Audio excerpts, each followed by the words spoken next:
Assalamu alaikum saygılı teleseyircilerimiz. Efirde bugün yayını ve bugün bizler milli hareketimiz hakkında laf edecekmiz. Bundan da gayrı halkımız arasında endi meşhur olgan şairimiz Elvira Emir Ali Kapnis bizim sevimli şairimiz onun icadıyla tanış olacakmız ve böylelikle keliniz Elvira Hanım'ını selamlayık. Assalamu alaikum Elvira Hanım. Aleyküm selam. Elvira Hanım, ilk evvela biz bilemiz ki mana 2 hafta evvel Kırım'da pek acınıklı vakalar yüz berdi ve Nariman Ağa Cilal hakkında sizinle laf etmegi isteyim. Milli hareketimizde Nariman Cilal'ın rolü nasıl? Я, с вашего позволения, буду говорить на русском языке. Рада сегодня говорить на АТР. И, конечно, эта тема, волнующая всех крымских татар. Нариман Джелял, я с ним познакомилась уже не помню в каком году, но помню, что он произвел на меня очень сильное впечатление человека с большим сердцем, честного, добропорядочного, сильного лидера. И то, что с ним произошло сегодня, это, конечно, ужасная несправедливость. Это огульное сфабрикованное обвинение. Это то, с чем мы сегодня столкнулись. И ситуация настолько сложная, что даже невозможно передать ее словами. Человек, на которого мы опирались, меня всегда очень сильно поражало в нем, знаете, еще такое качество. Он очень толерантный и никогда не говорил ни с кем свысока. Всегда очень был внимателен к каждому человеку, который с ним разговаривал. Вот. Это качество такое редкое, при том, что он пользовался всегда огромным авторитетом, уважением со стороны крымских татар. Я думаю, что не только крымских татар. Elvira Hanım, bugün öyle bir teklifim var. Keliniz milli hareketimizni hatırlayıq, çünkü milli hareketimizde birçok insanlar iştirak etken ediler ve özlerini mana vatan için avdet yolunda iştirak etip özlerini kurban etken ediler ve vakalar tekrarlana. Böyle insanlardan biri milli hareketimizde mühim rol oynayan insanlarından biri bu Ralan Kadıyev ve siz Ralan Kadıyev hakkında birçok malumatlarını toplandınız ve onun rolü hakkında ne aytabilirsiniz, onu nasıl keşfettiniz? Знаете, я последние 3 года занимаюсь этой темой. Я изучаю жизнь Ролана Кадыева, его деятельность с национальным движением. И с этим национальным героем меня познакомил Изет Ага Хаиров. Ну, именно он рассказал мне о нем такие вещи, которые просто я не могла пройти мимо них, и стала исследовать эту уникальнейшую личность. И Изет Ага Хаиров, ведь вы все знаете, что он был участником процесса 10, и одна только речь Ролана Кадыева на этом процессе прозвучала гимном. Ролан Кадыев был истинным патриотом своего народа, и его не одолевали ни страх, ни преграды, он никогда не опускал руки. Не после того, как прошел тюремные сроки, ничто его не останавливало, потому что у него была цель — вернуть свой народ на родину. И если я вот хотела бы привести вам только 1 год из его жизни, 68-й год, события в его жизни, и вы сами поразитесь тому, как он был активен в национальном движении. Это 68-й год, в марте месяце, накануне годовщины депортации, он был схвачен и выдворен вместе со своими соратниками из Москвы. Всего их было схвачено около 800 человек. В марте того же года в Черчаке он участвовал в демонстрации вернее, в митинге на Черчикском национальном празднике, и их разогнала милиция. С мая по июль он находится в Москве вместе с Исмаилом Лизаджиевым в качестве представителей народа, и они составляют и распространяют закрытое письмо. В том же 1968 году летом в Тбилиси на 5-й международной конференции астрофизиков по проблемам теории относительности вместе с Ленуром Арифовым он представил доклад «Новые экспериментальные подтверждения теории относительности об отрицательных параллаксах». Да, я, кстати, вот забыла сказать, что он был выдающимся ученым-физиком. И он не имел возможности заниматься карьерой, потому что все личное, в том числе и карьера, было для него второстепенным. Главное для него было это его народ и то, как можно его вернуть на свою родину, как можно защитить свой народ и заставить уважать свою нацию и относиться к ней с тем уважением, которого она заслуживает. И знаете, такой очень интересный факт из его жизни. Когда он готовился к этому выступлению на конференции в Тбилиси, он готовил свой доклад, и ему должно было быть выделено определенное время. Он много раз дома перечитывал свой доклад перед часами для того, чтобы сократить его настолько, чтобы можно было вместить в это время обращение к миру, сказать миру о крымских татарах и о национальном движении. Он перечитывал свой доклад много раз. Об этом мне рассказывала уже дочь Ильяса Мустафаева. И вот в этот самый день, прочитав свой доклад, он дает интервью западным журналистам о положении крымских татар и о национальном движении. И это становится известно органам, которые после возвращения Ролана Кадыева из Москвы произвели у него обыск и отстранили его от преподавания в университете. А в том же 1968 году мировая общественность удостоила Ролана Кадыева правозащитника премии Дома свободы Нью-Йорк. Конечно, он прожил очень яркую жизнь, и очень много опасностей было на его пути, но он никогда не забывал о своем народе и всегда был ему верен до последнего вздоха. Конечно, я не могла не сказать об этом национальном герое, одного из лидеров национального движения. И сейчас я написала пьесу, правда, я еще работаю над ней, но, в общем-то, материал собран. И я надеюсь, что когда-нибудь эта пьеса будет прогремит на подмостках на сцене нашего крымско-татарского театра. Эльвира ханым, ясыз насыл түшінесіңіз? Мұна сіз айттыңыз, о астрофизик олған еді. Весіз түшінмедіңіз, мұна астрофизик олып, алим олып, не үшін о карьераны түшінмеді? Бүгін бірчоқ инсанлар карьераны түшінелер, миллетіні түшінеді. Я читала его, он от руки оставил записи допросов. И там ему не раз задавали вопрос о том, не преследует ли он какие-то личные интересы национальные. Вопрос так и звучал. На что он отвечал: все личное для меня второстепенно. Это и есть геройство, это и есть истинное предназначение лидера в национальном движении.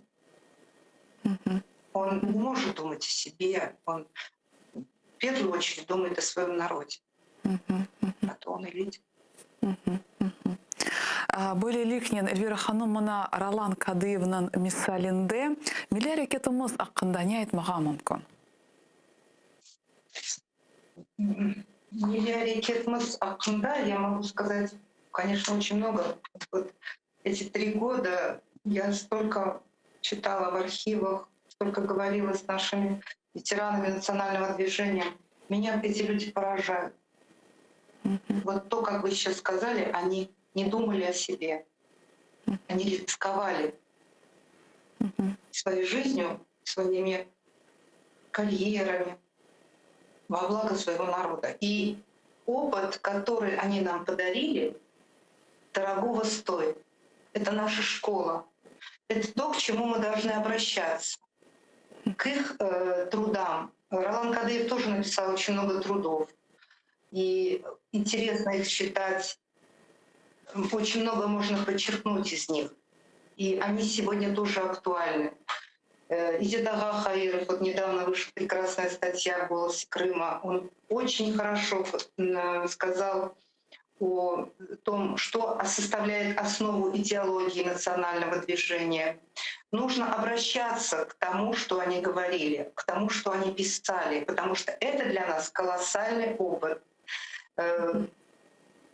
Если мы не будем к ним обращаться, то я не думаю, что будем богаты, что мы сможем сегодня выйти из тех ситуаций, в которые попадаем ежедневно, ежеминутно. Нас ждут какие-то опасности за каждым поворотом.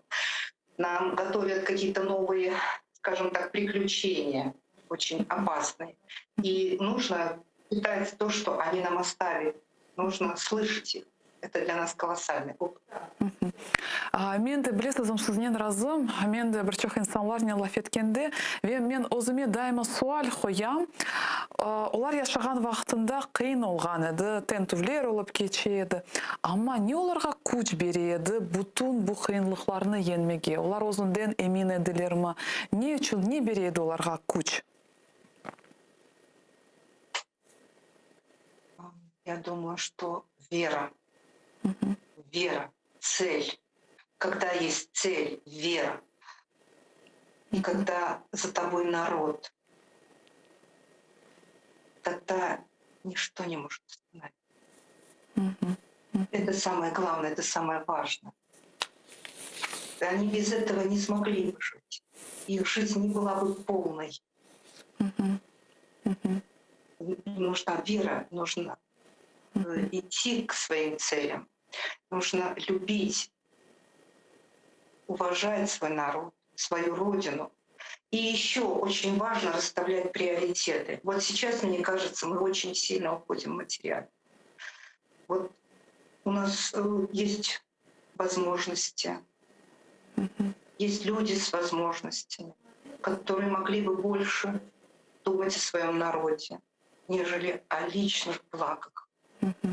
Помогать своему народу во многих вопросах. И вот мне хотелось бы, чтобы сегодня мы все-таки правильно расставляли приоритеты, не уходили так сильно в материальное. Вот это очень важно. Ве сіздің ижадыңыз ақында да лаф етмеге істе сонки вақытлары сізні наслы мевзулар радсыз еті? Сонки вахатларам. Я вот, знаете, еще хочу, вот, извините, вот одно стихотворение прочитать, написанное Роланом Кадыевым. Роланом Кадыевым. Конечно, Он ведь был прекрасный поэт еще ко всему тому же, талантливый человек, талантлив во всем. Вот он пишет: «Татарин крымский я, но стыд меня не жжет. Татарином мне быть не тягостно, не стыдно. Для всех блистает солнцем небосвод, и лишь для нас зари еще не видно. Но я не изменю стране отцов. Хотя бы мир взамен мне обещали. Всю душу Родине, все силы ей одной. 100 000 раз любимый в дни изгнания». Если они тогда, не живя на своей Родине, а только мечтая быть на ней, смогли достичь таких результатов, то мы сегодня, живя на своей Родине, и имея все-таки какие-то возможности, мы должны собрать все свои силы, всю свою веру, всю свою любовь воедино. И главное быть вместе, быть рядом. И тогда мы все сможем. Я в этом убеждена. И хочу, чтобы вы тоже в это верили и были в этом убеждены. То, что касается моего творчества, оно всегда было тоже таким очень болезненно воспринимающим происходящие события. Вот недавно в интернете такое мое стихотворение было опубликовано «Мы живем на обочине». Да. Можете его зачитать? Зачитать, да, кстати, вот можете. Оно сегодня очень актуально. Да. Мы живем на обочине. Долго так мы живем. Мы друг в друга вколочены каждым прожитым днем. Мы живем на обочине от всего, что внутри. Вроде ходим по роде, только все вне игры.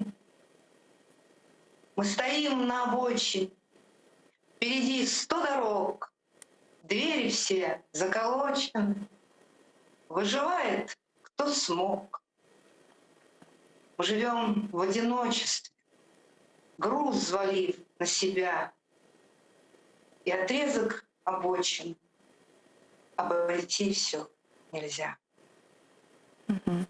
Знаете, я когда-то написала поэму «Несущий свет». И вот тогда, когда я писала эту поэму, это был, вот, по-моему, 14-й год, 15-й год, очень сильно переживала из-за тех событий, которые происходят, и из-за того, что так много крымских татар покидают Крым.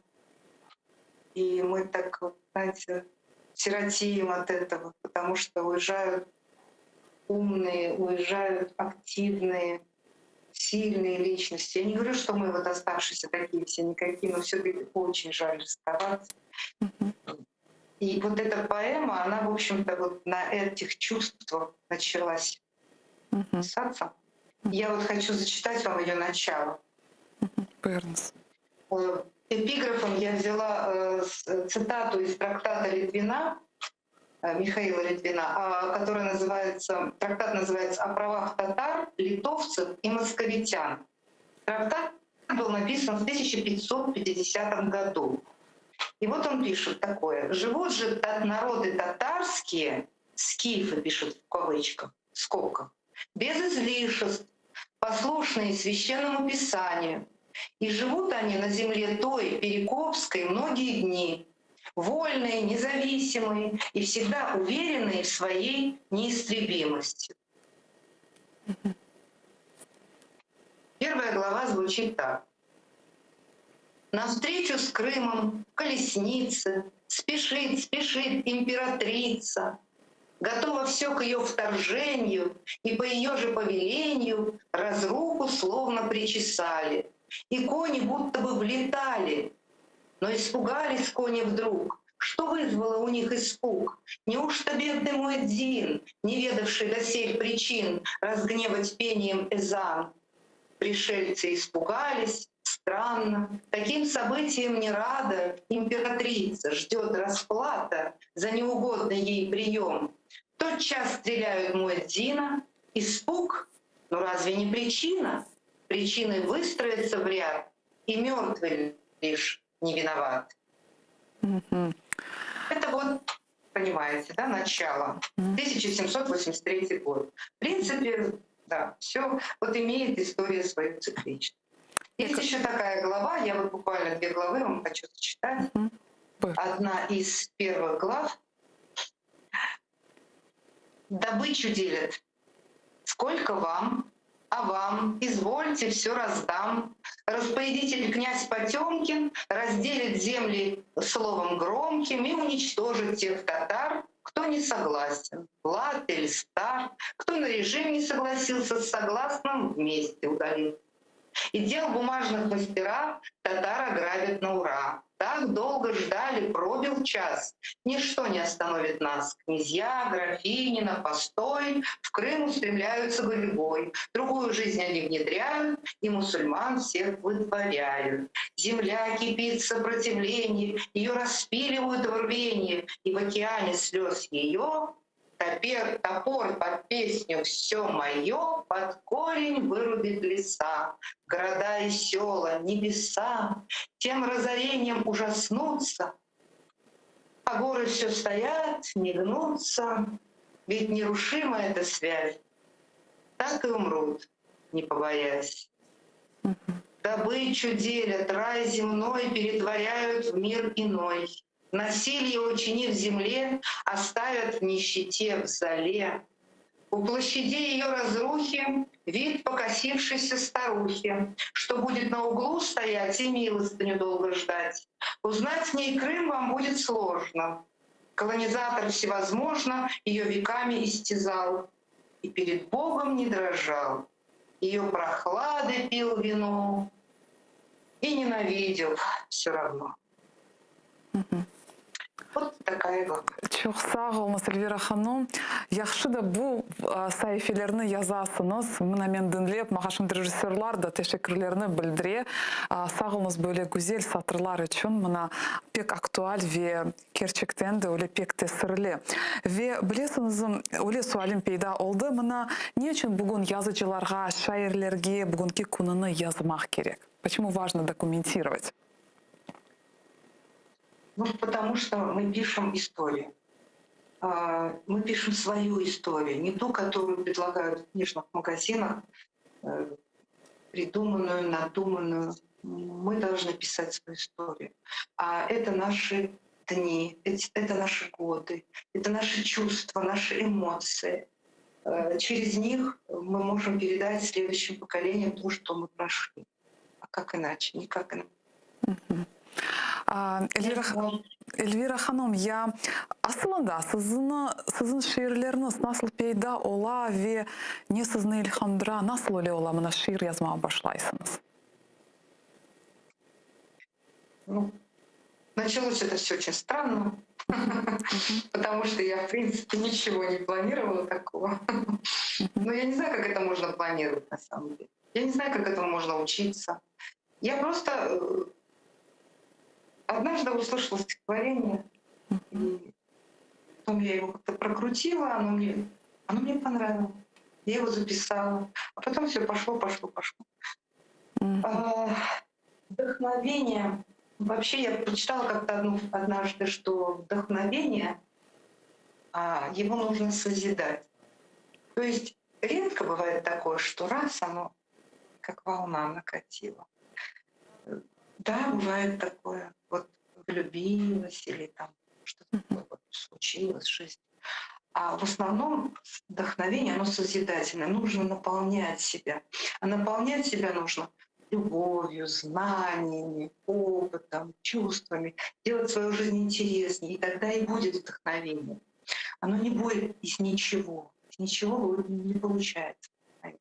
Меня вдохновляют песни, меня вдохновляет наш народ, все то, что происходит вокруг. Оно вдохновенно. Вот вы знаете, недавно пыталась устроиться на работу учителем крымско-татарского языка. Получиться не получилось, но думаю, пока это временно не получилось. Но меня очень сильно возмутила такая ситуация, когда я пришла на кабинет к директору.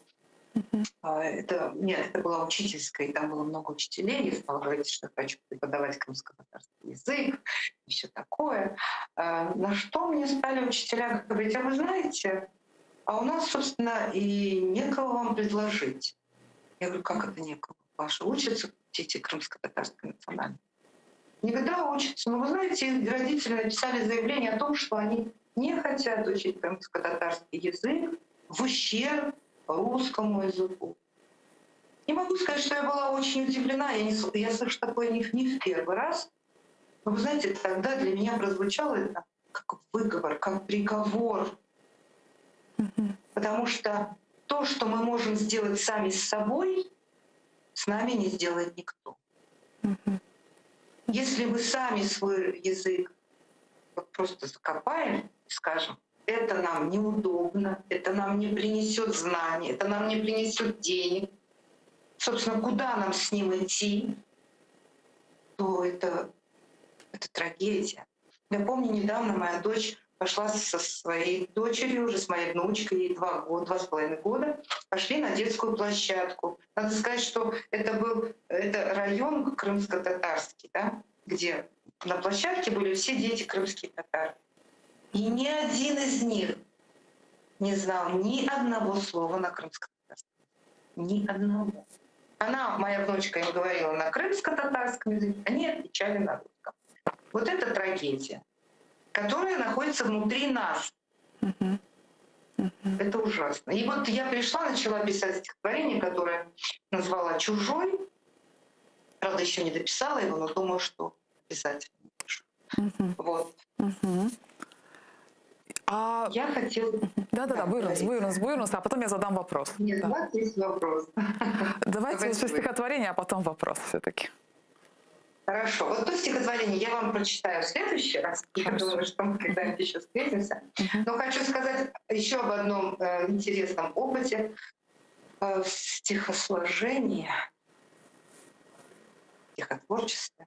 Вот, знаете, я раньше, конечно, обращалась только к классикам нашей русской литературы, да? Это Ахматова, Пастернак, Цветаева. Ну, это космос, безусловно, окунувшись в который мы просто становимся лучше, стремимся быть лучше.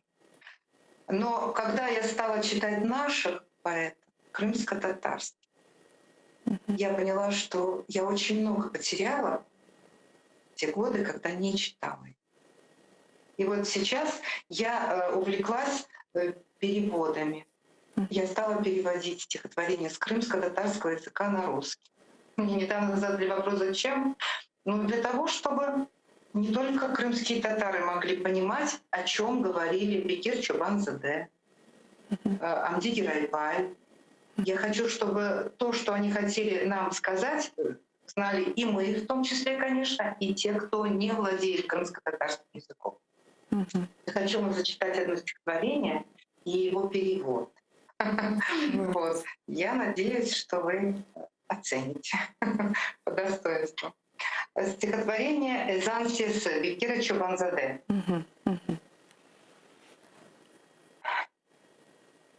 Akşamüstü ezan sesi cangıra, dertlilerini hak katına çağıra. Ezan sesi minareden cayıla, kökке çığa mulu yorgun bayıla.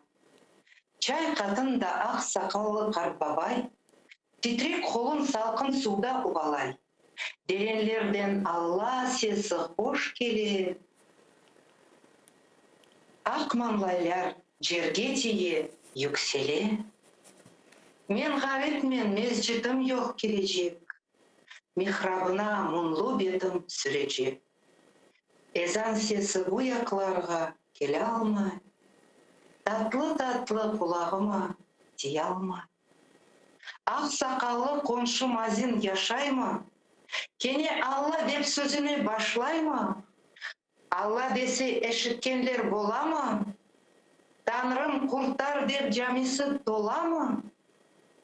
Yoksam kene bir-birine kargaylar. Bir-birini jaktırmakçım жылайлар. Өзін ташлап ғарип жұртқа сарылған. Бар ма жұртым деп сесіні қарылған? Хақ дегенде не дуясыз жұрт үшін? Жұрт кемірген бір қачмелгін хурт үшін. Ezan sesi bu yaklarga kele almay. Tatlı kulağıma tiye almay. Ev camiler şay kapanmay bir gece. Kart mazinler olmaz burun gizlice. Cıyılışınız ezan sesin kaçırmay. Günahınızны salgırdayın taşırmay. Kol koterip ah yürekmen köklerge. Başınızны ялмай koyup sert yerge. Hak katında yurt sağlığın dilеңіз. Өзіңізге яқшы ölüm istеңіз. Ezan sesi bu yaklarga kele almay. Tatlı yüreğime tiye almay. 1918 год. Бұл шиыр пек күчлі шиырлерінден бірі. Эльвира ханым, ясыз тұшын медіңіз, мұна Бекир Чобанзадыны оқыдыңыз. Аралан Кадыевны мұна хатырладық біздер. Изет Хаировны вейляхри. Ама шымды сіз айтасыңыз, біздің халқымыз тілімізге первасыз. Не үшін оле ола? Неден бұл бағлы? Бұл сиясеттен бағлы ма? Айледен бағлы ма? Не үшін бұл дұйғылар бізде йоқ олайты? О, это, конечно, очень сложный вопрос, но в то же время, знаете, я пыталась разговаривать с родителями, Мгм. задавала им вопросы: а почему вы отказываетесь от уроков крымско-татарского языка? Мгм. Не отвечали таким вот так, что вы знаете, вот если мой ребенок выберет, вернее, если я выберу крымско-татарский язык для ребенка в ущерб занятий русскому языку, то он будет отставать от программы. А как же он потом будет учиться? А как же, куда же он дальше пойдет? Ведь он же будет потом поступать в университет, а потом он пойдет на работу, а везде русский язык. И что же ему делать? Я переживаю за своего ребенка в первую очередь, как мать. И поэтому я поступаю таким образом.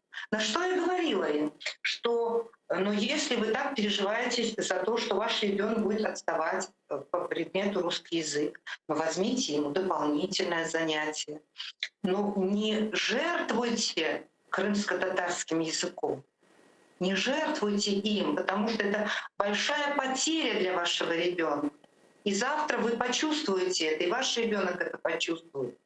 Но доказать что-либо, ну как бы объяснить вот не получалось. Ну, во всяком случае, не всем получалось. Мгм. Я думаю, что мы очень много должны говорить об этом в СМИ. Мгм. А, и мы должны думать об этом, мы должны решать эту проблему. Иначе, ну никак быть. Эльвира ханым, біз дайыма айтамыз. Эр программада бұны айтамыз ве милletimizni чағырамыз. Чүнки тілні білген адам мұны Қырым татарлығыны естетір. Мұны сіз шымды оқыдыңыз Бекер Чебанзаданы. Қырым татар біздің милletimizni зенгін әдебиятымыз бар. Мұны бөйлелік әдебиятымыз ақында. Сізден сұрамаға істей, мұны тілімізні білмегенлер. Неден марум қалачақлар. Мұны Қырым татар әдебиятымыз ақында не айта білесіңіз? Сіз насыл оны ачтыңыз? А все очень просто. Нужно брать книги, читать. Вот сейчас вообще к книге как-то холодно относятся сейчас. Мгм. Больше как-то вот в интернете. Это несравнимо с книгой. Абсолютно несравнимо. Вот я прочитала это стихотворение «Голос Зам». Я уже который раз его читаю. Я выучила его наизусть. И я хочу сказать, что богатство крымско-татарского языка неоценимо. Ну, правда, оно намного богаче даже того же русского, в котором я уже столько лет нахожусь. Я столько прочитала книг, но прочитав Бекира Чубанзаде, наш язык прекрасен, богатый. Это такое удовольствие читать на своем языке. Ну, вот каждый должен прийти к этому. А прийти мы можем как? Дома, в домашней среде начинаются азы чтения. Прививайте это своим детям. Обязательно подписывайтесь на наши газеты. Обязательно подписывайтесь на детские издания, тот же «Арманчех» для детей. Погружайте детей в это чтение на крымско-татарском языке. Дайте им почувствовать этот вкус. Вот сейчас моя внучка говорит на крымско-татарском языке, и мы записываем, как она разговаривает. И наша семья теперь все в присутствии нее говорим только на крымско-татарском языке. То есть дети нас обычно учат, а внуки так тем более. Ужасно, когда бабушки с внучками говорят на русском языке и говорят, ему будет трудно, ему будет непонятно. Ну почему мы так говорим? Это же неправильно. Это очень печально. Эльвира ханым, енді келіңіз тікрар сіздің ижадыңызға қайтайық. Сіз асылында мұны өз ижадыңызны не білдірмеге істейсіңіз?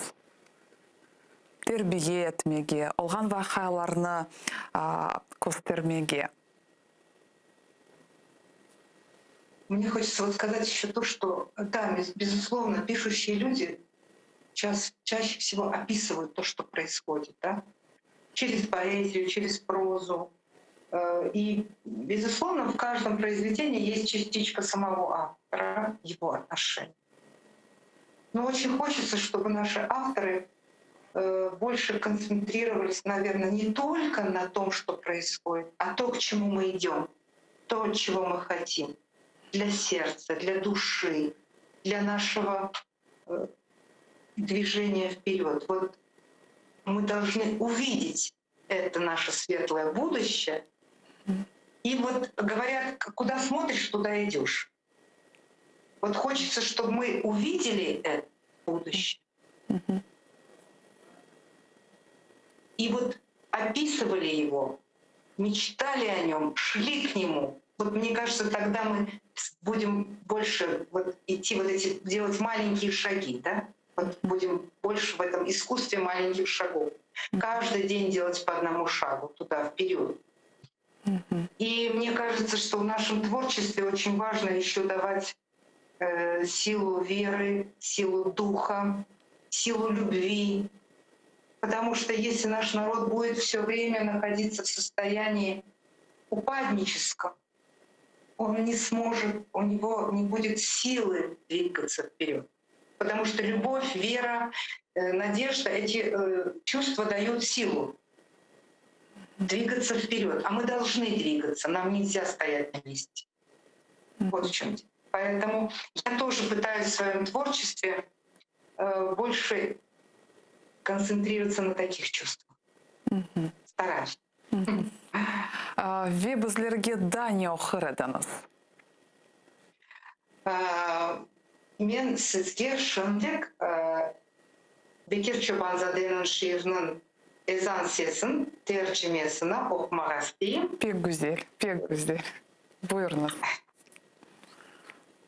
Под вечер слышен всюду глаз Изана. К нему идут, несут живые раны. Спустившись с минарета, ввысь стремится, уставший, проклятый, он с каждым хочет слиться. Трясущейся рукою седовласый старик умоет руки у ручья. Добро пожаловать, Аллаха голос гласный, припавших ниц он вознесет, любя. Но бедный я, ведь нет вблизи мечети, где у михраба опустил я плечи. Изана глаз до этих мест не долетает, в касании сладостном его мой слух не тает. Скажи мне, жив еще наш Муэддин, что начинает день со слов Корана? Надеюсь, он в мечети не один? И спаси Всевышний, поспрашают прихожане. Или вновь они погрязли в вечных ссорах и даже плачут, чтоб друг друга ранить. И если среди них герой не в спорах, он жить для Родины сочтет большой удачей, что просите вы у отчизны? Что просите вы для отчизны у Аллаха, предавшись откровению без страха? Изана глаз до этих мест не долетает, в касании сладостном его мой слух не тает. Не могут в одночасье мечети ни Муэддины, чтобы исчезли вдруг. Не пропустите вы изан Аллаха, дети, чтоб как Салгир вам не носить тяжелых мук. Ложите головы свои на пол холодный, просите милости для Родины своей, себе простите смерти вам угодной. Тяните к небу руки все сильней, изана глаз до этих мест не долетает, и сердце в муках без него все тает. Сағылыңыз, çox сағылыңыз, Эльвира ханым. Bu ezan sesi bu halkımızın bir bilesiz öyle bir muhteşem eserlerinden ve bundan da görüyoruz halkımız nasıl kıyın alda yaşaganını ve nasıl mana vatanımızı sevgenini ve böylelikle sizge nevbeteki sualim böyle olacak. Ya birinci şiiriniz yakında olgan edi çünkü siz öyle düşünüyorsunuz, öyle terin duygularınız var ama birinci şiiriniz yakında olgan edi. Бірінші шиырым менің Бюканам ақында жазылған. Я вообще выросла с Бюканашкой, ну, большую часть времени, слава Аллаху, я проводила с ней. И вот она мне передала очень много. И вот это неудивительно, что первое стихотворение пришло о ней. Я в детство свое вернулась сегодня в красивом сне. Из комнат во двор спустилась, и бабушка снилась мне. Она мне варенье варила, смородины грозди собрав. Она меня жить учила, ни слова почти не сказав. Она так красиво пела о Крыме, о доме, о нас. Она так людей любила. Я слышу ее и сейчас. Çok Такой güzel. поэт. Sağ olunuz Эльвира ханым. Böyle эпимызга мен де хатırladım биталарыны, оларын кыйметлер, оларын мына тербиеге башка же кыймет. Мына сиздин шиырыңыз ярдәм етти шунда бу хаялларга, бу хаятка далмага. Ve böyle sualim olacak. Эльвира ханым, я сиздин мына icadkar olarak, şairi olarak şekillenmesine nasıl yazıcılar tesir etti? Kimler siz için bana örnekler olgan edi?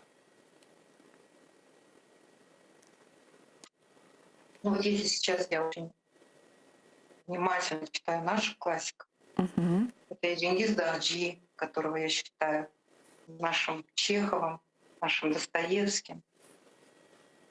Это и Амди Гирайбай, это и Бекир Чурбанзаде. Только тогда, конечно, в мои 15 лет для меня первой книгой поэтической стала книга Анны Ахматовой.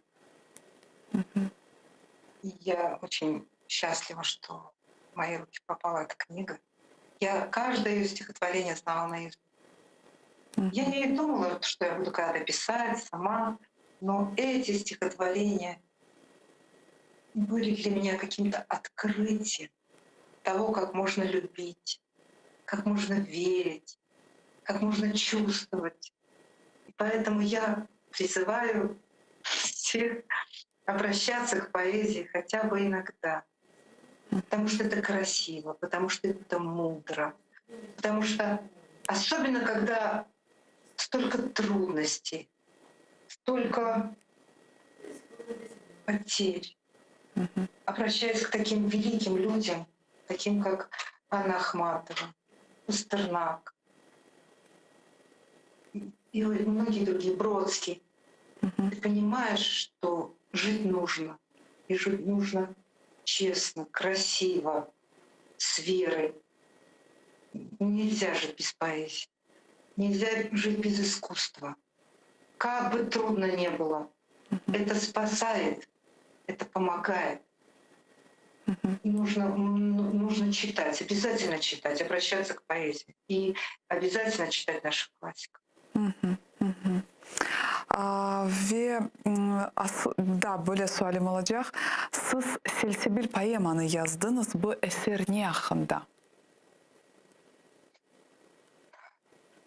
Сельсибиль — поэма, которая писалась такой эйфории, скажем так. Я влюбилась и очень хотелось писать о любви. И на тот момент я очень много читала о нашем Крымском ханстве, о его могуществе, о его красоте, силе. И очень меня вдохновило это чтение, эти знания. Я подумала, вот это то, о чем нужно сказать обязательно. И сейчас. Потому что это тоже для нас большой опыт и богатство. Сельсибиль главным героем является Крым-Гирай-хан. И его любовь к Зинеп. Ну, там много главных героев. Это и Крымское ханство, это и Бахчисарай. Они все главные герои действа. Поэма «Сельсибиль», она вся такая получилась красивая, такая вся сказочная. И в ней все персонажи сегодня — это сказка.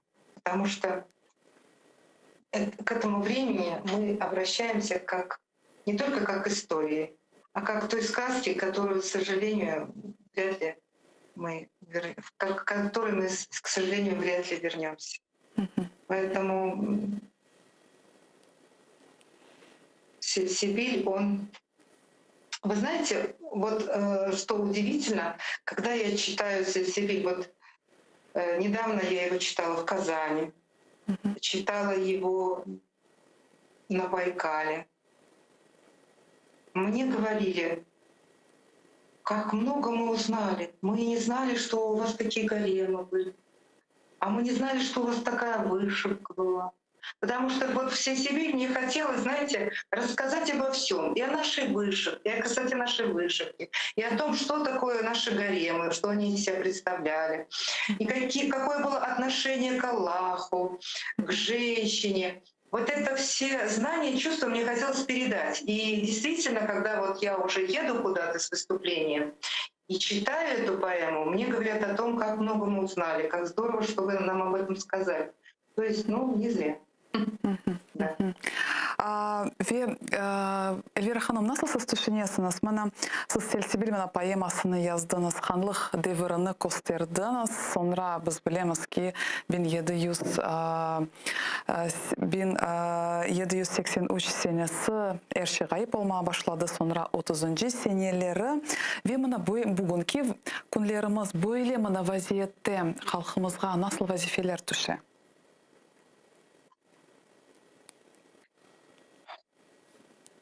Бізге пек ağır вазифелер түше, потому что мы пережили уже столько, и мне казалось, что уже все, лимит исчерпан. Что, сколько же еще мы можем мучиться, и сколько же... Когда же, наконец, те, с кем мы живем рядом, бок о бок, будут с нами общаться на равных, будут нас уважать как нацию. Ведь у нас уже есть такой опыт отношений. Но, к сожалению, повторяются жестокие события. Продолжается несправедливое отношение к нашей нации. И это очень печально, что мы не идем в наших отношениях к диалогу, к равенству, а мы все в тех же пребываем отношениях, что и очень много лет назад. Почему-то ничего не меняется. Вот это очень печально. Я Кырым татар миллетini алсақ, nasıl siz düşünüyorsunuz? Milli duygu, vatanға sevgi nasıl şekilлене? Ve bugünkü günde mına halkımızda bu duygular canlana mı? Еще раз повторите. Milli duygu nasıl şekilлене ve vatanperverlik nasıl peyda ola? Ну, я думаю, что как и отношение к языку, так и отношение к тому, кто ты есть в этом обществе, кто ты есть в своем народе. Это все должно прививаться в доме, в семье. Все идет из семьи. И, конечно же, наше телевидение, наши писатели, все должны активно участвовать в этом процессе развития личности, крымско-татарской личности. Какая она сегодня должна быть? Какие у нее должны быть ориентиры, приоритеты?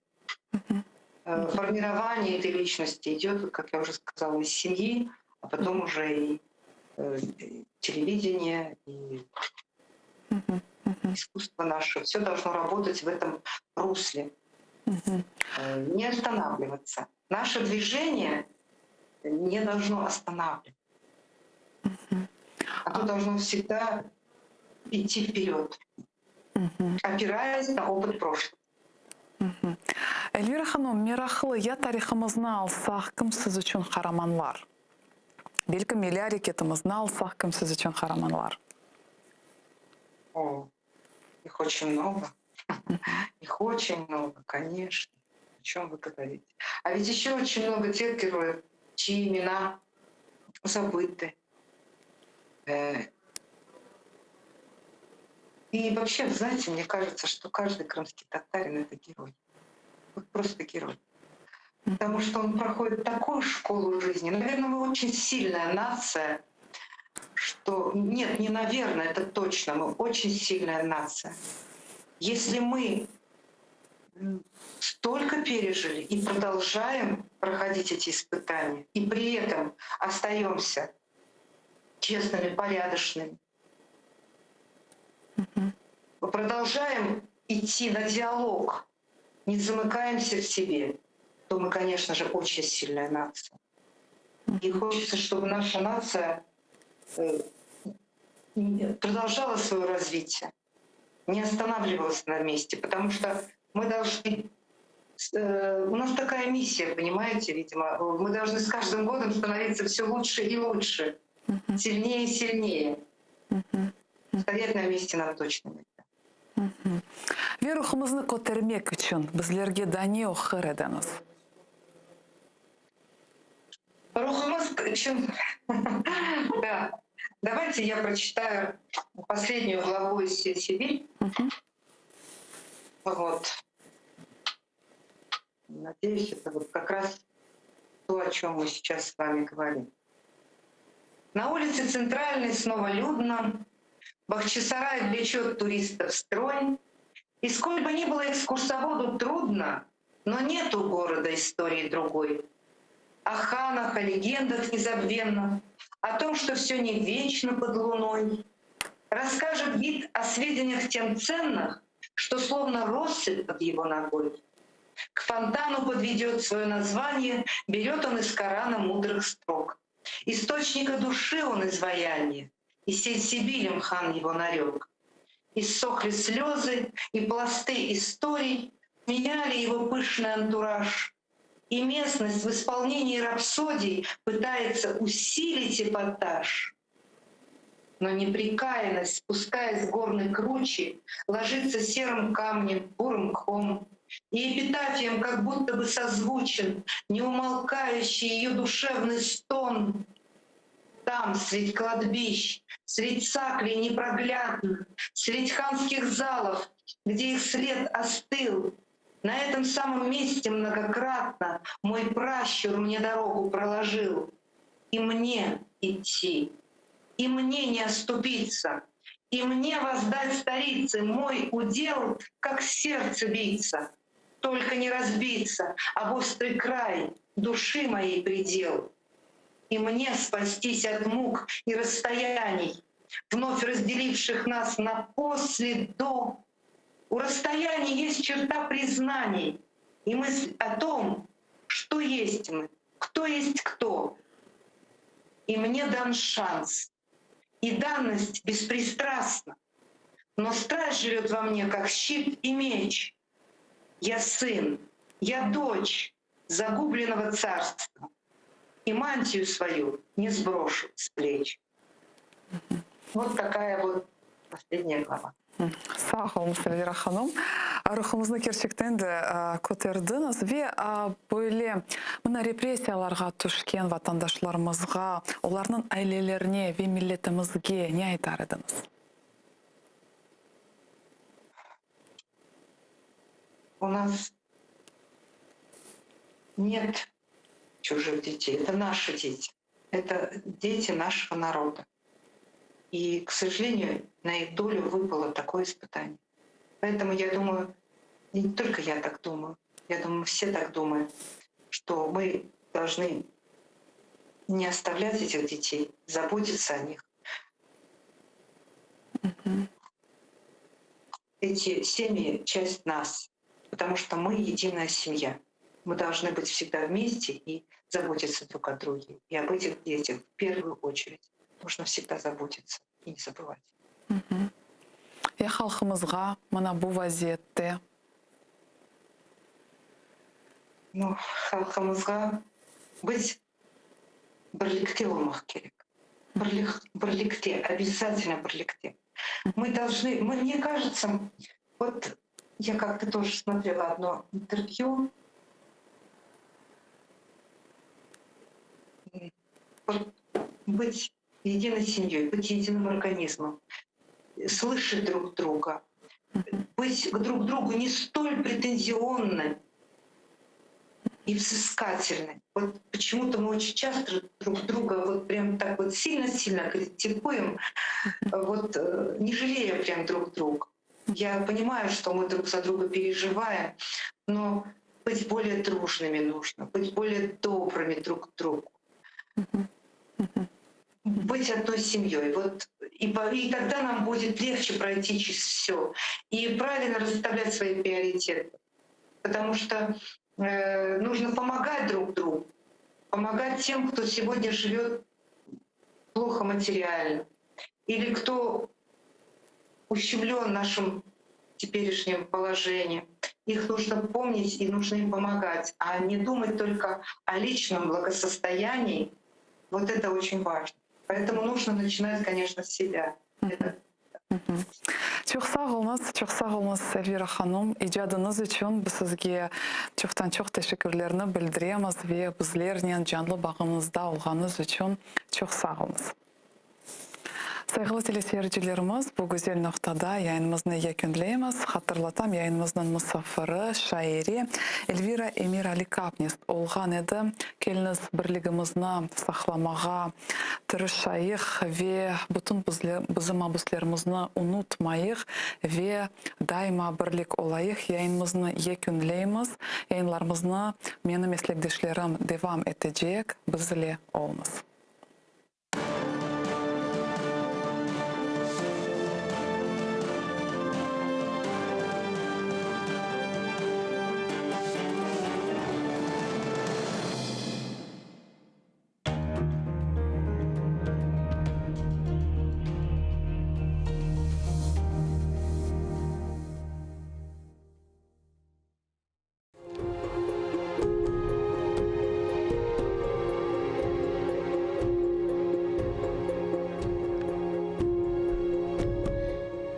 Олерісем Дефне Еленас мені қабірде.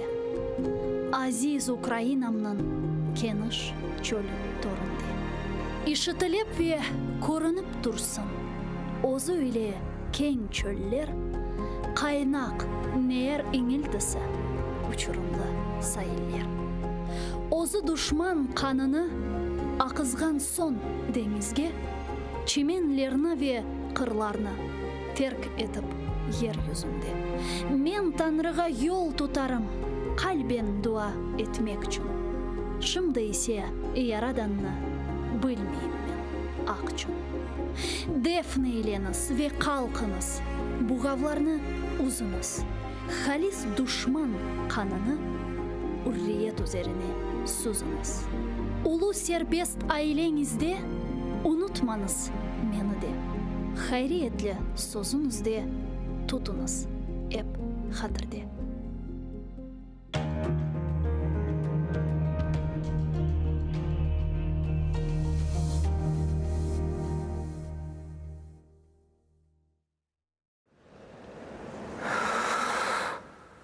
Eşitesiniz mi? Meni hata unuttunuz mu?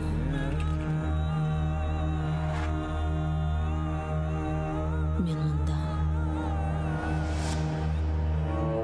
Bu mening toprağım. Mening hırımım.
Kırım toprağı nice kordu, nice dayandı.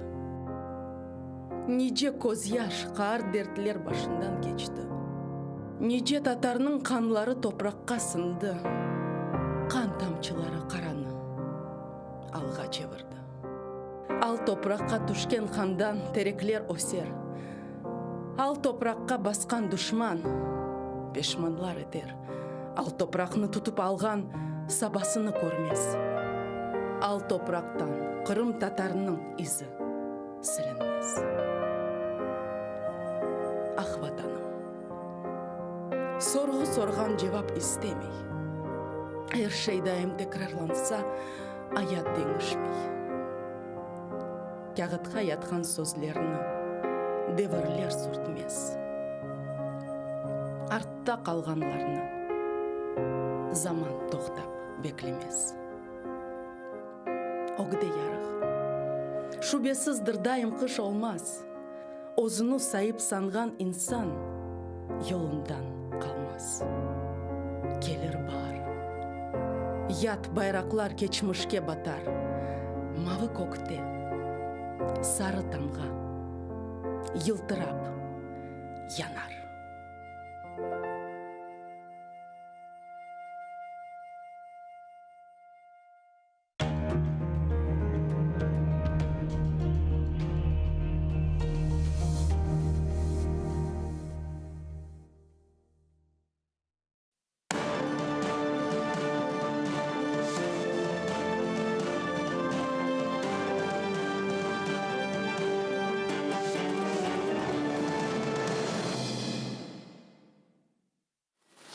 Assalamu alaikum, xayrlı akşamlar. Sağla TR телеканалының телесерджілері. Бүгін информацион программасының сейретесіңіз.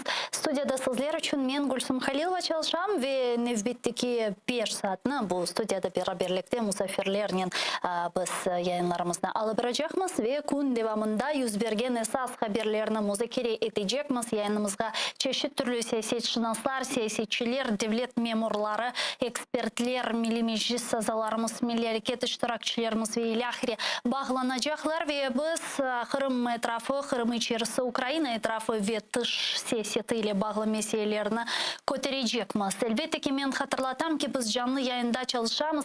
Ekranlarınızga rejissörlarımız vaxtınca telefon numaralarını taqdim eti. O sebepten bizlerge telefon açmağa imkanımız var. Viber vasıtasıyla bunu bedava şekilde gerçekleştirebilirsiniz. 067 63 46 130 ya da Skype adresimizni kullanınız.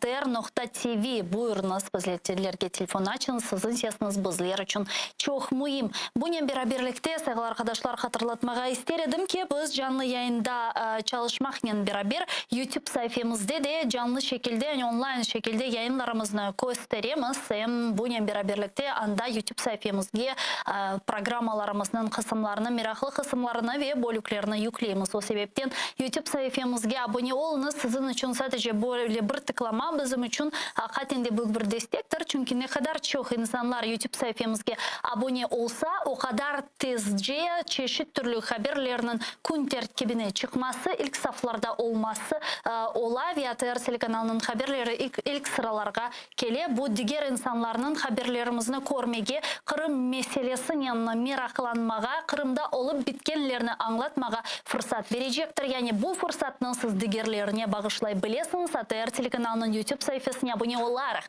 Bununla beraberlikte sevgili arkadaşlar bizim ATR.tv saytımızga ve Patreon'ımızga da abone olunuz. Bu bizim için hakikaten de çok mühimdir. Eğer ki bugün ATR telekanalı özünün ayaklarında üzerinde durmağa devam etsek ki mali problemlerle karşılaşkan edik. Bu bizlerge hem bizim ATR.tv saytımızga hem de Patreon'ımızga abone olan insanların yardımı sebebindendir.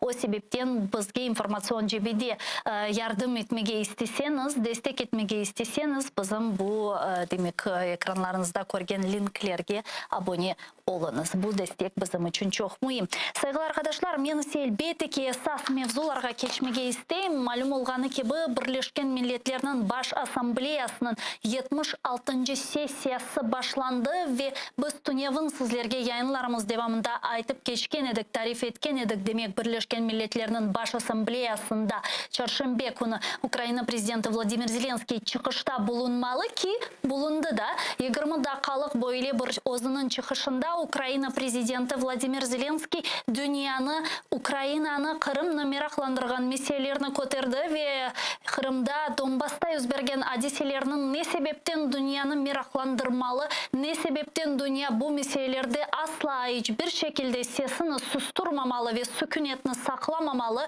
яғни бұл кібі аргументлеріні сеслендірді Украина президенті Владимир Зеленский. Бұнен бераберлікте өзінің чықышында әлбетті ки біздерге тамыр халқыға, яғни сізлерге Қырым татар халқына япылған басқалар ақында да айтып кешті. Нариман Джелялның адыны хатырлады, Қырым платформасына хатырлады ве бұл меселеде Бірлескен Миллетлеріні теңқіт білет етті.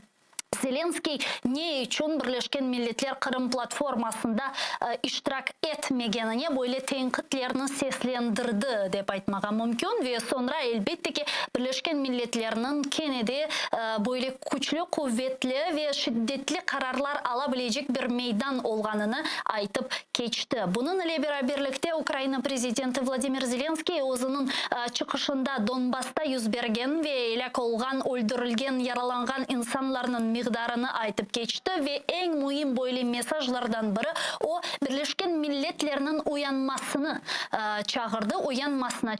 Бір вақытлар 1945 сенесі Қырымның территориясында ерлешкен мешур Ялта конференциясыны қатырлаярақ деді ки Бірлескен Миллетлерінің тізілмесі ғайелері бір вақытлар Қырымда доған еді. Бір вақытлар Қырымда бұл темел құрылған еді ве Бірлескен Миллетлерінің іште құрылғаны топырақларда ишғал бар, тежавузчы девлет бұл топырақларға кірді ве не үшін нормаль, семаневи, цивилизацион деп айтамыз, дүния бұна суса деген бойлы бір риторик суалны де сеслендірді Украина президенті Владимир Зеленский. Бұнен бераберлікте қайдетмелі ке Зеленский Бірлескен Миллетлер Баш Ассамблеясының черчевесінде чешет түрлі мұйым көрішмелер керчеклештірді. Олар сырасында Түркия Жұмырбашқаны Режеп Тайып Эрдоганнен көрішті сессия meselesini muzakere etti.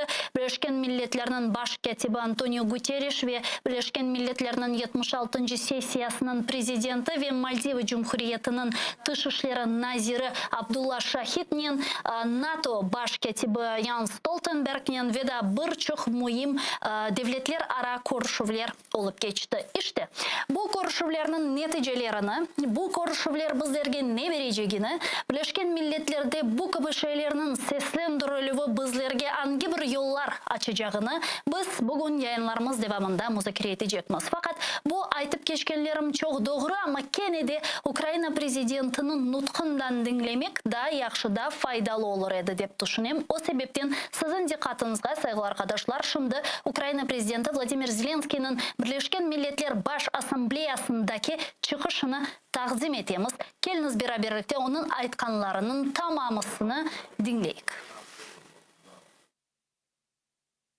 Шановний пане голово, шановні глави держав, урядів, пані та панове. Пора прокинутись. Це заклик Генерального секретаря ООН, шановного пана Гутєреша, до світових лідерів, до нас з вами, напередодні асамблеї.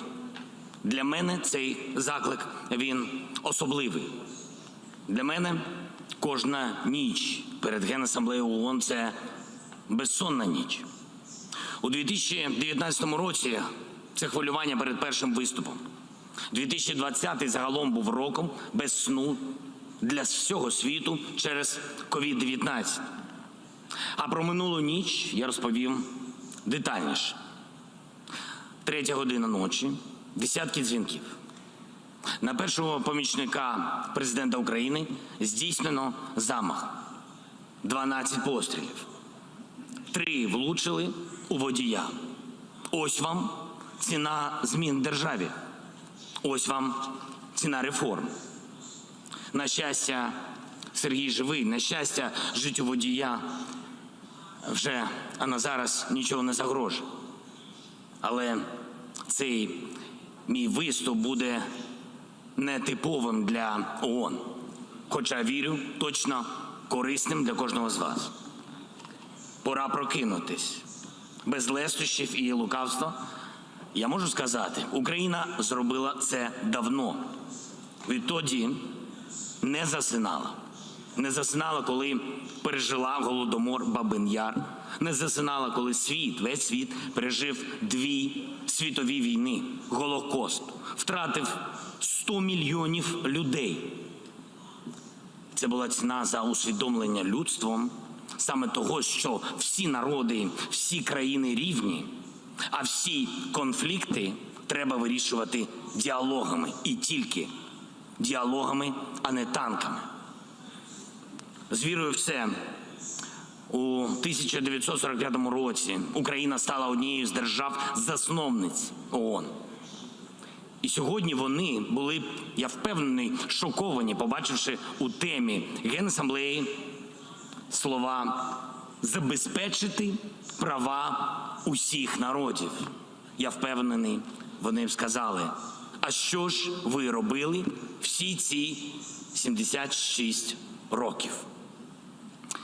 А відповідь дав COVID-19.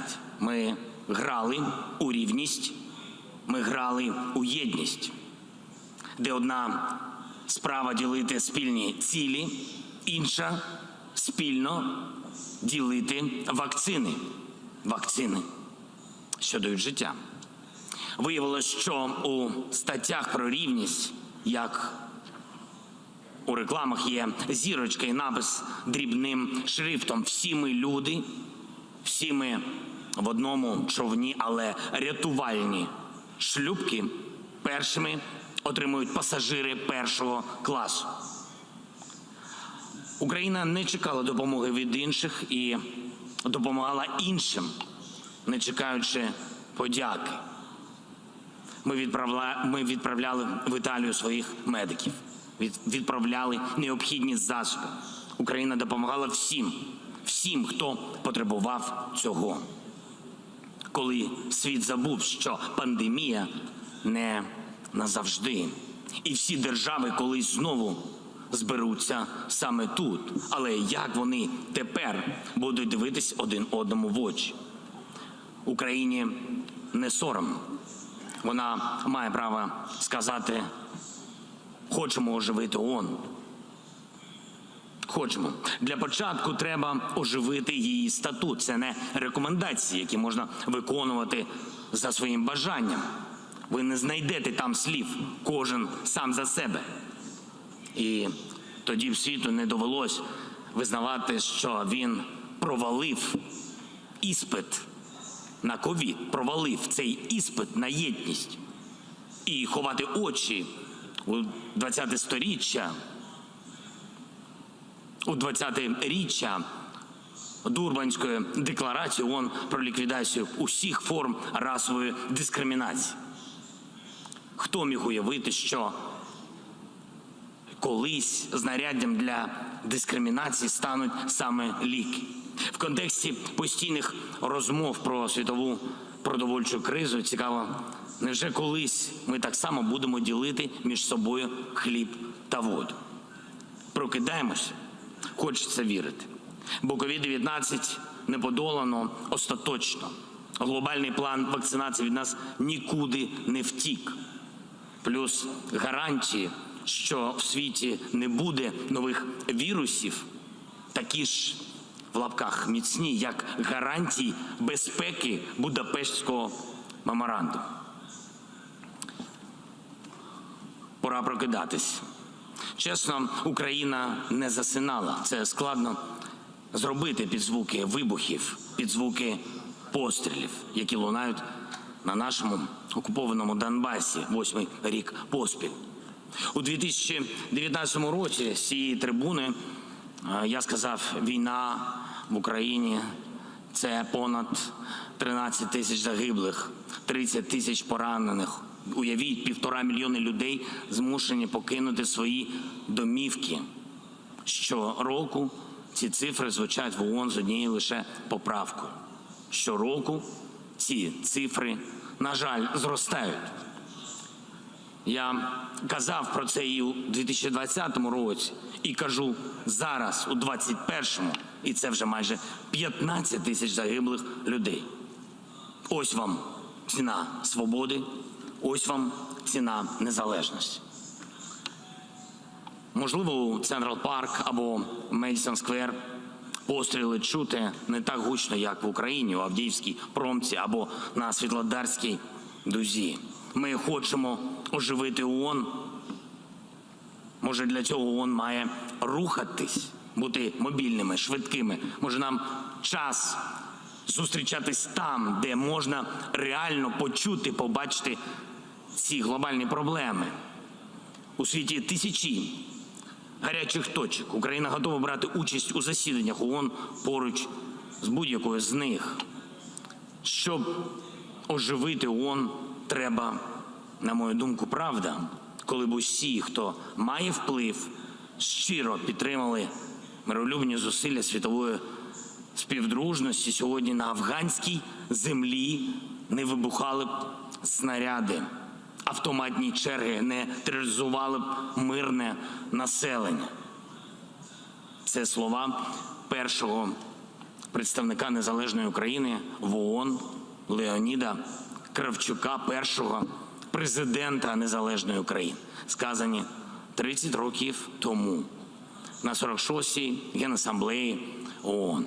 Аби вони втратили актуальність, людству не вистачило 30 років. Аби почати операцію з порятунку мирного населення в Кабулі, Україні вистачило одного дня. Наші військові евакуювали майже 700 людей.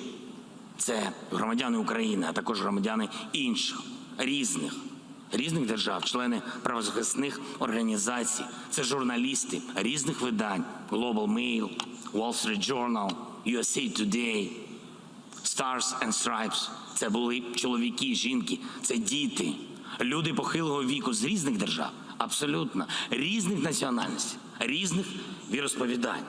Ось це, я вважаю, відданість основним принципам ООН. Участь 46 держав та міжнародних організацій у першому саміті Кримської платформи про деокупацію Криму. Ось це відданість основним принципам ООН. Я дуже вдячний кожній з цих країн. А те, що ООН проігнорувала майданчик для вирішення проблем міжнародного права та окупації, це якісь нові, мені здається, ніким не схвалені принципи. Якщо ми хочемо оживити ООН, давайте згадаємо, що тут немає обраних, яких не можна ображати. ООН – це всі ми, це 193 країни. І я запрошую приєднатись всі ці країни до спільної декларації учасниць Кримської платформи, засудивши окупацію і показавши, що ви проти силової зміни кордонів у світі. І це, до речі, не іронія. Як то кажуть, сьогодні не тролінг, але цей формат завжди буде відкритим для Росії.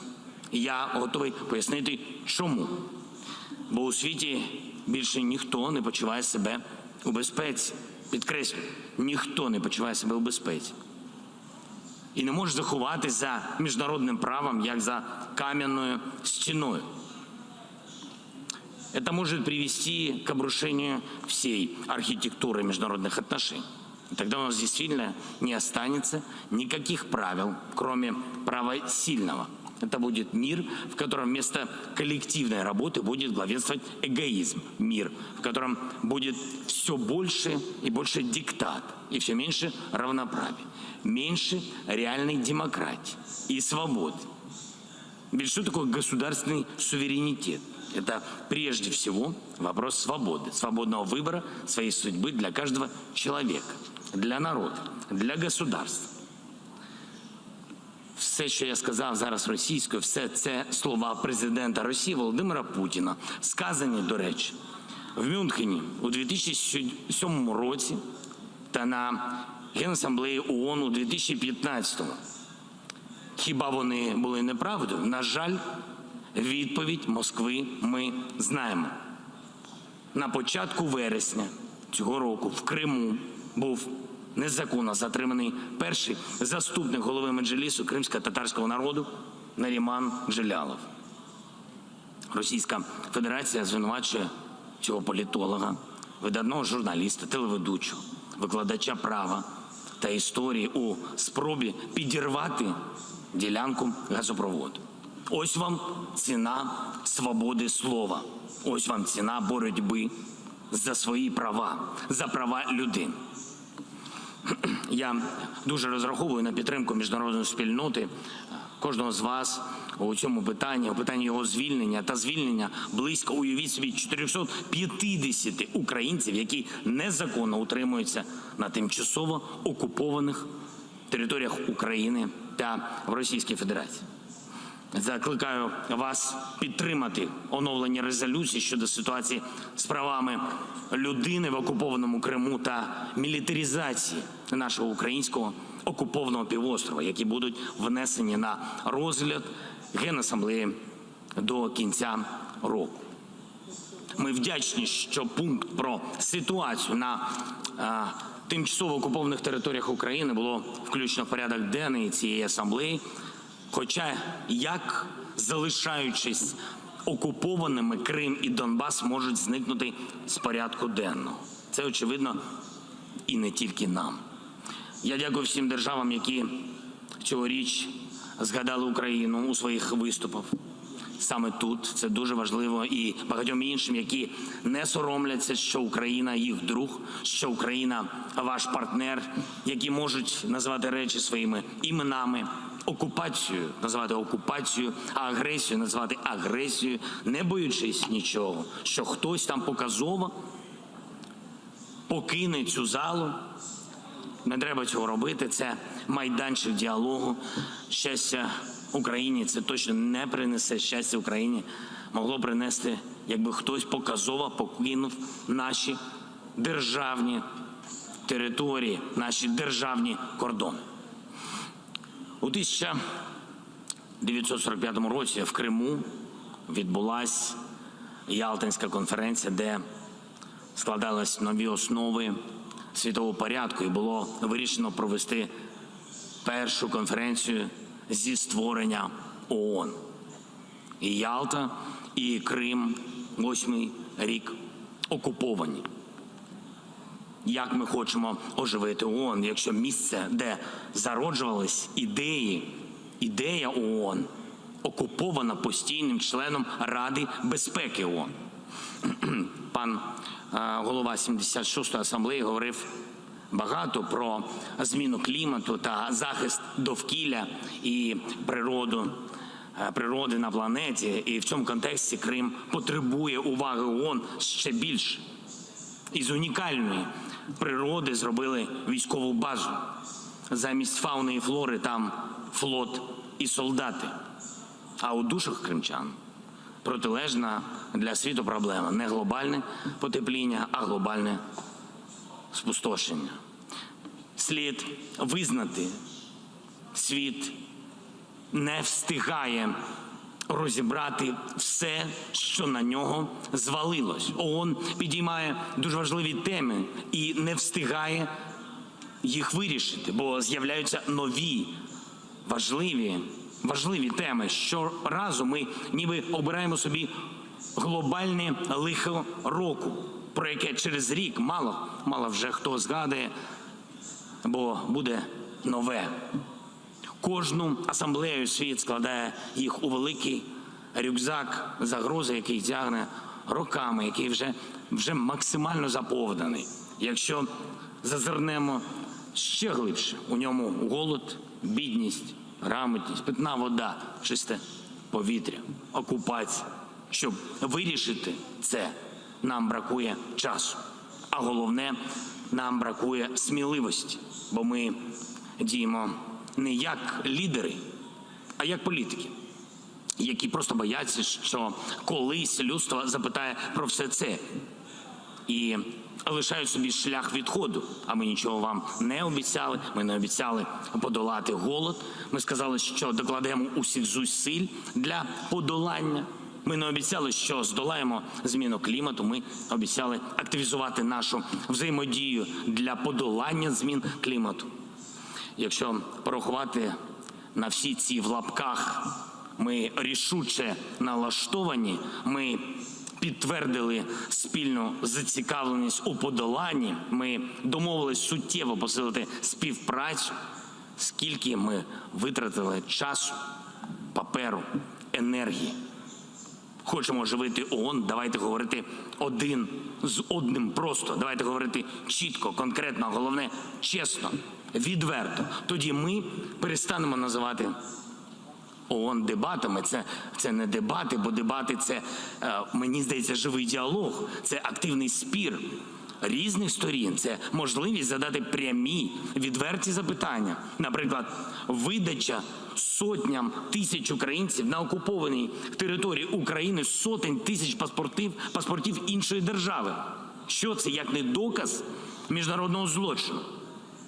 Що це, як не доказ безкарності і неповаги до міжнародного права? Більш того, Росія сама про це офіційно заявляє і змушує наших громадян України брати участь у виборах до російського парламенту. І якщо ООН на це дієво, потужно не відреагує, що це, як не доказ того, що оживляти ООН пізно? Та я вірю, навпаки, що ні, не пізно. І ООН має підтримувати тих, хто хоче змінити світ на краще. Сьогодні Україна виступає з низкою ініціатив, платформ, самітів. Візьмемо лише одну. Наприклад, Кримська платформа, вона має працювати під егідою ООН, я впевнений. І якщо в кожного народу буде такий свій дієвий майданчик, схвалений ООН, який буде вирішувати проблеми, працювати щодня, 24/7, це оживити ООН. Це про це. Бо це оживити віру в ООН серед простих людей. Пані та панове, я розумію, критика ООН звучить часто, але ми критикуємо себе. ООН – це не будівля, ООН – це лідери. І саме вони створювали ООН 76 років тому. Чи могли вони передбачити і прорахувати все? Впевнений, ні. Чи могли вони уявити, що механізм права вето як символ, що один може бути правим за всіх, стане інструментом, коли один може шантажувати всіх? Ні. Чи значить це, що все втрачено? Впевнений, ні.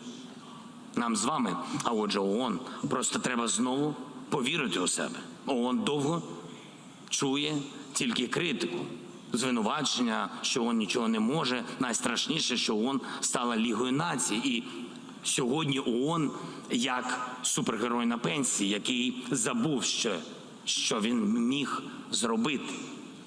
Він вважає себе обузою, слабким, кволим, непотрібним дідом, життя якого пройшло марно. А може ООН дещо згадає, як з 1981 року більше мільярда людей вперше у своєму житті отримали доступ до питної води. Хто пояснив дикому світу, що у кожної людини є права і що їх треба захищати? Хто дав перший документ, де вони детально описані? Хто забезпечує їжею 90 мільйонів людей у 83 країнах світу? Завдяки кому з планети зникла ганьба під назвою апартеїд?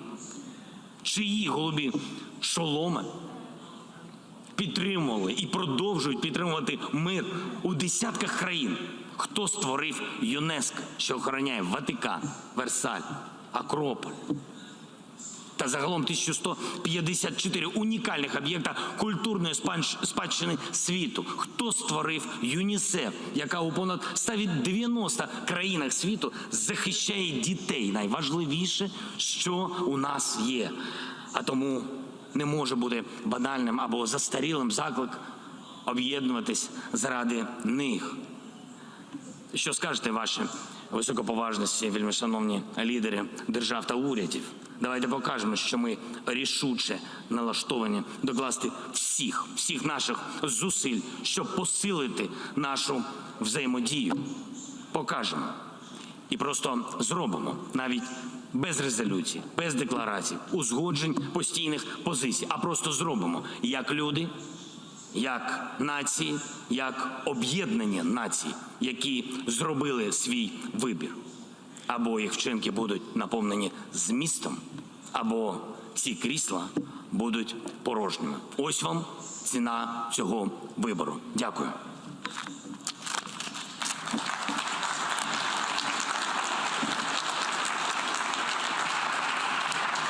On behalf of the General Assembly, I wish to thank the President of Ukraine for the statement just made, and I request protocol to escort him. İşte böyle şekilde Ukrayna Prezidenti Vladimir Zelenskiy Birleşken Milletler'nin Baş Asambleyasında çıkışta bulundu. Men ise şimdi yayınımızga qoşulacak musafirimizni taqdim etmege hazırım. Aqqorchalaycı Abdurishta G'ajiparov bizle canlı bağda. Abdurishta G'a, selam aleyküm, merhabanız. Aleykümselam.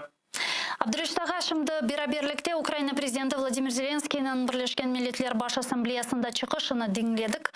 Yani Kırım'dan bu gibi çıkışlarga nasıl bakıla, nasıl siz dinlediniz, gördünüz, seslendirilgen mesajlarını belki de analiz etkendirsiniz. Kırım'dan aytılganlar nasıl şekilde kabul etili? Evet, bakanlar ya bu çıkışını koyganlar men bersem hem destek edilir hem de biz çok razıyız. Razıyız bu prezidentin aytkanlarına. Çünkü bu bağlanan teşkilat o dünyadan olan büyüğü yok. Onun sayın görmegen olgan şeyleri buna aytkan edi. Toplandığı asa platformada bu temsilciler yoktu, o temsilcileri. Onun için evet hep aytılgan şeyler hepsi doğru. Doğru. Onun azası birinci azalarından biri işte bütün dünyaya rahatsızlıklar getiriyor. Moldova'dan başlayıp Gürcistan, Ukrayna hep etraftakileri hep sıkaklı aldılar. Onun için de kimse bir hareketler edeyim demiyor. Laf olup kalıyor ama böyle bir hareketler yok, tedbirler yok. Onun için biz de destek ettik ona aytılan sözlerine biz de hoşlayıq evet. Hem de evet de biz pek minnettarız o bizim millette andı. Yakında bu birkaç gün önce alıngan bu reis yardımcısının birinci yardımcısının Nariman'da andı. Ana işte bu şeyleri de anıp hem de pek yaxşı bir kıyas edip ana o konuşu bu yabancı devletin padişahsının etkin sözlerinden etkin işleri ya tedbirleri bir keyim edip onu da hepsini gösterdi açtı işte bu yerde biz pek memnunuk.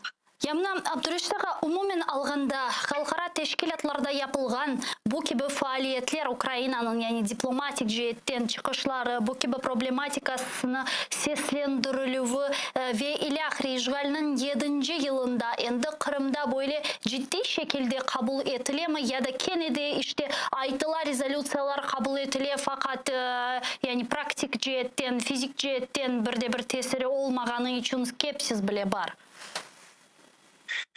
Skepsis var. O doğru. Doğru. Bana aklınızda olsa 100 yıl ögüne, 101 yıl ögüne olgan da Liga Nazi. Liga Nazi işini 26 yıl devam etti. Bundan sonra vazgeçildi. Çünkü o özünü becermedi vazifesine. Bu da buna bir halkara işte devletler arasında tinçlığını, cenk olmayacağını işte gözüne göre alıp varacaktı bu meseleyi de ne olsa olamadı. 26 yıl degende o dağıldı 46 senesi. Onun yerine bir yıl ögüne kuruldu bir teşkilat. Buna şimdi en büyük teşkilat dünyada olan şey bu Birleşik teşkilatı. Şimdi öyle bir görülü ki o teşkilat taşın çok tesir etip olamayı. Bunu insanlar seziyor işi. Sezi de onun için endi pek öyle bir ciddi umutları yok. Bu teşkilattan ya o diyeyim de ya bir hayal geçtim yine tekrarlarım. O kadar şeyler o dünyada da bu teşkilat işte kayıda dağları söküler bu bilmem daha bir azon yetmeyken bir şeyken de analı uğraşı. O da becerse de. Ama buna bu devletler cenk etti aramızda böyle bir işte böyle bir işte yırtıcı devlet var. Onu sakın görmegen oluyor. Onun için o insanlarda var o şey. Aramızda skepsizlik, işlemamalık var. Bu var bir şeyler. Abdurishta G'a, Devlet başlıkları işlenmeden sonra evet insanlardan ne istersin? Buna şuna hep geçti bu ne işte. Bu eski bir pensioner bir şey yok şey bu.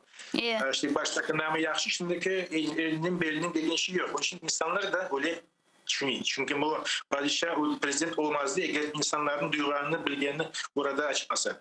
Evet, bunda Zelenskiy'nin hakkını almamak gerek. Hakikaten de çok böyle Тос doğru bir формулировканы bir ifadeni seslendirdi. İşte nefakada olgan super kahraman деп adlandırdı Birleşken Milletlerine. Mına Abdurrashad daga şunu da bu mesele etrafında da bir şeyini sormağa isteyim sizden. Çünkü görüyoruz ki çeşitli türlü halkara teşkilatlarda da Kırım meselesi çok koteriliyor. Bu mesele şiddetleştiriliyor. Hususan Kırım platforması ötkerilgenden sonra. Ama bu işgal etilgen Kırım'da böyle yanı represiyalar dalgasına yol açtı ve geçenleri göğrengenimizge göre Nariman Bey Celalga kabatlaf daha da böyle şiddetleştirildi. Yani başta ona işte şüpheli olarak aldılar bu davada, sonra demek diversiyada iştirakçı olarak yaptılar ve şimdi endi daha da güçleştirdiler ona karşı seslendirilgen davanı ve kabatlavını, demek ona patlaf maddelerini alma gibi böyle bir madde daha koştular. Patlaf maddelerini edinme, temin etme ve ilahri daha madde koşuldu. Sizin fikrinizce ne için böyle yapılan, ne için böyle adım adım şiddetleştirile kabatlavlar? O bana şimdiki gene de prezidentimiz aytdı. O politolog, jurnalist, o hoca, o bilmem siyasi bir geçen bir insan. O aslında koluna bir şey almayan insan absürt olağanı gösterdi bütün dünyaya. Bu devletin yapan şeyini, Rusya'nın yapan şeyini. Onun için bir algan yedi o. Şimdi bakınız Nariman herhalde yanında Hasan Aziz. Bu Hasan yapan şeylerin hep dünya biliyor bu işte olgan şeyler. O insanı pek horlap, kıynap. O da son ozu yürekleyen de bunu açıklasa aytsa da ona daha bir keskinleştirir Nariman'kine okşap. Demek bu 15 olsa 20'ye koyarlar onun işte bu ceza müddetini. Evet, şimdiki bu prezidentimiz diyeceğim. O anda bu etken söze çıktı, aytacağını ayttı. Kim bilir bu devlet öyle peşalanlık yapar, bir daha bir keskinleştirir, aytkan daha beter edeyim dedi. Onun için Rusya başka türlü yaşamayı bilmiyor. Onun için aytkan edim, o öyle kurulgan, onun işte bu davranışı, onun bir hayatı, o öyle davranıyor. Buna aklınızda olsa yani birlekin bu bağlar için işte bir kıyas değil. Aklınızda olsa var masallar da hani Kaşmir İsmet'in hani işte babaya gazeteken bunlar bağlardan başlayıp bağlardan korkup yaşamayı milletin halkını. Hani ben garini şeken, üç başlı bir şeken o bağlarlıktan insanları korkudan yaşamasını öğretti. Korkudan başlayıp 3-4 yaşında bağlardan beri şimdi milletinin de etrafında korkma peşinde. Onun için şimdi Nariman'ı da Hasan'ı da kabul ettiler. Hasan Akdemova. Şimdi bir taraftan elbet yaramay şey ama ne var? 20 yıl mı, kaç yılda verecek olsa cezasına göre asıl o devletin o kadar uzun ömrü olur mu eken Rusya'nın Allah bilir. O endi elimizden bağlı. Adi insandan başlar. Bu onaca iştah etsek ben belesem onun sonu koymak mümkün. Bu şeylerin. Çok sağ olun Abdurrashad bizle bağlanıp sorularımızga cevap bergeniz için büyük teşekkürler.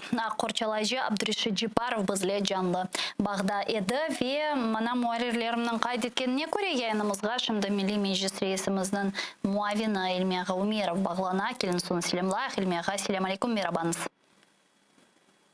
Aleyküm selam. Elmiyaga siz de Zelenskiy'nin çıkışını dinlegendirsiniz, beğendiniz mi? Gerçek aytsam çok doğru laflar ayttı. Açıkladı meseleni. Ama açık beğenmegen gerçeğim ton açık başka türlü almak mümkün edi. Misal olarak nasıl? Hepiniz bir şey yapmaysınız. 60 yıl içinde ne yaptınız? Deyip sorular verdi. Ama Ukrayna'nın meselesini yaxşı seviyede anlattırdı. Yani sizin aytkanınız çok sert laf etti. O manada deysiniz mi? Diplomatiyada alışmadık biz öyle çıkışlar dinlemeye. Ama diğer taraftan buna Elmiyaga men de bularını biraz analiz ettim. Düşünem ve ilahri buna yumuşak laf etip de nesini gördük? Yani yumuşak laf etip de bir böyle çok mühim bir neticelerini gördük mü? Belki de başka bir taktikаны endi deniştirdiler. Belki de şiddetli şekilde bir şeylerini ulaştırmağa, itermege böyle bir şekilde. Vakit gösterir. Ama açık alışmağından geldi de. Onun için Ben öyle aytып başladım. Ama aytılacak şeylerin hepsini aytkandayn duydum. Budapeşt'ki memorandum hakkında da ayttı. 60 yıl içinde ne yaptınız diye ayttı. Kayda ayıplamağa gerek. Onu da yapmak gerek bu münasebetlerde. Böyle umumi alganda ben beğendim onu çıkışını. Ya мына bunun birlikte ilmiyaga malum olganı ki bu Zelenskiy bu Birleşken Milletler Baş Asambleyasının çerçevesinde çeşit türlü diğer görüşmeler, müzakereler de gerçekleştirdi ve böyle görüşmelerden biri bu Türkiye Cumhurbaşkanı Recep Tayyip Erdoğan'ın görüşme oldu ve demek anda ular siyasi mahpuslarının azat edilmesi meselesini müzakere etkenler. Mına siz Recep Tayyip Erdoğan'ın yardımı ile azat edilgen insanlar sırasında olganınız için bu sualını sizge berem. Nasıl düşünüyorsunuz? Şimdiki şaraitlerde, şimdiki bu halkara konjunkturada, şimdiki bu vaziyette Recep Tayyip Erdoğan bir şekilde Putin'le anlaşabilir mi? Ya Nariman Celal'ın azat edilmesi için ya da umumen diğer siyasi mahpusların elbette ki onların hepsi birdir, biz birinden ayırmayız ama umumen alganda hepsilerinin birden azat edileceğine böyle umutlar çok yoktur ama herhalde ayrı kişilerin azat edilmesine ihtimal olganı için öyle diyeyim. Nasıl düşünüyorsunuz? Var mı böyle şimdiki vaziyette böyle bir imkan Erdoğan'da? İmkan kıdırmağa yer vakit gerek. Ama bizim akdemden azat etken vaktlerinde münasebetleri Putin'le Erdoğan'ın arasında yaxşı idi. O uzak ya çok kabarmadı. Gene bozulup gitti. De yaxşı ola vaziyette yaramıyorlar. Çünkü ortada siyasette çok meseleler var. Onun için öyle değişip durar. Bizim azat etken vakitte yaxşı devir edi. Onların arasında ve ondan da başka bizge bile aytmayıp bizim değiştirgen ekenler. Biz onu bir aydan son Türkiye gazetelerinden, malumat vasıtalarından bildik. Şimdi kıyın olur Erdoğan'a laf etmeye. Çünkü saylavlar hakkında bir beyanat yaptılar. Araları çok yaxşı, güzel değil şimdi. Ama sonki zamanlarda Türkiye'nin pozisiyası Recep Tayyip Erdoğan'ın sözleri ve ilahiri çok böyle faalleşti deyip aytmağa mümkün. İşte Karadeniz etrafında durgan devletlerin arasında Türkiye birinci. En güçlü, hem armiyası güçlü, hem Cumhurbaşkanı, prezidenti güçlü. Bekim çaresini tapar Erdoğan. Yani çünkü sizin azat edilmeniz meselesi bu Erdoğan ve Putin arasında olan anlaşma ve deniştirif olgan idi sonra bizim öğrengenimizge göre yani. Biz Ukrayna vatandaşı olganımızga bakmadan Erdoğan Rusya vatandaşlarını Türkiye hapishanesinden, türmesinden çıkarıp yiberdi. Putin ise bizim akdemlenekimizin cezadan boşattı. Yani belki de şimdiki şaraitlerde Erdoğan'ın elinde bir koz vardır. Belki de onu kullanabilir. Belki vardır ama ben tabi o kadar bilmeyeyim. Ya İlmiyağa şunu sormağa isteyeyim. Sizin fikrinizin de bu mesele etrafında öğrenmeye isterdim. Malum olganı ki bu Kırım işgal etilgeninden bu yana onlarca, yüzlerce Arbey esirler, siyasi mahpuslar, yani esasen onlardan çok sudan bastan olgan edi, azat etilgen veya değiştirilgen edi. Ve bu yüzlerce insanlar içerisinde sadece 3 Kırım Tatarı oldu. İkisi zaten Erdoğan'ın yardımı ile ve birisi Edem Ağabekirov. Bu 2019 senesi bu 33 insan içerisine kirgen bizim sabıkında siyasi mabusumuz. Yani sizin fikrinizce bu ne demek? Putin mahsus mu Kırım Tatarlarını vermeye istemey? Mahsus mu bunu yapa? Bizlerge ayrı bir böyle bir onun nefreti mi var? Çünkü Donbass'ını alacak olsak anda yüzlerce serbest bırak ama Kırım Tatarlarga gelecek olsak vaziyet daha da zorlaşır. %100 mahsus, 100%. Çünkü o Donbass'ını Rusya dep saymayın. Hiç olmaganda aytmayeli. Donbass'ını koşmadı Rusya'ga. Ama Kırım'ını 2 günden son, referandumdan 2 gün son Rusya'ga koştu Duma'nı kararıyla. Ve münasebetlerde kimden laf etse de ayta Kırım hakkında laf yürütmemiz. Kırım Rusya'nınki, Rusya'nın toprağı, Rusların sakralная земля ile al barozunu. Bir Zelenski da yakın vakitlergece o'zini ele alib baraydı. Kırım hakkında aytmamaga hazır olgandaydı. Ama şimdi değiştirdi.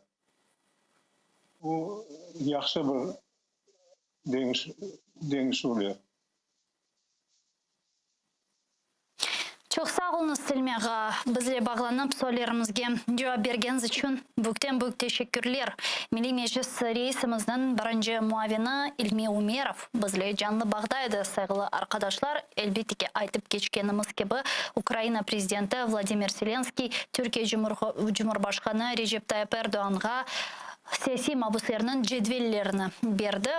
Bu cedvellerde hem esir, Donbass'ta esir tutulgan siyasi mabus olarak tutulganlarının isimleri hem de işgal etilgen Kırım'dan siyasi mabuslarımızın ekseriyetten Kırım Tatarlarının isimleri ile cedvelini berdi. Malum olganı gibi Türkiye Prezidenti yakın zamanlarda Moskova'nı ziyaret etmeli ve anda onun Putin ile görüşmesi var. Yani o sebepten şimdi bu mesele daha da çok müzakere edildi, daha da çok böyle bir umutlar peyda ola. Şimdi Zelenskiy'nin böyle bir görüşmeler olup geçti. Kırım Tatarlarının azat edilmesine Erdoğan'ın katkısı yani böyle hissesi nasıl olacağı meselesi müzakere edildi ve Putin'in görüşmesi arifesinde bir neticeler olabilir mi? Elbette ki bu sualga cevaplarını kıdırmağa devam edemiz. Anlayamız. Eğer de bir operatsiya olacak olsa azat etülüfle bağlı bu Kennedy gizli olarak yapılacaktır ama herhalde nasıl bir şekilde yapılsa da siyasi mabuslarımızın azat edilmesine bir adımlarının gerçekleştirilmesi bu yönde büyük bir güzel bizim için umut bergen adımlardır. Elbette ki temel problem Kırım'ın işgalini çözmek. O vakit siyasi mabuslar da olmaz ama Kırım azat etülü meselesi yönelişinde hareketler yapılganı vakit içtimai ve humanitar meselelerinin çözülmesi de çok mühimdir deyip düşünemiz. Ben Rus diline geçeyim çünkü elbette bizim yayınımız, musafirimiz baştan biz Rus dilinde laf edecekmiz, ama продолжаем информационно-аналитическую программу. Бугунь. В студии для вас работаю я, Гульсума Харилова, и я рада представить гостя, который подключился к нам в режиме онлайн. Владимир Воля, магистр державного управління політичної експерт. Пане Володимире, вітаємо вас. Салям алейкум. Алейкум ассалам. Да. Доброго здоровья. Пане Володимире, мы как раз сейчас в нашем эфире обсуждаем выступление президента Украины Владимира Зеленского на 76-й сессии Генеральной Ассамблеи ООН. Для начала я бы хотела услышать ваше мнение относительно того, что вот вам понравилось это выступление, это то, чего вы ждали, оно было слишком жестким или слабым, как вам показалось? Ну, я бы сказал так. С одной стороны, действительно, оно было слишком жестким, достаточно жесткие такие обороты были использованы, тональность, да. На самом деле, из того, что понравилось, то, что действительно поднята проблема бездействия ООН, но с чем не согласен, с тем, что упреками о том, что представители ООН не были на Крымской платформе, это безосновательный упрек. И согласен с тем, что И что еще самое важное, что на самом деле проблема решается то по-другому, а не обращением и упреком, почему ООН не было на Крымской платформе. На самом деле нужно было бы, возможно, подойти к этой истории по-другому. Как? Вот президент Турции Эрдоган перед своим визитом, то есть в начале своего визита на Генассамблею ООН, он привез книгу, презентовал. В частности, в этой книге идея о том, это концепция турецкая «больше 5», то есть это реформировать постоянный Совет Безопасности ООН, чтобы там было более 5 государств. И я думаю, что было бы более продуктивно эту тему скоординировать с Турцией и действительно не упрекать вот этот аппарат технических сотрудников ООН, а поднять всерьез на этот раз вопрос о реформе Совета Безопасности, права вето как такового. То есть по большому счету можно было бы даже при желании договориться о том, чтобы собрались руководители 3 государств, пример Грузии, президент Молдовы, президент Украины Зеленский, и на совместной пресс-конференции подняли вопрос вот этих выборов, незаконных выборов Российской Думы, которые прошли на территории, на отторгнутых территориях от каждого из этих 3 государств. Кроме того, с президентом Эрдоганом все это было можно бы совместить и сделать совместный призыв к реформе ООН. Это был бы серьезный коллективный голос. А так получается, что выступления сами по себе — это вот как фильм «Одиночество в сети», да? Так и вот эти вот выступления, каждый говорит о своем, но большинство не слушают при этом говорящего другого, да? И получается, да, идеи неплохие, направление как бы действий правильное, но с точки зрения реализации вышло так, что это было просто выступление, каковых было там несколько десятков, да? Выступления, которые, как я сказал, выступают, все приезжают выступить, но когда начинаются выступления других, то уже мало кто слушает, каждый идет, занимается своими делами на полях, так сказать, этой Генассамблеи ООН. Остаются полномочные представители государств в зале и слушают. Поэтому я думаю, что некоторые возможности, которые были бы очевидными с моей точки зрения, они просто оказались неиспользованными. Например, вот давайте попробуем понять. Действительно, выступление на 22 минуты, очень сильное, мощное, прозвучало очень много жестких заявлений. Вот, к примеру, Зеленский назвал Организацию Объединенных Наций супергероем на пенсии, да, довольно жесткая такая формулировка. Но при этом, да, действительно выступил. А вот что дальше? Вот после этих формулировок, после этих призывов проснуться миру, проснуться ООН и так далее. Вот каких конкретных действий после этих заявлений мы сможем увидеть, как должен действовать Зеленский, я не знаю, должен к нему подойти там Гутерриш и сказать: да, ты прав, давай что-то делать, предлагай, мы согласны, давайте вместе разрабатывать какой-то план. То есть как это должно происходить? Гутерриш не руководитель ООН, если точнее по смыслу, да? Он лишь человек, который осуществляет координацию работы аппарата ООН, деятельности ООН на тот период, на который выбрали. То есть это исполнительный директор. У ООН нет руководителя. Это не союз государств, какими являются обычно НАТО, там, как его называют, Европейский Союз, да, межгосударственное объединение полуконфедеративного типа и так далее. ООН — это площадка, на которой присутствуют и участвуют все, в том числе нарушители международного права. ООН таким был изначально, и он никогда не был отдельным каким-то действующим лицом. Это всегда ООН, это коллектив, это 5 государств, в первую очередь, с точки зрения влияния именно, да, 5 государств-победителей во Второй мировой войне. Поэтому Гутерриш, он просто исполнительный директор, координатор там, и так далее и тому подобное. Даже не в том смысле исполнительный директор, что ему что-то поручают сделать. Нет, он просто координирует техническую вот эту работу, мероприятия и иногда что-то озвучивает от имени общих документов ООН. Я На поняла, самом хорошо, деле, тогда давайте говорить Вот так. Мы сейчас- собираем консультации с теми странами, которые входят в Совет Безопасности ООН. Там есть Россия. Естественно, она наложит вето. Как тогда быть? наложит. Да, поэтому вот почему я сказал, упомянул президента Турции, еще нескольких государств. На самом деле многие государства заинтересованы в том, чтобы ООН и Совбез ООН были реформированы. И для того, чтобы реформировать ООН, необходимо создать коалицию государств, критическую массу, вот объединить усилия все, которые бы сказали, да, реформируем.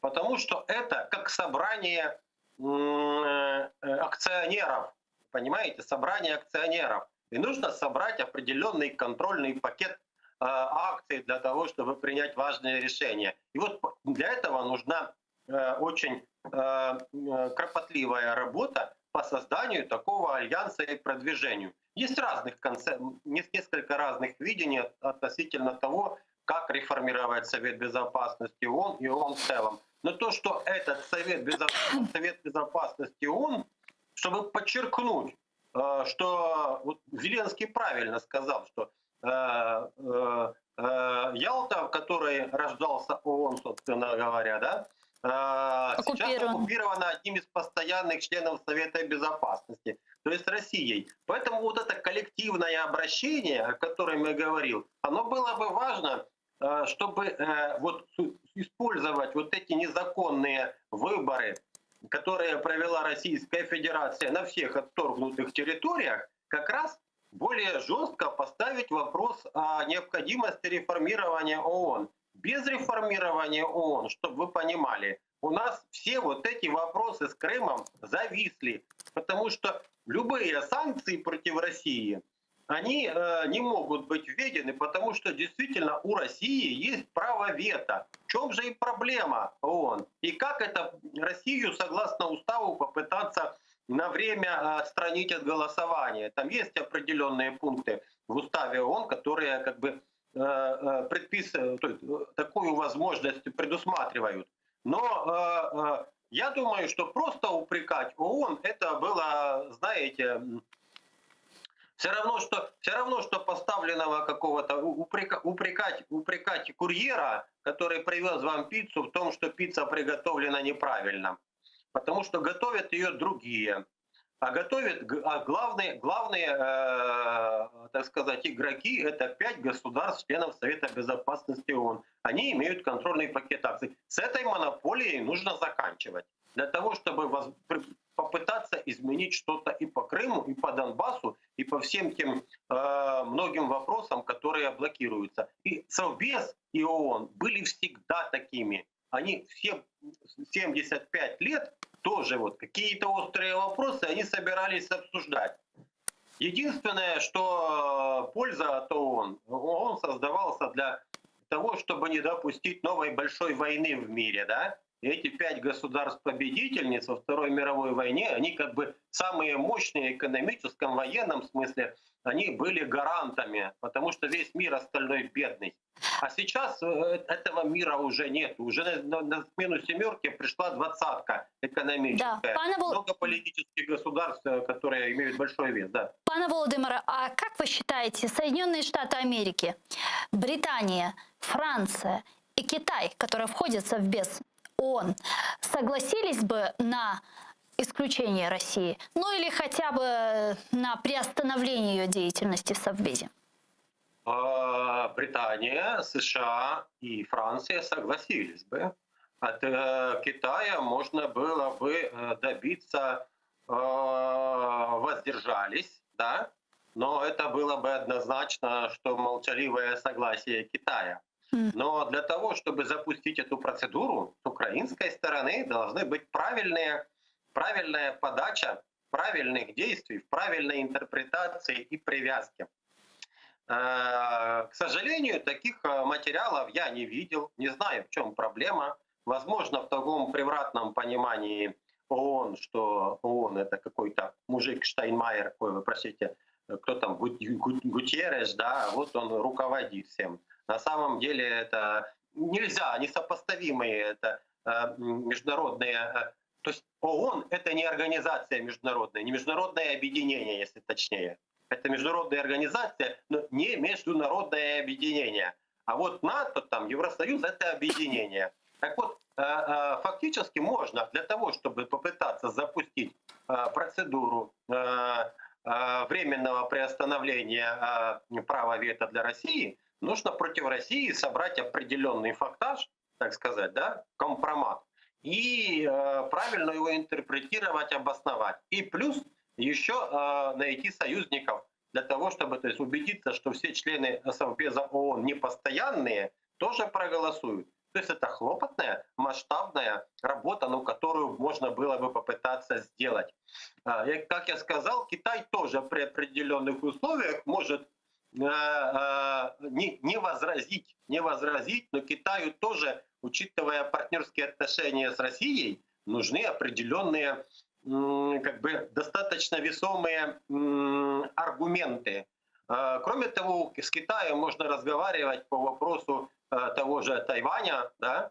Если они не хотят, чтобы Украина голосовала за все эти западные резолюции, то я думаю, в обмен можно было бы попросить Китай не возражать против каких-то важных для Украины действий. Нет, ну в этом случае Украина не может торговать своими дипломатическими принципами. Это тоже неправильно, пане Володимир, согласитесь? Это не дипломатические принципы. Я думаю, что в интересах Запада было бы в том числе, чтобы Россию отстранили хотя бы на время, лишили этой возможности использовать. Да, но ведь с другой стороны, когда, к примеру, поднимается некая резолюция с нарушением прав человека на территории Китая, Украина, которая поднимает также резолюции по нарушению прав человека на оккупированных территориях со стороны России, не могла бы не голосовать за такую резолюцию, потому что это неправильно. Подождите, на территории со стороны России могла бы голосовать, а на территории со стороны Китая могла бы и не голосовать. Ну как, это не двойные стандарты, когда мы... Ну что для нас важнее, смотрите, или нам... Тут очень непростая ситуация, очень непростой выбор. Да, мы проголосуем за западную антикитайскую резолюцию по Тайваню, Гонконгу, еще там по Синьцзяну, да. Но тут вопрос. Нас в чем интерес? Чтобы из-за Крыма, из-за Донбасса получить в контексте проблемы Крыма и Донбасса определенную выгодную какое-то голосование в Совбезе ООН. Поэтому у нас выбор. Либо мы не голосуем за эти резолюции. Я думаю, что наши западные союзники могут нас понять. Как я сказал, что они тоже заинтересованы на самом деле, да? И поймут, что да, пускай Украина не голосует за какую-то, допустим, канадскую резолюцию, но зато Украина, не Запад, а Украина может попытаться добиться того, чтобы Россию лишили хоть на время возможности использовать право вето хотя бы по украинским вопросам. Разве игра не стоит свеч? А мир циничен, вы понимаете? У нас нет на самом деле все вот эти разговоры, союзники. Кстати, неправильно, что...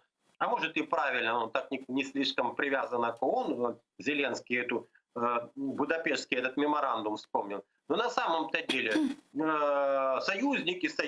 А что союзники? Что союзники? Ну мы голосуем с ними, они с нами голосуют. Но что эти голосования?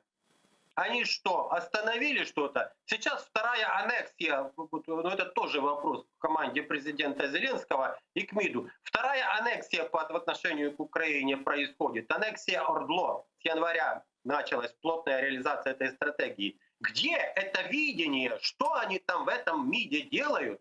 И тут нужно использовать уже методы, потому что уже одна аннексия произошла гибридными методами. И что эти резолюции? Мы не можем ничего сделать с Россией, потому что зато мы голосуем за антикитайские резолюции и не имеем возможности получить хоть какой-то результат удовлетворительный по резолюциям Совбеза ООН, по крымским вопросам, по вопросам Донбасса.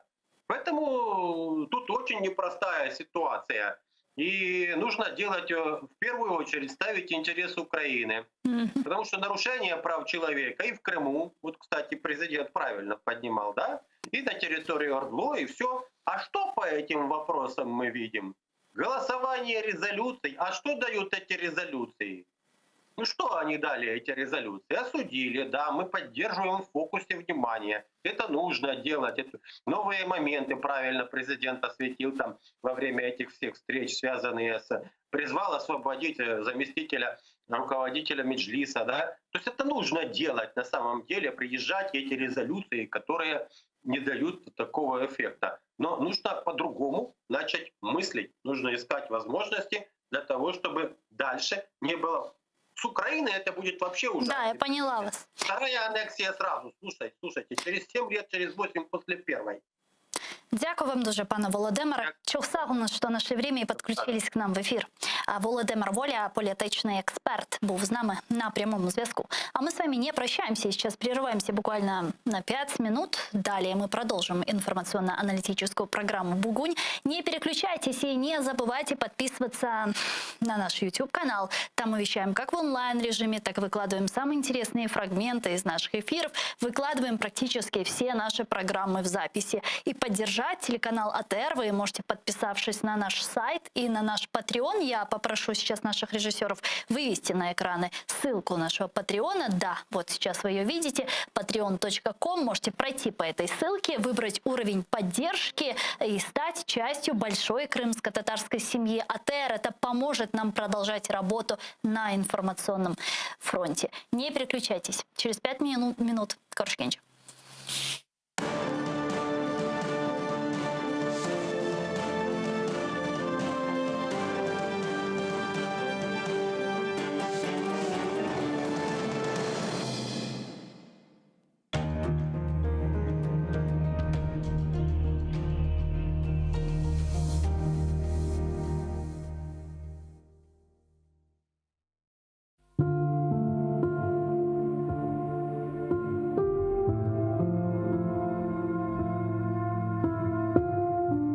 Қартлық іч sevmeyim. Яшлық мені бегенмей.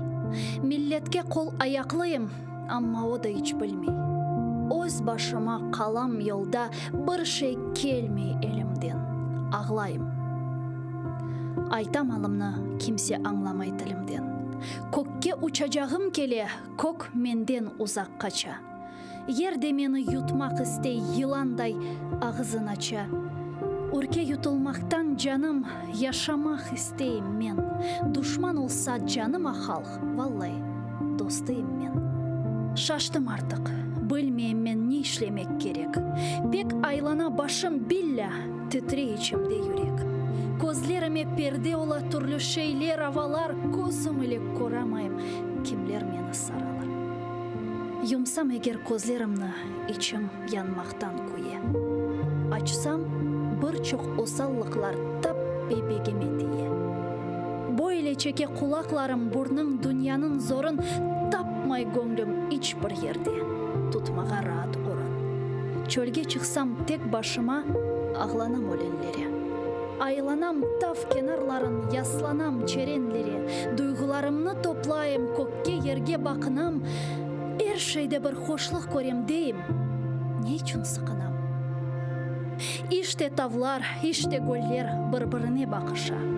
İşte sular yerden çıka her bir yakka akışa.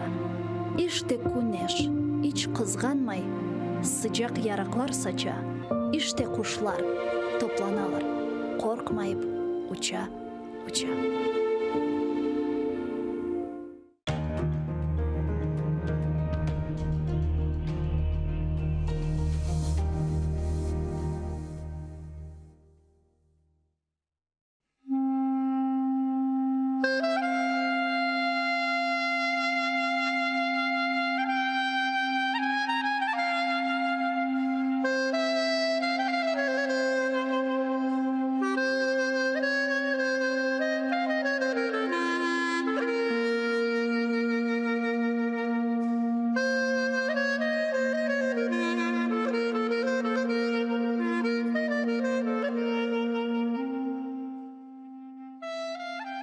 Bismillahirrahmanirrahim. Yaradanım, Allah'ım, 99 min var. Ya Rabbim, Kırımlarga isteklerini bir yutunda devletlerini. Senden hayrı yok kimsemiz. Vatan için dua etemiz. İmdad bekle, Kırım hürmette. Rahim eyle açsın hizmette. Bizni Kırımda yarattın, yardımın ile. Sürgünden kaytık. Endi halkımız Kırım'ında devletli olsun vatanımızga. Biz için aziz Kırım'ımız. Takmında açsın baktımız. Senden hayrı yok anlayacak. Yaratanım aç bizge uçak. Kırımlarga elini uzat. Yardım ver ya Rabbim. Bir bizge imdat. Bu aziz toprak ecdadım yeri. Kırımlarının tükenmez yeri. Adda bizlerini vatanımızga. Sahip olayı Kırım'ızga. Kırımlar kalbi tek sana eman. Ecdatlar yerini bağışla. Amin.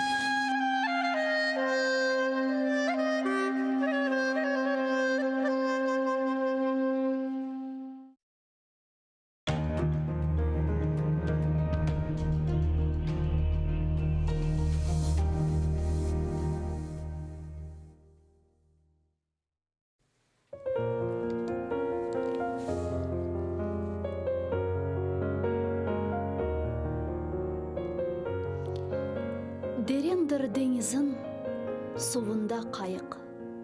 Ne güzel adasın, mақтауға layık. Yüksektir dağların, serindir avan.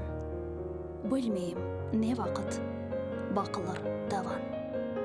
Savar mı tumanım, başında çatırdağ. Korer mi o günni, menim başım sağ.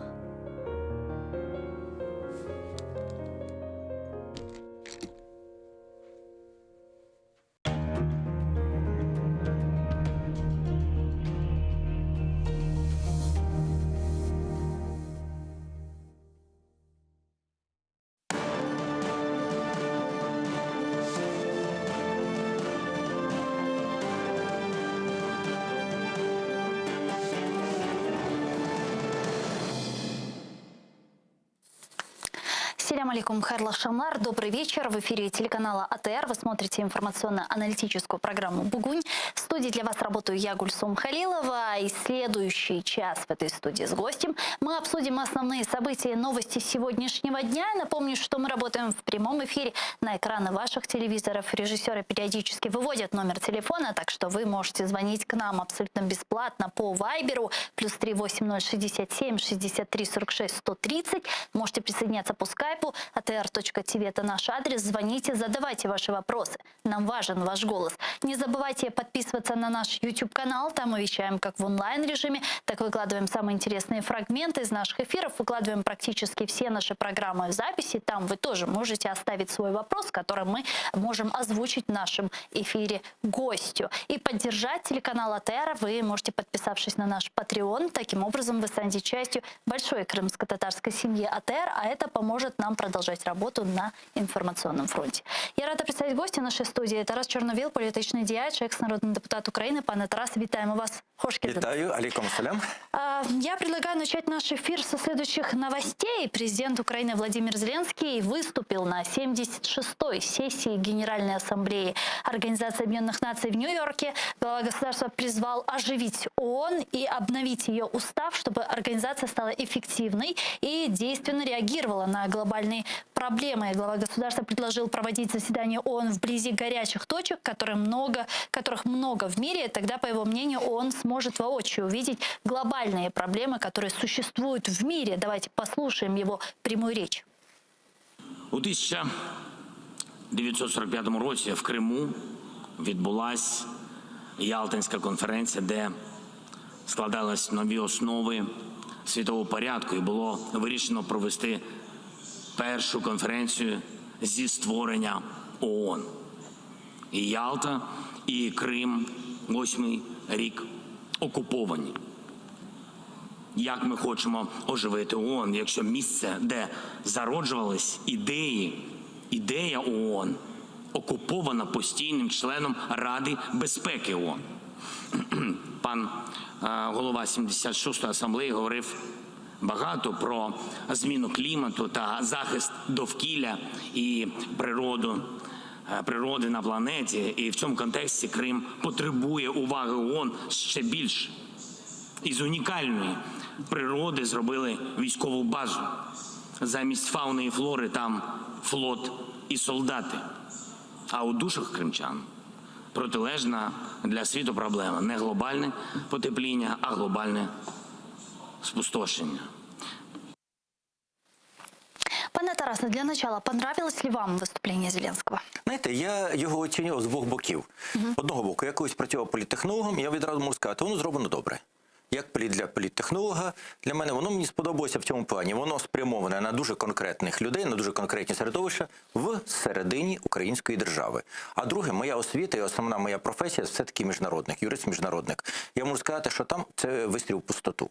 Але, знаєте, зараз будемо це аналізувати. Я тільки єдине хочу з чого почати. Знаєте, іноді символіка погано стріляє. З символами треба бути обережно.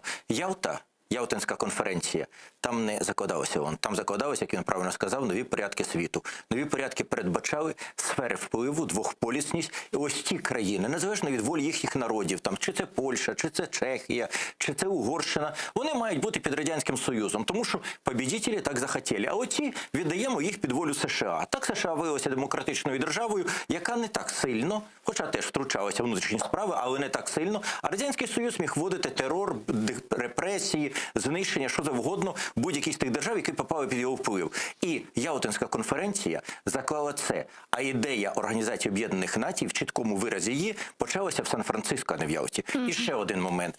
Ялтинська конференція проходила, наскільки я пригадую, в лютому 45-го. А 9 місяців до цього в Криму відбувся страшний акт геноциду. Акт знищення, фактично виселення, депортації, яке привело до знищення велетенської кількості кримських татар. І як на мене, коли ми говоримо про Крим, і от ці речі, пов'язані з корінним народом Криму, все ніби як трошечки відсунути і гратися в алюзії, які дуже небезпечні, тому що, ще раз кажу, це є ідея Москви і Вашингтона. Поділ світу. Вона дуже недобра для сьогоднішніх алюзій. Тому порівняння було дуже-дуже недоречне. Про Крим треба було говорити. Мені сподобалося, тепер навіть для міжнародної аудиторії, те, що Крим був достатньо добре згаданий, те, що він був згаданий з красивими епітетами, з усім, це, звичайно, добре. Те, що добре, що згадано про арешти і про недавній арешт заступника голови Меджлісу кримськотатарського народу, це добрі речі. Вони там прозвучали. Що поганого? Насправді, неймовірно погано, коли починаєш ставати в позу ображеною і розказувати, що всі тобі винні. Володимир Зеленський приблизно рік назад, менше року назад, після Нового року десь обрав оцю позу. Нам всі винні, нам всі заборгували, нам всі щось мають дати. Всі не такі, тому що вони там не оцінили, недооцінили, не додали. Знаєте, це, кстати, з весни почалось. Так, власне, з кінця зими. Да. Десь від того часу. І від того часу він постійно, Байден чому, ще навіть з минулої осені, Байден чому ми досі не в НАТО. А чому не в НАТО? НАТО ми будемо тоді, коли НАТО буде вигідно прийняти Україну, а не Україні буде вигідно вступити до НАТО. Це є класичний приклад, це є замкнуті співтовариства, які приймають до себе тоді когось, коли він їм вигідний. Європейський Союз має, звичайно, в Конституції Європейського Союзу, якою є Лісабонський договір, і в попередніх угодах установчих, записані, що кожна європейська держава, яка відповідає копенгагенським критеріям, виконує певні функції, інші речі, може стати членом Європейського Союзу. Але при тому всьому ви можете стати тільки в тому випадку, якщо ваше приєднання буде вигідним цій структурі. І звертатися до всіх: ви нам вигідні, ви нам не дали, ви нам не зробили. А це перша половина виступу, тільки це і звучало. Це тільки відвертає, це робить негативний ефект, абсолютно, це дуже погано. І дуже погана річ. Знаєте, коли у нас витягували ковідну ситуацію завдяки гуманітарній допомозі, ми ж, крім дуже корупційних закупок Ковішилду і Коронаваку, яких ціна раптом виявилася неймовірно високою, ми ж все інше отримали: Pfizer, Moderna. Ми ж отримуємо, не купуємо їх, ми ж їх в основному отримуємо як подачки. Нам їх дають, нам їх дарують. І тут тут розповіді, ви неправильно поділили знову, ви там знову все для багатих. Знаєте, оце фільм «Титанік» в стилі, який перевертає все насправді навпаки, що нібито бідні завжди хороші і гарні, а багаті, тут в даному випадку країна, завжди погані. Ну, з цим звертатися може, знаєте хто? От я пригадую подібні нотки, я колись реферував, дуже добре вичитував виступ президента Ірану. Це було давно, Ніхінджак, по-моєму, забувся, як його звати.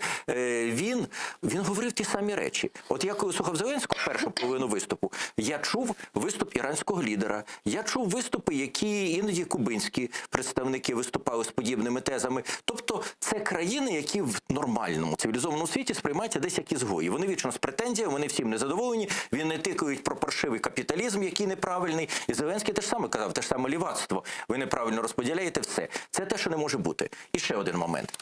Знаєте, в міжнародній політиці популізм можна іноді трохи погратися, але він не зовсім хороший. Розказувати про те, як треба розбудити Організацію Об'єднаних Націй, ну, ніхто не задоволений, і головне, що генеральний секретар ООН не задоволений, всі не задоволені. Але розказують, ми маємо пробудити, перезапустити статут ООН. Ну, слухайте, він каже, що в нього є юридична освіта. Ну, ніби Криворізька якась там, то ти мав би знати, там же ж проходить курс міжнародного права, ти мав би знати, що статут ООН, принаймні мав Кулеба тобі сказати, не можна змінити без рішення постійних членів Радбезу ООН. Тільки вони мають затвердити. Це є повне табу. І Росія відразу сказала, вона табу ставить, вона ставить вето на будь-які зміни статуту, які їй не подобаються. Может, тогда стоит начать с реформирования Совета Безопасности ООН? Или таких механизмов юридических нет? Ні, теж нема, тому що насправді реформувати це знову треба міняти статут, і на це згоду мають дати всі постійні члени, ну, принаймні, мають не поставити вето. Всі постійні члени Радбезу ООН. І тому говорити про те, що всім болить. Господи, ну, Зеленський не перший це винайшов. Ми 5 років, перших з 14-го року, початку війни, тільки говорили, от якби. Як зробити так, пригадуєте, та дискусія, як зробити так, щоб обмежити право вето країни, не будь-якої країни постійного члена, а тільки тої країни, яка є зацікавленою стороною. От Росія напала на Україну, Росія почала війну, і ми розглядаємо якусь там певну резолюцію, і треба, щоб Росія не мала настільки в цьому пункті права вето. Але Росія сказала, ну, були ж проекти, був проект написаний. Його писали в Україні, до речі, я скажу, дуже цікаву штуку, але подали його, по-моєму, Франція і, здається, Німеччина. Інші держави. Ми вирішили, що все-таки наш рівень не такий високий, і вони подали. І Росія відразу сказала, буде 100% вето. Не буде цього пункту, і все зупинилося. І тому розказувати ті речі, це все дуже красиво звучить, але насправді це в пустоту. Ну, пане Тарасе, мы вернемся обязательно к этой дискуссии. Давайте подключим к нашему эфиру експерта з міжнародних питань Андрія Каракутя. Він зараз з нами на прямому зв'язку. Но прежде я предлагаю принять телефонный звонок от нашего зрителя, который дозвонился к нам, и, очевидно, у него есть вопрос. Алло? Алло, да, здравствуйте. Здравствуйте. Да, здравствуйте. Мы слушаем вас. Пожалуйста, задавайте ваш вопрос. Я хотіла б задати питання пану Тарасу Чорноволу, яке в нього ось враження від виступу Володимира Зеленського, тобто від його промови на Генасамблеї ООН, що він про це думає. Да, дякуємо, пані Оксана. Согласно, пан Тарасе, ви ответили на этот вопрос вже, ну, от коротко для наших зрителей. Добре, ні, давайте так. Я про частину сказав, чисто технологічно, воно зроблено досить вміло. Тобто писали люди, які добре вміють це робити, вони тут заклали добрі емоції, але на міжнародну аудиторію, до якої він звертався до дипломатів найвищого рівня, до глав держав. Так, зал був порожній, зрозуміло. Це був дуже поганий день. Занадто пізно Володимир Зеленський спохватився, що йому таки треба брати участь в цьому засіданні, і в нас вже не було вибору. Це був поганий день. Але все одно його виступ будуть десь там проглядати, реперувати. І от для тих людей, до кого він мав звернутися, до сильних світу цього, які мали сприйняти, це був невдалий виступ, перша половина. Але була друга половина. І от я думаю, після наших включень ми про неї проговоримо. Тобто я можу відповісти, що автори, які готували Зеленському цей виступ, вони не є безнадійними. Вони вміють такі речі писати, але вони більше пишуть для внутрішньої української аудиторії. Вони навіть не здогадуються, не розуміють, що зовнішня аудиторія її треба чіпляти іншими зовсім речима. Пан Андрій Каракуць зараз з нами на прямому зв'язку. Пане Андрію, вітаємо вас. Салям алейкум. Так, добрый вечер. Да. А как вам выступление Зеленского? Ну, если смотреть на его смысловую часть, то, безусловно, там было несколько блоков. Пан Тарас уже назвал вот как раз, началось все с коронавируса, борьбы с ним. Затем уже президент Зеленский перешел к конкретным проблемам, которые касаются в первую очередь Украины. Это именно деоккупация Донбасса, деоккупация Крыма. Очень много времени посвятил именно Крымской платформе. То есть именно те месседжи доносил, которые действительно Украина на международной арене должна постоянно подчеркивать. Если брать именно то, насколько эта речь была направлена действительно на внешнюю аудиторию, я соглашусь с тем, что, скорее всего, это в первую очередь было направлено на внутреннюю аудиторию, то есть на украинскую аудиторию, потому что очень много лидеров выступает как раз во время Генассамблеи, и действительно основные мероприятия, это происходит во время вот таких непубличных встреч в кулуарах. Очень важно, что в частности президент Зеленский встретился с премьер-министром Великобритании Джонсоном, что у него будет еще ряд полезных встреч. То есть, скажем так, эта поездка не только ради выступления, это поездка именно для того, чтобы снова встретиться с основными партнерами, для того, чтобы снова поднять вот такие самые актуальные проблемы, которые волнуют наше государство. И если брать конкретно вот его тезисы о деоккупации, вот его претензия конкретно к ООН о том, что ООН не поддержала саммит Крымской платформы, то здесь я считаю, что это все-таки было больше такой риторический вопрос, почему не поддержала ООН. И потом он сам же отвечает на этот вопрос, когда говорит, что в Совете Безопасности находится государство-агрессор. То есть действительно эта организация нуждается в реформировании, об этом уже говорят много лет, уже десятки лет на самом деле, и понятное дело, что одна Украина не сможет запустить этот процесс. Но тем не менее, напоминать надо. Я согласен тут с нашим президентом. Действительно, сегодня мы видим, как страна, которая является постоянным членом ОБСЕ, постоянным членом Парламентской ассамблеи Совета Европы, которая является членом Совета Безопасности Организации Объединенных Наций, ведет себя как террористическое государство, на территории которой не соблюдаются абсолютно никакие человеческие права, где на территории этой страны мы видим преступников в погонах, а обычных людей мы видим в застенках ФСБ ни в чем не виновных. И это не 37-й, а 21 год. И неужели у такой организации, как Организация Объединенных Наций, нет механизмов влияния на такую страну, которая нарушает этот миропорядок? Если посмотреть на историю самой ООН, как она проходила подобные кризисы, здесь должна быть в первую очередь должен быть консенсус существовать конкретно в Совете Безопасности ООН. То есть был фактически только один случай, когда, например, начали миротворческую операцию в отсутствие одного государства, Советского Союза, которые просто-напросто не пришли на это заседание.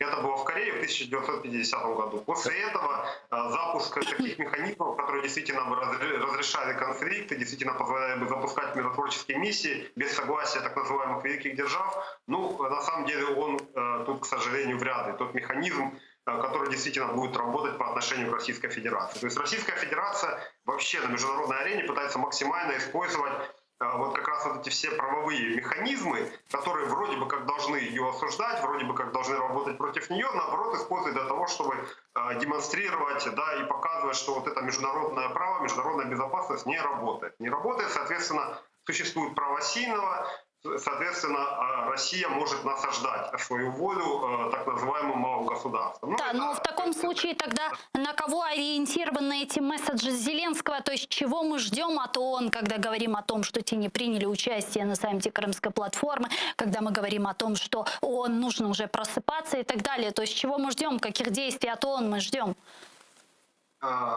И саму всю организацию я бы, скажем так, не критиковал в данном ключе, что она недееспособная. Скорее всего, это именно призыв был вообще к странам-членам ООН, ко всем 193 странам, которые участвуют в этой организации, которые многие до сих пор голосуют против вот этих резолюций в поддержку как раз прав человека в оккупированных Крыму и на Донбассе. То есть это именно призыв к тем странам, которые сейчас, к сожалению, поддерживают Российскую Федерацию, и не надо скрывать, что они в том числе и постоянные члены Совета Безопасности ООН, то есть кроме России там еще Китай очень часто либо не голосует, либо голосует против. То есть нам нужно собирать такую своеобразную коалицию стран, которые будут и дальше продолжать поддерживать наш суверенитет. То есть я думаю, что это были призывы конкретно к странам-членам. Если брать саму ООН, то давайте посмотрим. Очень активно эта организация работает, как и на востоке Украины. Понятное дело, что в Крыму нет для этого условий, но помогает местным жителям, да, проводит разнообразные инициативы. То есть организация работает. Однако вот тот механизм, про который мы очень много говорили, о том, что нужно запускать миротворческую миссию, о том, что нужно каким-то образом прекратить уже обстрелы, да, тут, к сожалению, Организация Объединенных Наций вряд ли может быть использована как раз из-за позиции Российской Федерации. Дякую вам дуже, пане Андрію. Чохсагл, що нашли время і підключились к нам в ефір. Андрій Каракуць був з нами на прямому зв'язку, експерт з міжнародних питань. Тим временем Зеленский также выступая с трибуны Генассамблеи ООН, призвал всех членов ООН присоединиться к декларации, которая была принята на учредительном саммите Крымской платформы в Киеве, и упрекнул за то, что организация уклоняется от вопроса Крыма. Давайте послушаем вместе его прямую речь и продолжим. Участь 46 держав та міжнародних організацій у першому саміті Кримської платформи про деокупацію Криму – ось це відданість основним принципам ООН. Я дуже вдячний кожній з цих країн. А те, що ООН проігнорувала майданчик для вирішення проблем міжнародного права та окупації – це якісь нові, мені здається, ніким не схвалені принципи. Якщо ми хочемо оживити ООН, давайте згадаємо, що тут немає обраних, яких не можна ображати. ООН – це всі ми, це 193 країни.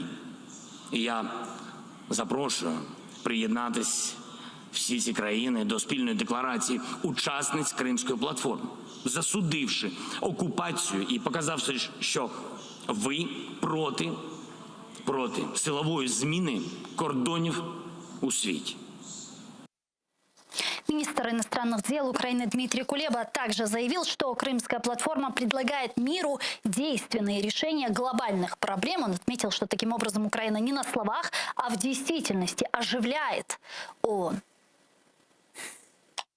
Цьогорічний виступ відрізняється від попередніх тим, що відбувся невдовзі після успішного проведення в Києві установчого саміту Кримської платформи, яка прикладом ініціативної зовнішньої політики України пропонує світові нові розв'язання проблем міжнародного миру та безпеки. Кримська платформа не на словах, а у дійсності оживлює ООН та повертає повагу до її статуту. Пане Тарасе, это так? Крымская платформа оживляет ООН? Знаєте, давайте так. От цитата Кулеби була абсолютно зайва, тому що насправді він старається зараз доказати, що наше все саме прекрасне в мірі. Він недавно сказав взагалі цитату, запустив цитату про те, що ми взагалі створили наднові форми там реалізації, ми там квадригу там створили, там тріо певне створили. Ми центр світової політики. Знаєте, можна дуже сильно прогинатися, можна дуже старатися сподобатися своєму керівництву, але ти тоді втратиш свою сутність. Міністр закордонних справ – це не третя людина в державі. Це людина, яка паралельно з першою виконує певні функції, а не прогинається під неї. Кулебі дуже хочеться сподобатися. Кримська платформа – це дуже добре. Все, тут немає сумнівів. Декларація Кримської платформи. До неї, я особисто до неї маю там купу претензій, але я розумію, якщо хотіли мати широке досить коло підписантів, які погодилися це зробити, мусили узгоджувати достатньо м'який текст. Там не було прямих закликів до жорстких санкцій, там не було закликів до міжнародного кримінального права, там погано, що там не було згадок про Гаазький суд ООН, в якому зобов'язали Росію визнати Меджліс і не створювати йому перешкоди. Це могло бути в Кримській платформі в декларації, це, напевне, би сприйнялося підписантам. Пропустили, прозівали. Да. Тепер, що стосується, вертаємося до виступу. В словах, що він закликає, мабуть, оця фраза, яку я абсолютно підтримую. Там не так багато фраз, які я можу підтримати. А оцю я підтримую, коли він закликав країни-члени ООН приєднатися до декларації Кримської платформи, це є добре. Цей текст достатній для тих країн. Так, зрозуміло, приєднаються не всі, але це є приєднання індивідуальних країн. Це, він це сказав, все прекрасно. А далі випаде бік ООН. А тут давайте розбиратися окремо. ООН як організація участі в Кримській платформі взяти не могла. Для цього вона мала отримати мандат Радбезу ООН, де є Росія, яка такі речі б заветувала 100%. Це є абсолютно безглуздя, і про це навіть говорити було зайве. Але високий представник генерального секретаря ООН міг бути направлений. І, на превеликий жаль, тут же наша недоробка. Тому що такі речі пропрацьовуються. Верховний представник, повноважний представник Верховного, повноважний комісар генерального секретаря приїжджає тоді, коли дуже добре пропрацьовано весь план роботи. А в нас пропрацьовувався план і декларації, все напрацьовувалося буквально в останній тиждень. І це був зрив, тому що вони не могли на таке приїхати.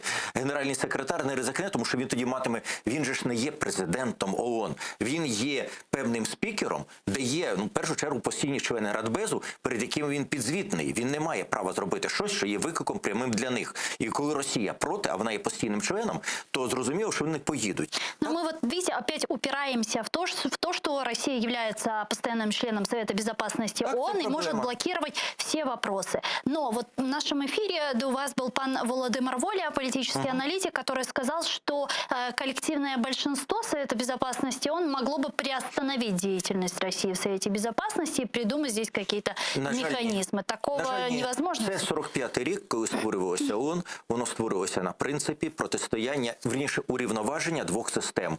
І право вето було закладено в основу ООН. Що може відбутися? Може відбутися тільки один момент, про який згадав наш співрозмовник пан Андрій, коли включався.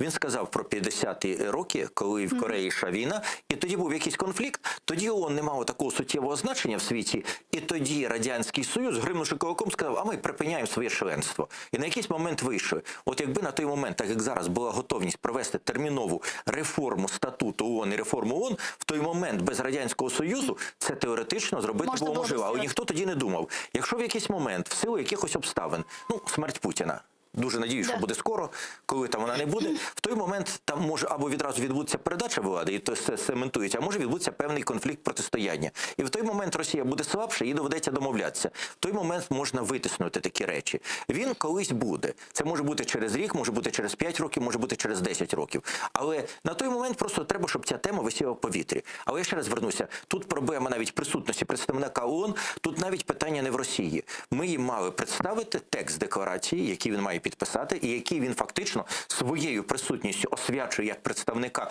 генерального секретаря. І тому ми мали ці всі речі напрацювати не в останній момент, не як студент в останню ніч перед екзаменом. Тоді високий представник був би присутній. А так була створена ситуація, коли вони в таких випадках не виїжджають на подібні дії. Заява про те, що взагалі засідання треба проводити ООН в районі бойових конфліктів, це, знаєте, це такі собі красиві слова, просто популізм. Такого ніколи не може бути в принципі. Це глави держав, такого не буває і не може бути. Так что получается, можем ли мы констатировать, что сегодня площадка Организации Объединенных Наций превратилась в такое место, где с трибуны те или иные лидеры просто выступают, высказывают недовольство, рассказывают проблему, с которой столкнулась их страна, и все? А що далі? Давайте так. Перше, озвучення проблем, коли декому дуже хочеться, щоб ці проблеми не озвучувалися, це вже багато. Це реально багато. Це пошук для себе партнерів. Але далі виникає одна маленька річ, яку не врахували в Зеленського. Те, що ви озвучили, має бути почуте. Зеленського не почув ніхто. Чому ви так уверені? А тому, що преса була нульова під його приїзд, його не готували, він не дав якихось, він дав багато дуже помпезних висловів, але на ці вислови не реагують. Він не дав якоїсь ізюминки, за яку ви вхопилися. І плюс ми занадто пізно, українська сторона визначилася, що він буде брати участь в цьому засіданні, що він хоче там виступати. Пригадуєте, Нікіфоров, прес-секретар, казав, ой, це добу туди летіти, добу назад летіти, воно нам треба. Отака, знаєте, дурість, я думаю, після такого прес-секретаря взагалі-то треба звільняти негайно. Після таких слів він дискредитує свого шефа. Але занадто пізно озвалися, і ми попали в африкансько-східноазійський день. Ми попали в той період, коли розраховувати на серйозну присутність було важко. ООН вже спорожніло. Тобто, насправді, це був поганий день для виступів. І поганий час для виступів. Але друге, там не було тої родзинки, яка би зачепила. Знаєте, яка родзинка завжди? Що ми можемо запропонувати, що ми можемо дати? От Порошенкові готували. В Порошенка, зрозуміло, не самі лідери пишуть. І Зеленський не писав, і Порошенко не писав для себе виступів. Вони коригувати можуть. От я знаю, що для Порошенка в першу чергу готував Костянтин Єлісєєв, заступник голови адміністрації, комунікації, з міжнародних питань. Те, що називається правильно саме зовнішньополітичний радник. І він закладав завжди момент, а чим Україна може бути цікава і корисна для всього світового співтовариства, а чим Україна може бути корисна для США, а чим Україна може бути корисна і цікава для Європейського Союзу, а не що ви нам винні. І от на такі речі чіпляються. А так, коли преси нема, а ключових фраз не дуже прозвучало, це менше чіпляє. От в 15-му році ми вчепили дуже жорсткою фразою про необхідність надання мандату миротворців ООН на Донбас. Це вчепило, це підняло американську пресу. Як? Миротворці ООН ще там підуть? І ми 3 роки піднімали тему, і ми її узгодили до того, що вона стала вже фактично всім зрозуміло, що вони там будуть, тільки невідомо з якою місією. І от, може, останнє. В частині 2, в якій Зеленський говорив про війну, про окупацію, нарешті назвав Росію. Це дуже добре. Він раніше боявся назвати Росію, і Путіна згадати завжди боявся. Тут він згадав. Це добре. Це я хвалю, це хороший момент. Але я чекав. Коли я почув миротворці ООН, він згадував, але він їх згадав як отого супермена на пенсії, говорячи про ООН. От ООН колись могло зробити, а зараз ніби там лежить собі на пенсії, на дивані і забулося, що воно має силу. Так от, коли він сказав про миротворців, я чекав, от зараз він скаже цю фразу: ми вертаємося до нашої концепції, ми 5 років від вас, ну не 5, 4 роки від вас вимагали про миротворців ООН на Донбасі. Ви погодилися? Давайте згадаємо. На Радбез ООН готувалися проекти резолюцій. Це вже все було написано. Ми повертаємося до цієї теми і ми вимагаємо туди. Це є війна, яка забрала стільки там людських життів. Там має бути миротворчий контингент. Він цієї фрази не сказав. І знаєте, після цього я перестаю вірити в дуже жорсткі фрази, випади щодо Росії. Він не образив Путіна. Він цитував Путіна російською мовою. Він використовував ніби проти нього. Він ніби так легенько тролив. Але для Путіна страшні 2 речі. Перше, коли Путіна реально ображають. Для царя-батюшки це страшна річ. Тут такого не було. Але другий момент, ну добре, ображати він не хоче і не буде, але другий момент, для нього дуже страшні речі, коли проти нього пробують включити оці механізми, від яких відмовитися ніби й не можна, і він втрачає імідж, коли від них відмовляється. Якби пішла нав'язлива позиція далі, а ліпше б вона не припинялася, і за 2,5 роки ми б вже витиснули з Росії згоду, і вони б проголосували вже б на Радбезі. Вони вже поступалися. От по миротворцях ООН, по миротворчому контингенті, ми принаймні закрили б Донбас. Пане Тарасе, вот к теме Донбасса мы обязательно еще вернемся, и к вынужденной паспортизации тоже. Я предлагаю подключить к нашему эфиру сейчас народного депутата України пані Соломію Бобровську. Вона зараз з нами на прямому зв'язку телефоном. Пані Соломія, вітаємо вас. Салям алейкум. Доброго дня, вітаю вам. Доброго дня.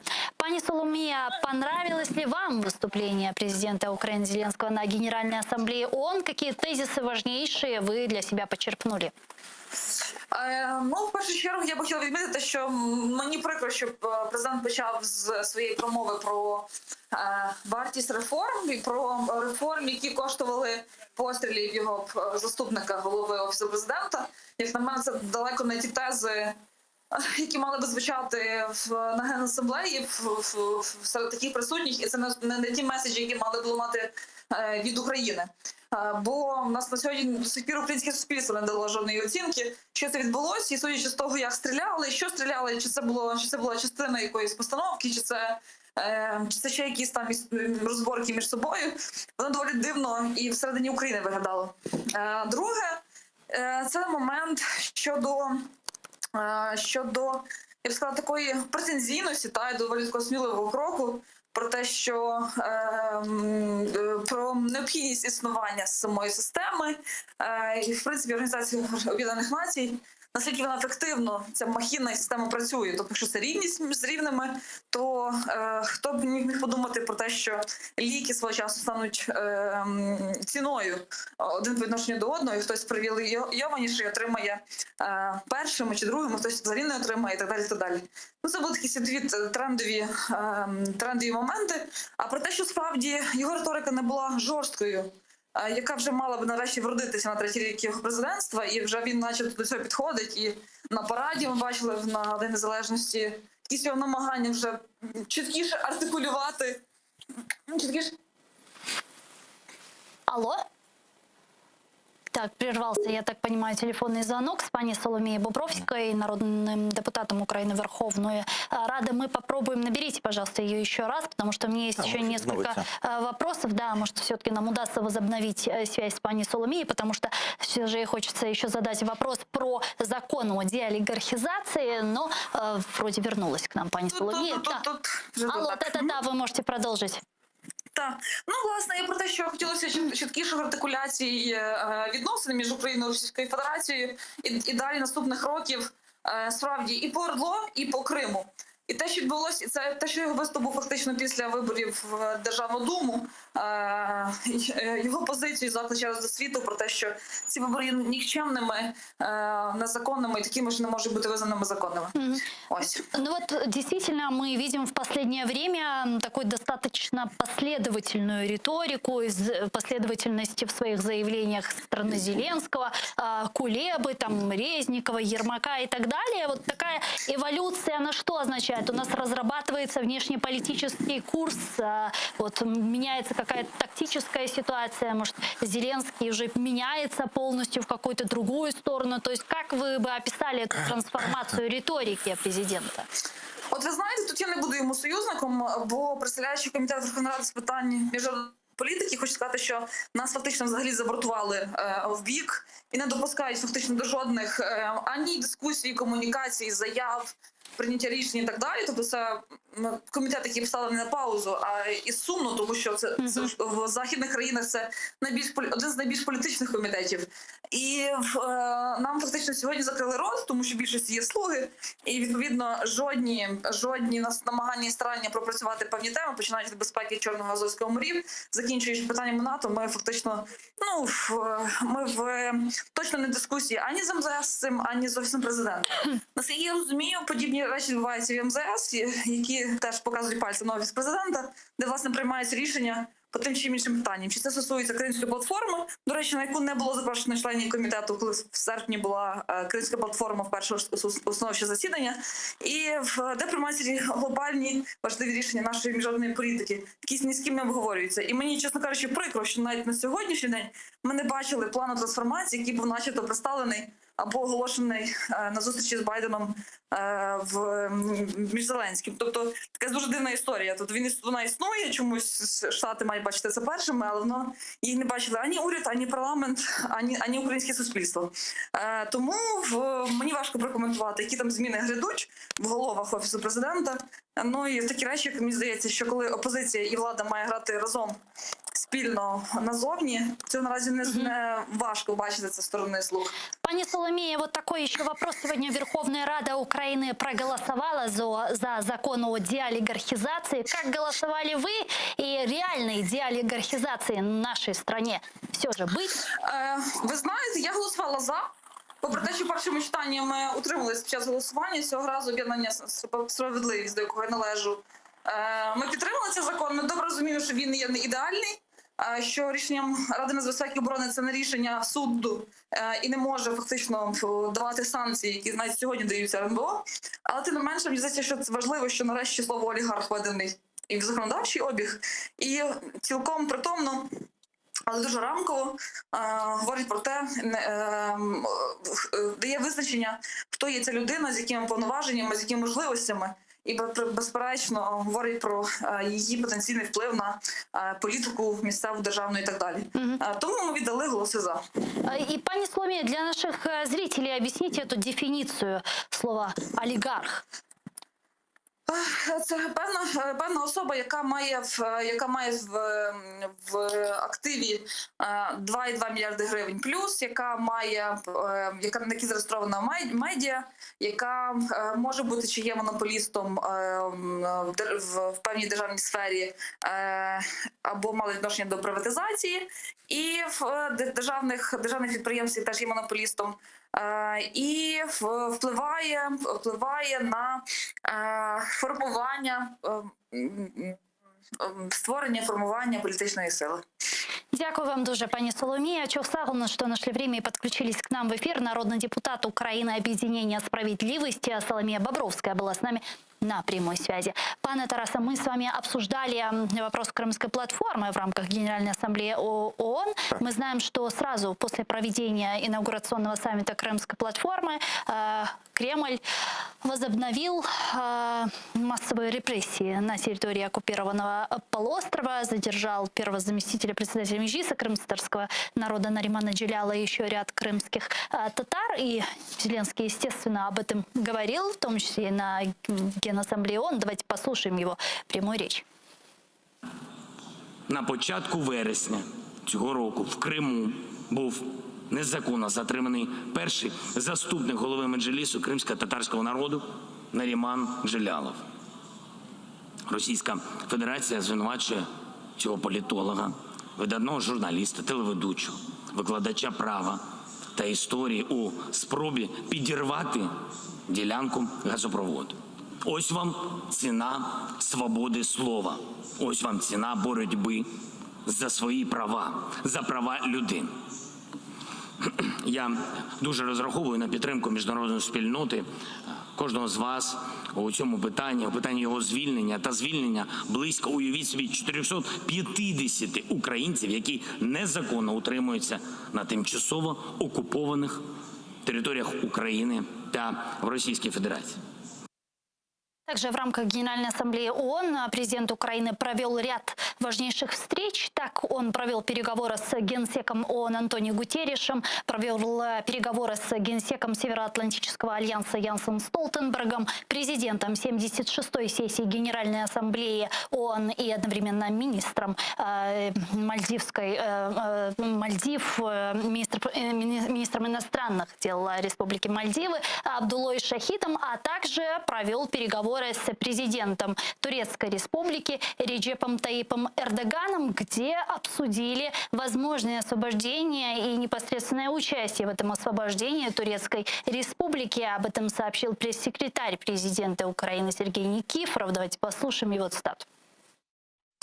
Це підтримка, яку Туреччина могла б надати кримським татарам, зокрема затриманому Наріману Джелялову. Є списки утримуваних осіб. Я думаю, що президент України може передати їх Реджепу Таїпу Ердогану, і вони можуть обговорити, яким чином Туреччина може сприяти звільненню утримуваних осіб, зокрема кримських татар. Мы знаем, что совсем скоро с рабочим визитом Реджеп Таип Эрдоган должен поехать в Москву, где встретиться с Владимиром Путиным. И, естественно, возникает вопрос, какова вероятность того, что Реджеп Таип Эрдоган поспособствует освобождению политических заключенных крымских татар, как, впрочем, уже было в 2017 году. Знаєте, є фактично три групи, не рівні, але три групи і три такі хвилі репресій проти кримських татар. Перша, це справа Хізбут Тахрір, це ми знаємо. Там велетенські терміни, довжелезні. Це друга, це справа того мітинга і тих сутичок, які відбулися в 2014 році, в лютому місяці під Верховною Радою Криму. І третя справа, яка зараз в першу чергу розкручується, вона не зараз почалася, але раніше вона не була така концентрована, а зараз вона дуже чітка. Це справа проти лідерів, учасників, представників Кримсько-татарського меджлісу і його органів, навіть місцевих, всіх. От по тій третій справі є більша надія, що, можливо, може бути перша допомога з боку Туреччини. Друге, може бути результат. Насправді, тому що це є політичні переслідування, і тут пан Ердоган має дуже серйозний козир. Рішення суду, Міжнародного суду ООН в Гаазі, і було б добре, якби Володимир Зеленський на це рішення теж звернув увагу, це треба було... Це промежуточне рішення по Меджлісу. Так, по Меджлісу. Воно дуже важливе, тому що Росія не виконала цього рішення, а в ООН, сказати в ООН, що Росія, постійний член Радбезу ООН, не виконав, відмовився виконувати рішення Міжнародного суду в ООН, ви розумієте, наскільки це важливо? Оце є одна з тих ізюминок, які стріляють. От чомусь вони не були використані. Але для Реджепа Ердогана це є, в принципі, певний момент. Він може ссилатися, що це є представники Меджлісу. Він може спокійно Путіну в особистій розмові сказати, що те все, що ви розказуєте про теракти, це засуньте десь в своїй генпрокуратурі, десь там далеку шуфляду. Ми в це не віримо. Це є людина з політичного контексту, і про таких людей може йти. При Порошенкові вдалося таким чином звільнити двох дуже важливих, дуже ключових політв'язнів. Да, но там мы знаем, что Реджеп Таип Эрдоган освободил двух граждан Российской Федерации.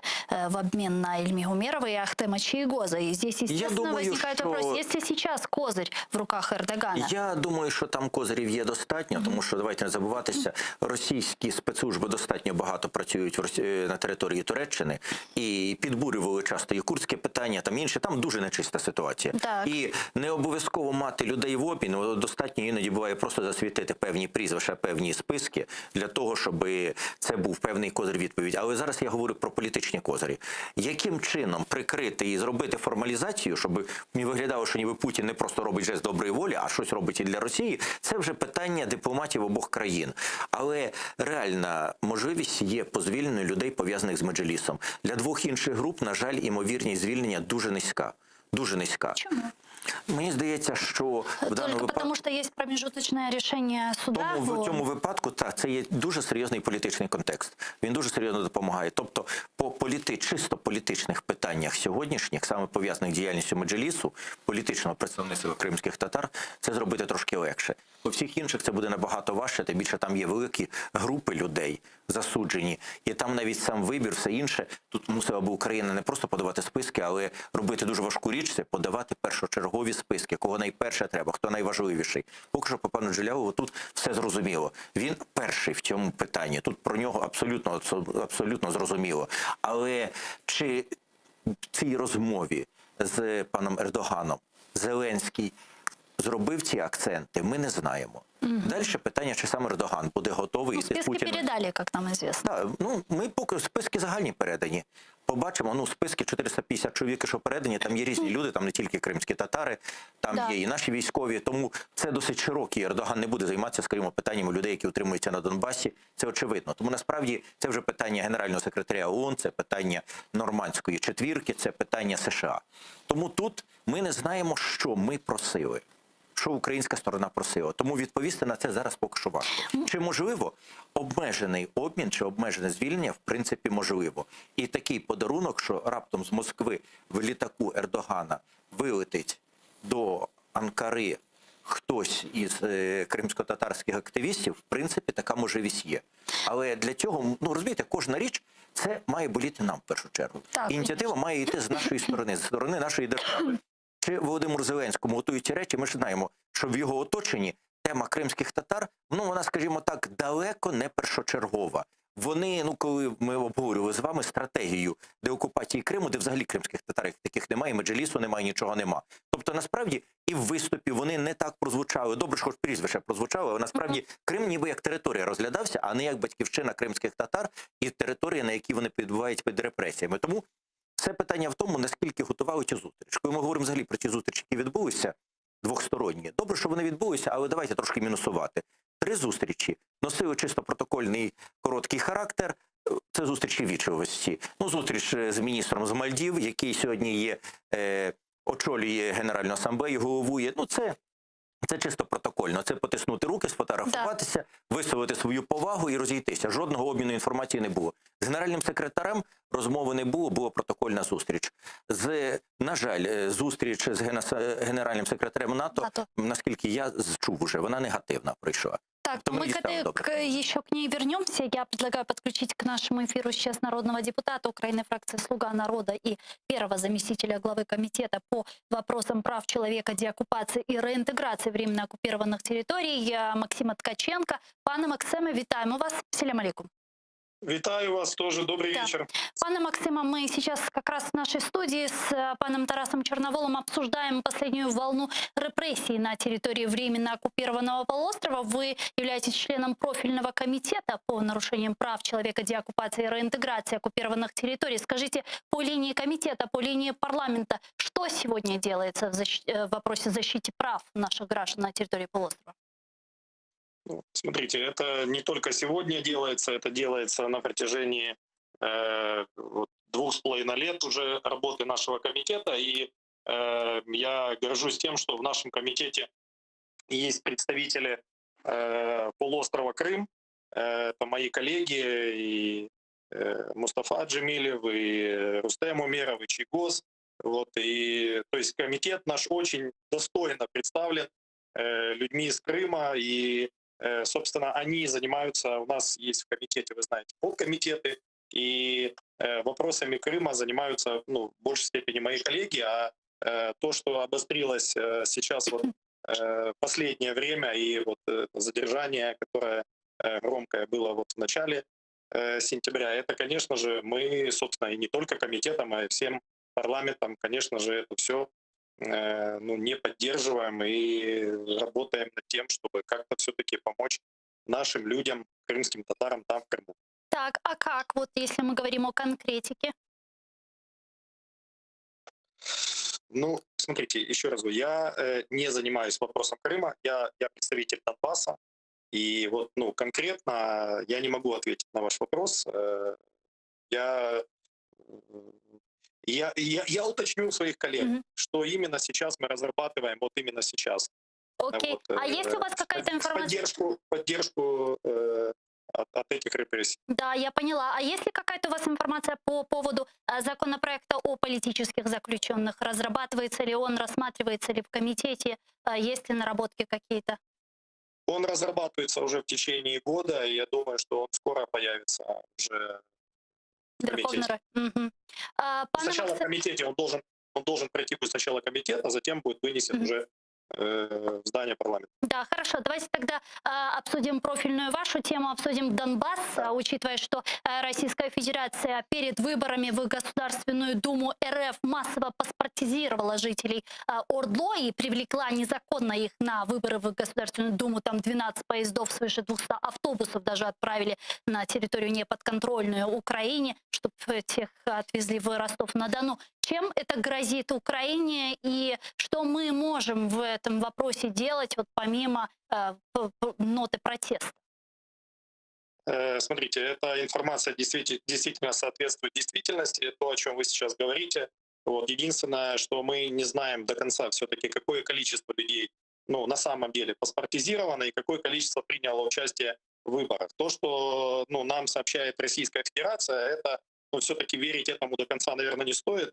И я очень верю в то, что мои земляки имеют голову на плечах в большей степени, да.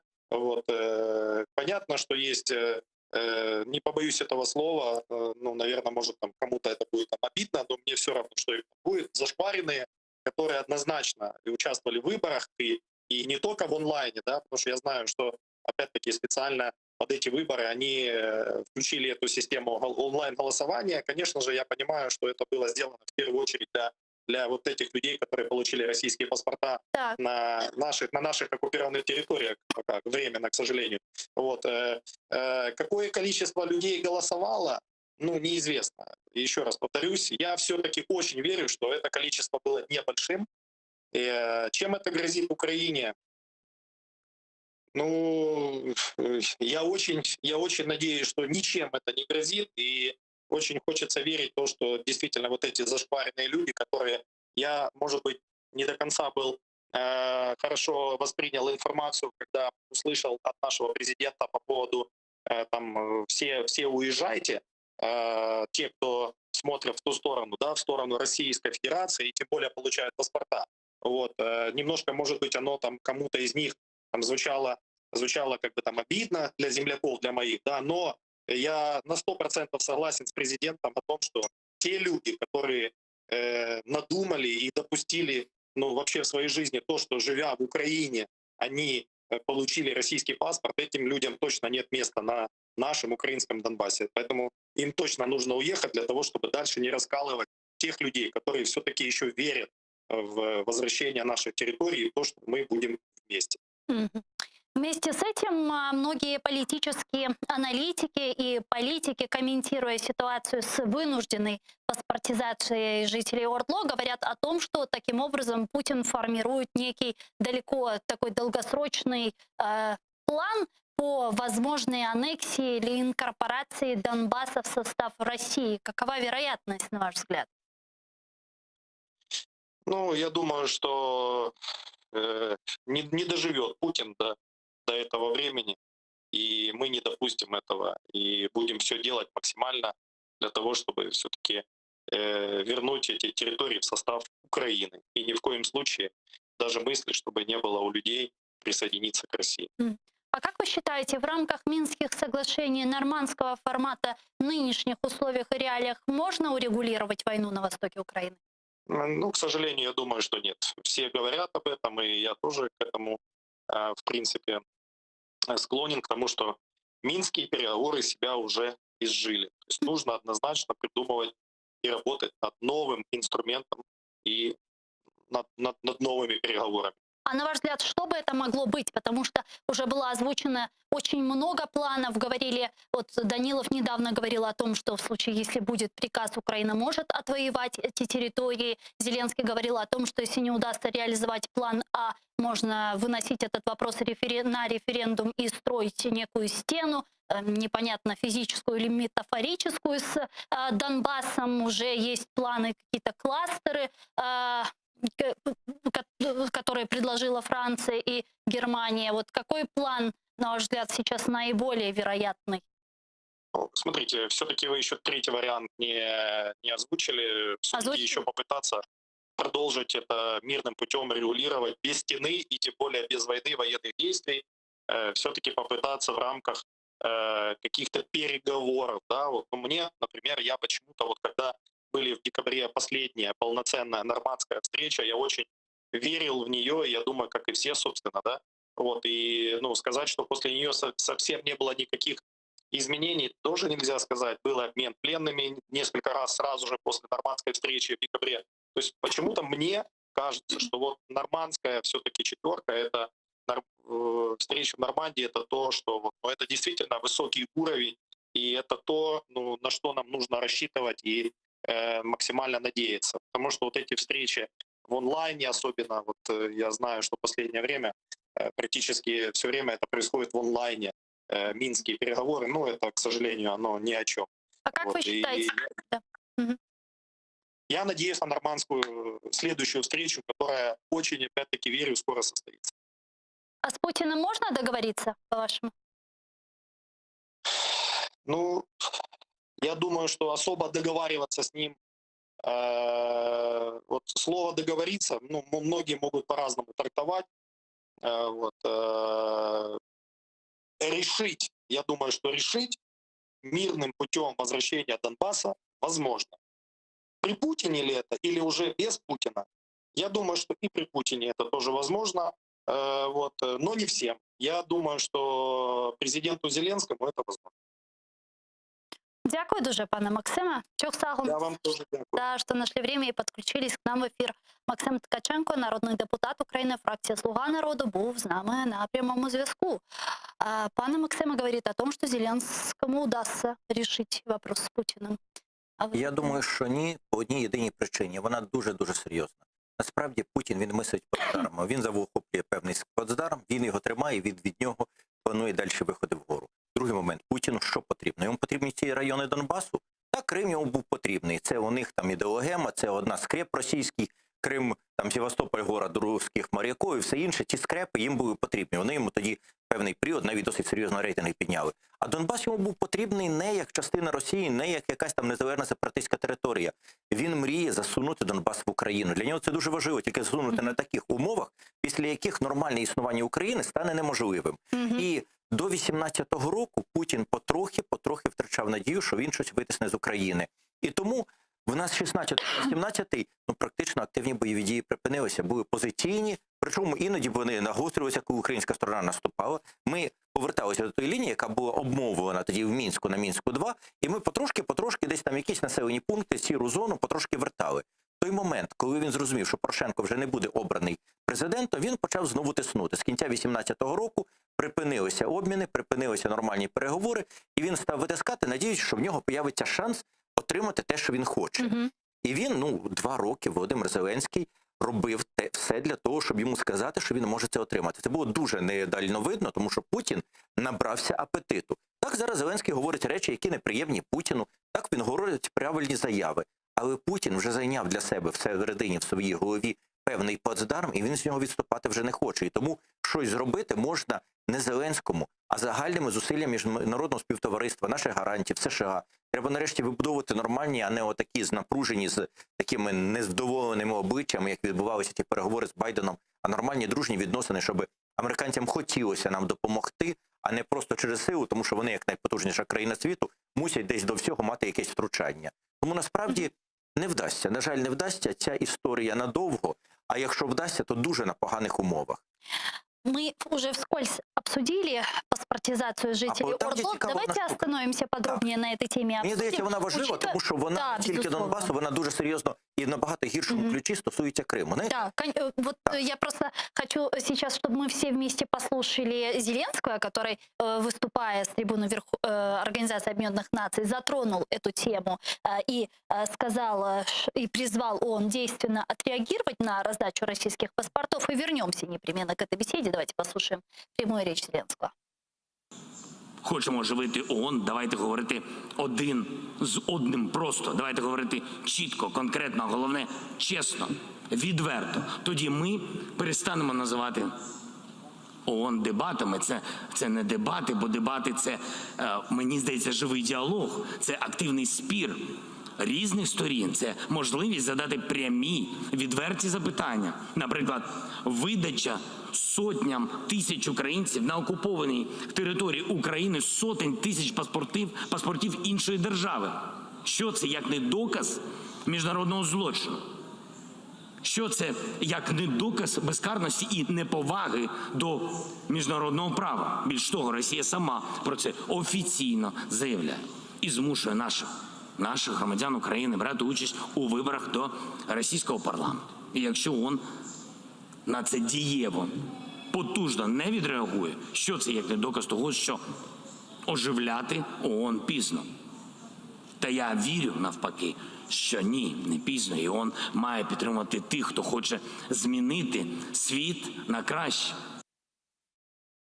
Как вы думаете, вот такая массовая паспортизация жителей Ордло, вот то, что делает сейчас Путин, это коррелируется с его статьей, которую он недавно написал о единстве русских и украинцев, что вот Украина — это не до государства, что мы должны быть все вместе и так далі? Ну, десь так, тому що це насправді не є чимось новим. Російське консульство, особливо в тих регіонах, де була достатньо велика кількість проросійськи настроєного населення, ще задовго до війни, за 10 років до війни, дуже масово проводив паспортизацію і масово нарощували кількість подвійних громадян. Ну, ми пригадуємо скандал, який виник з консулом, російським консулом в Одесі, який не просто активно агітував українських громадян приймати друге російське громадянство, але ще й вводив їх в агентурну роботу. Тобто він проводив досить потужну вербовку. Такі речі були майже відкриті, їх ніхто не приховував. Тобто це є російська логіка, чим більше буде перетинатися, тим більшу армію матиме Росія тут на території України. Я хочу нагадати, що в Росії є Конституція і закони. І згідно з законами Росії, кожен російський громадян, тобто власник російського паспорта, зобов'язаний, не може, не має, а зобов'язаний під загрозою жорстокого покарання за законом Російської Федерації підтримувати, допомагати, надавати необхідну інформацію і сприяння роботі російських спецслужб, російської армії, російської поліції і всього іншого. Тобто прийняття російського громадянства – це є автоматично, згідно з законів Російської Федерації, декларація громадянина, що він зобов'язується співпрацювати з спецслужбами Російської Федерації, займатися шпіонською або диверсійною роботою, якщо йому такі накази поступлять. Це написано в російських законах. Ми мусимо зрозуміти, що людина, яка приймає, вона ж підписується, що вона бере зобов'язання виконувати російські закони, а там це є прямий обов'язок російського громадянина. Тобто, насправді, кожен, хто прийняв паспорт, добровільно, самостійно мусить розуміти свою відповідальність. А отут зараз давайте вернемося до певного одного нюансу, який відрізняє Крим від Донбасу. У Криму була створена примусова система. Для того, щоб не отримати російське громадянство, треба було пройти дуже складну процедуру. Треба було встигнути, вистояти в чергах, добитися, написати заяви, добитися розгляду тих заяв. Більшість людей, які відмовлялися від російського громадянства, фізично не змогли відмовитися, їм їх нав'язали. Далі Росія ті території, вважаючи своєю, на них проводить відверту експансіоністську політику, жорстко обмежуючи, позбавляючи зараз на право на власність, право на підприємництво, тощо громадян інших держав, тобто, власне кажучи, громадян України, які не війшли в російське громадянство. Це за міжнародними конвенціями вважається примусове введення в своє громадянство. І ми не можемо осуджувати тих людей в Криму, які опинилися в російському громадянстві. Дуже часто це проти їхньої волі було зроблено. Так, там є велика кількість відвертих колаборантів, від Аксьонова починаючи, але більшість абсолютно населення поставлені були в умови, коли вони не могли чогось іншого зробити. Їхня участь, скажімо, в тому референдумі по Криму, так, це злочин. Але і ті, хто організовував, мають відповідати і сидіти якоюсь в тюрмі. Але ті, хто ходять на їхні російські вибори, ну, ми до них можемо сказати просто, ну, з осудом, але не тягнути за тим якусь відповідальність. І коли йде мова про Крим, особливо про Крим, я думаю, що тут має бути обов'язково ухвалений певний закон України і про зміни до закону про громадянство, в якому має бути визначення ставлення української держави до осіб, які, ще раз наголошую, окремо я б це розглядав, в Криму, отримує російське громадянство як примусовий факт. Тобто ми визнаємо, що всі, хто отримує в Криму громадянство, отримує його під примусом. Давайте, щоб не шукати там, хто кращий, хто гірший. І в зв'язку з цим ми можемо поставити питання, що ці люди мають після звільнення Криму, повернення його офіційно до України, відновлення, там, скажімо, нормальних умов для кримсько-татарського народу, для українців, для всіх, ці люди повинні мати певний період, ну, скажімо, рік чи півроку, за який вони повинні визначити. Перше, вони зобов'язані, скажімо, 3-місячний термін українській державі задекларувати, що в них є російське громадянство. В іншому випадку вони дійсно можуть визнаватися злочинцями, представниками іноземної держави і агентурою її. А після того визначиться, в якому громадянстві вони будуть. Відмовитися від російського громадянства і автоматично лишитися повноцінними громадянами України, або зберегти російське громадянство і втратити українське втратою цілого ряду можливостей і прав на території Криму. Оце ми маємо сказати. Але там це має бути чисто добровільно і доброзичливо до місцевого населення. У випадку Донбасу, давайте будемо говорити правду.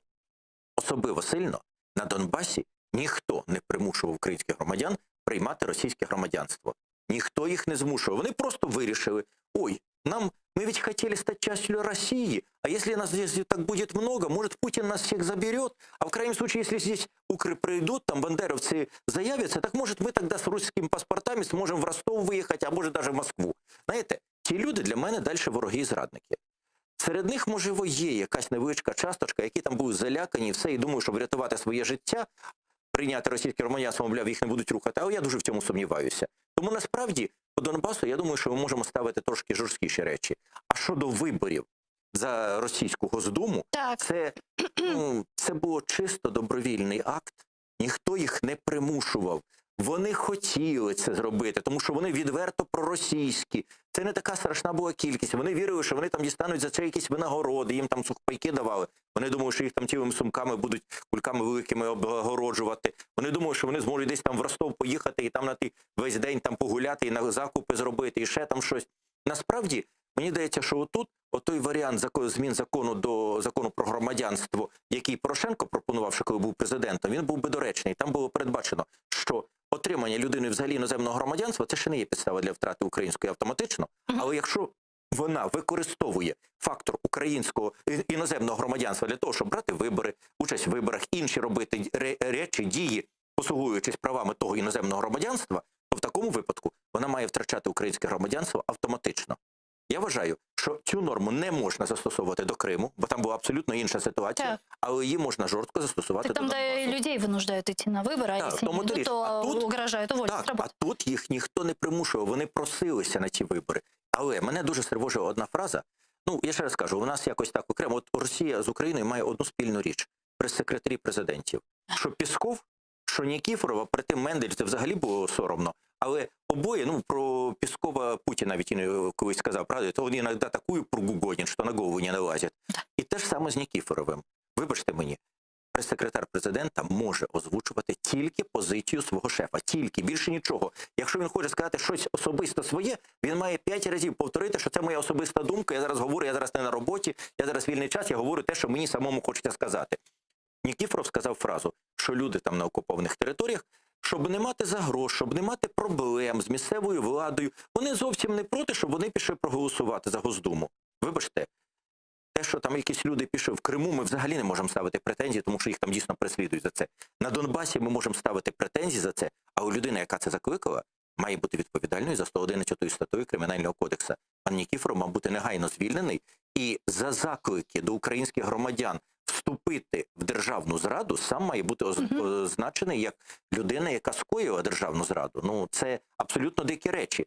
Або ми, принаймні, мали би хоча б почути слова від Зеленського особисто, або від керівника його офісу, що Нікіфоров сказав якусь думку, яка не відповідає позиції президента. Але, на жаль, цього не сталося. И чем, на ваш взгляд, чревато то, что происходит сейчас в World Loss, паспортизация и так далее, в дальнейшей перспективе? Это может обернуться в какую-то аннексию Донбасса? Знаєте, все залежить від того, як ми будемо повертати Донбас. Путіну Донбас не потрібен. Навіть якщо на якийсь момент десь там, бажаючи продемонструвати там, а от вам Кузькіна мать, Путін офіційно там оголосить про приєднання Донбасу, все одно він буде весь час нав'язувати переговори, та ми як присоединили, так і віддадим. Тобто, насправді, я не бачу цього. Швидше може відбутися тимчасове визнання цих територій, так як вони визнали Абхазію і Південну Осетію, нібито незалежними державами. Щось подібне швидше може відбутися. Тому я не думаю, що відбудеться анексія, бо ті території йому не потрібні. Вони потрібні йому як частина України, підриватна частина. І от тут все питання в тому, як ми будемо повертати Донбас. Якщо ми будемо повертати його стоячи на колінах, то повірте мені, ті люди, згідно з тих норм законів Російської Федерації, як я сказав, це буде велетенський агентурний підрозділ. Серед них можуть бути зовсім нормальні люди, але якщо їм скажуть: «Слышиш, а ти ведь підписався? Ти громадянин Російської Федерації. Завтрашнього дня ти ж працюєш там в якомусь НІІ. Завтрашнього дня ти маєш звіти кожен день давати звіти. Якщо людина не дасть, її там в Росії, ну, попередять про якісь можливі наслідки для неї, юридичні навіть наслідки, я вже не кажу про кримінальні. Тому насправді ми отримаємо кілька сотень тисяч відвертих агентів ворога, які за законом зобов'язані служити ворогу. Ми отримаємо страшну річ. Якщо ми будемо повертати з гідністю, я розумію, що якесь повернення, от зараз вже ми так далеко відступили назад, що зараз просто повернення Донбасу з гідністю, воно навряд чи можливе, тому я вважаю, що ліпше заморожений конфлікт ще на ті 2-3 роки. Але якщо колись, от смерть Путіна, Росії не до Донбасу, не до Криму, там все розвалюється, все кришиться, там воюють, там десь там Німцов вийшов, там той Навальний вийшов з тюрми, з другого боку там Шойгу, десь починають між собою воювати, якісь сутички. В цей момент ми і Крим зможемо повернути. До того треба бути готовим. Але Донбас точно вернеться нам в руки. І на той момент ми маємо бути дуже жорсткими. Оця історія, яку я запропонував по цьому законопроекту, не я перший її пропоную, я просто її реферую як така річ. Якщо ми її дуже чітко на той момент поставимо, і поставимо людей на Донбасі перед прямим вибором, якщо або ви зовсім жорстко відмовляєтеся від російського громадянства, або ви не громадяни України, в такому випадку це такої великої загрози не буде нести. Загрозу буде нести той момент, що ці люди уже там на той момент 10-15 років будуть під чужою окупацією, що там ціле покоління виросте, які не бачили, не знали України. З цим буде важче. А сама паспортизація, якщо ми дуже жорстко спрацюємо в цьому плані, позбавляючи їх можливості зберігати подвійне громадянство, в такому випадку вона нам великої шкоди не принесе. Пане Тарасе, давайте обсудим еще один важнейший вопрос, который мы с вами уже упоминали вскользь. Давайте остановимся подробнее на встрече Зеленского с Янсом Столтенбергом. Там Зеленский призвал генерального секретаря НАТО к увеличению присутствия флотов стран НАТО в Черном море. Об этом сообщает его пресс-служба. Давайте послушаем их цитату. Говорячи про важливість спільних із НАТО зусиль для посилення безпеки в Чорноморському регіоні, президент наголосив на важливості подальшого збільшення присутності флотів країн НАТО в Чорному морі, а також взаємодії держав Чорноморського узбережжя. Володимир Зеленський зазначив, що Україна готова активно співпрацювати з Альянсом, а також висловив зацікавленість у розширенні кількості спільних навчань. Какова вероятность увеличения флота в Черноморском регионе? В последнее время мы слышим такие заявления от политического руководства нашей страны о острой необходимости предоставления нам американских зенитно-ракетных комплексов «Патриот». До этого наверняка вы слышали слухи о предоставлении Украине железного купола. Резников говорил о необходимости размещения американских войск на территории Украины, база НАТО и так далее. Это все реальная история? Ой, це все для гарних слів, на жаль. Перше, що стосується всього того, що сказано, ну тільки одна єдина фраза в словах оцих, які були Зеленського, викликає дійсно підтримку 100%, і вона логічна, це зростання кількості міжнародних військових навчань на території України. Це добре, це хороша річ. Це є реально, тому що насправді ми надаємо хороші полігони, у нас відпрацьована інфраструктура, вони готові сюди приїжджати, в них велика густота населення, в них проблеми з цим, у нас тим можна займатися. І в нас добра база своя, причому підготовлена армія, яка теж передає свій досвід. Це для них цікаво, це для них добре, і тут ми можемо наростити. Цей факт хороший, він дійсно потрібний. І ми нарощуємо, у нас зростає кількість, у нас зростає кількість країн, які беруть участь кожним роком, тому тут все в порядку. Що стосується присутності іноземних флотів в Чорному морі, вибачте, Ормузька угода, Туреччина її уклала про протоки. Не можуть в Чорне море зайти більші сили і не можуть перебувати тут довше, ніж визначено відповідною угодою, яку підписала Туреччина. Це на цьому крапка. Є логічне питання, коли Туреччина зробить колосальний проект, а вони швидко роблять проекти, паралельний канал, який є паралельним до Босфору. А там паралельно може бути ще щось і паралельне до Дарданелл, чи по Дарданеллах вже питання теж відкрите. От якщо це буде не через Босфор, чи в такому випадку угода для Туреччини буде зобов'язуючою? Можливо, в такому випадку, якщо вони будуть йти не через Босфор, можливо, Туреччина зможе порушити ці норми як країна-член НАТО і погодити захід на більш тривалий термін флотів, кораблів військових країн-членів НАТО. А зараз вони жорстко обмежені. Вони можуть зайти, виконати певну місію, продемонструвати свою присутність і покинути Чорне море. Це є зобов'язання, це є пряме зобов'язання, і Туреччина виконує свої міжнародні зобов'язання. І навіть якби вона хотіла це порушити як країна-член НАТО, їй міжнародні інші гаранти цього не дозволять. Це вона в рамках Організації Об'єднаних Націй це узгодила. Тому тут питання закрите. Це просто якась фантазія, невідомо про що. Про Петріоти, про залізний купол. Ну знову, говорильня. Польща скільки часу просить Петріоти? Я ще був депутатом. Я перестав бути депутатом у 2012 році. А це був, по-моєму, 9-й чи 8-й рік, коли Польща вперше почала добиватися розміщення на своїй території протиракетної оборони американської, відкриття військових баз і розміщення там Петріотів. Турция сколько просит Патриоты? Тоже. Турция ведь тоже просит очень долго так уже само, Патриоты, да? а вона член НАТО. Член і НАТО, Польща да. член НАТО. Перше, вони не нададуть це країні не члену НАТО в принципі. Друге, вони можуть розмістити їх зі своєю обслугою на своїх військових базах. Польща для цього запропонувала не просто військову базу створити, а ще й оплатити зі свого власного бюджету розміщення американської військової бази, де б стояли і Петріоти, і протиракетна оборона, і все. І вони досі цього не отримали. Ніхто не поспішає відправляти свої війська і свої озброєння та іншу країну для таких цілей. Що стосується залізного купола, це прекрасно, тільки залізний купол добре працює в Ізраїлі, де в нього є основне завдання – це зупиняти низькошвидкісні по балістичній траєкторії ракети з території сектору Газа. Вони не безсилі проти серйозніших ракет, які можуть летіти з боку Ірану. Вони абсолютно не захищають. Вони не захищають від більшості тих ракет, які виготовляє Росія. Вони просто не можуть захистити. Тобто це насправді залізний купол – це є дуже вигідна для Ізраїлю система оборони, дуже ефективна. В Україні, в умовах України, вона мало що дасть. У неї можна прикрити певні об'єкти, але результат буде не дуже великий. Тобто, насправді, військові експерти говорять, що це абсолютно тупиковий напрямок. Перше, ми не зможемо його нормально освоїти. Друге, ми не маємо на нього право на програми забезпечення, тобто його мають постійно обслуговувати ізраїльські спеціалісти. Це буде неймовірно дорого і не надто ефективно. Тобто це якесь говорильня, просто сказати, що щось сказали. Більше того, коли почали на сайті президента, появилася заява, що він, Зеленський, домовився про це з Байденом, а потім в Америці кажуть, слухайте, ніхто з вами взагалі про цю тему не домовлявся, ми про це навіть не говорили. Ну це ще додаткова ганьба і додатковий сором. Вони ніби живуть в 90-х роках, коли не було міжнародної оцеї суцільної інтернет-павутини, і можна було в Україні щось сказати, і це було тільки для українців, а у всьому світі про це не почули. І не дізналися. А тут вже 8-й чи 9-й раз робляться в Україні заява про якісь успіхи в переговорах і домовленостях, а з того боку кажуть, слухайте, ми з вами про це не домовлялися, не брешіть, люди. Тому насправді це неприємна ситуація по озброєннях. Частину озброєнь ми так непогано отримуємо, хоча більше ми можемо все-таки створювати самі. Але цей процес, який відбувся зараз проти українського москітного флоту, по Шандрі, по Павловському, нам неймовірно зашкодив. Тому що те, що ми зараз можемо отримати від Туреччини, це вийде в 7-8 разів дорожче. І сама закупівля, і потім обслуговування. Те, що ми отримали айленди від Америки просто в подарунок, тільки їх доставка вийшла дорожче, ніж створення в Україні своїх власних. І доставка, і переоснащення, підготування до боєздатності в українських умовах. Тому насправді набагато краще нам створювати подібні озброєння в Україні. Ми одна з небагатьох країн світу, дуже небагатьох, які можуть створювати ракетні озброєння. Потужні і космічні ракети, і ракети балістичні, стратегічного значення може створювати Україна. У нас є ті підприємства, ті технології.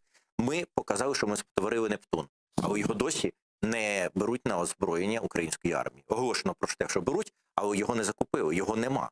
Тобто фізично ми маємо можливість зробити набагато краще, ніж чекати, що нам дадуть якийсь комплекс, який ми зможемо поставити нормальне чергування, той самий залізний купол, років через 4, не швидше.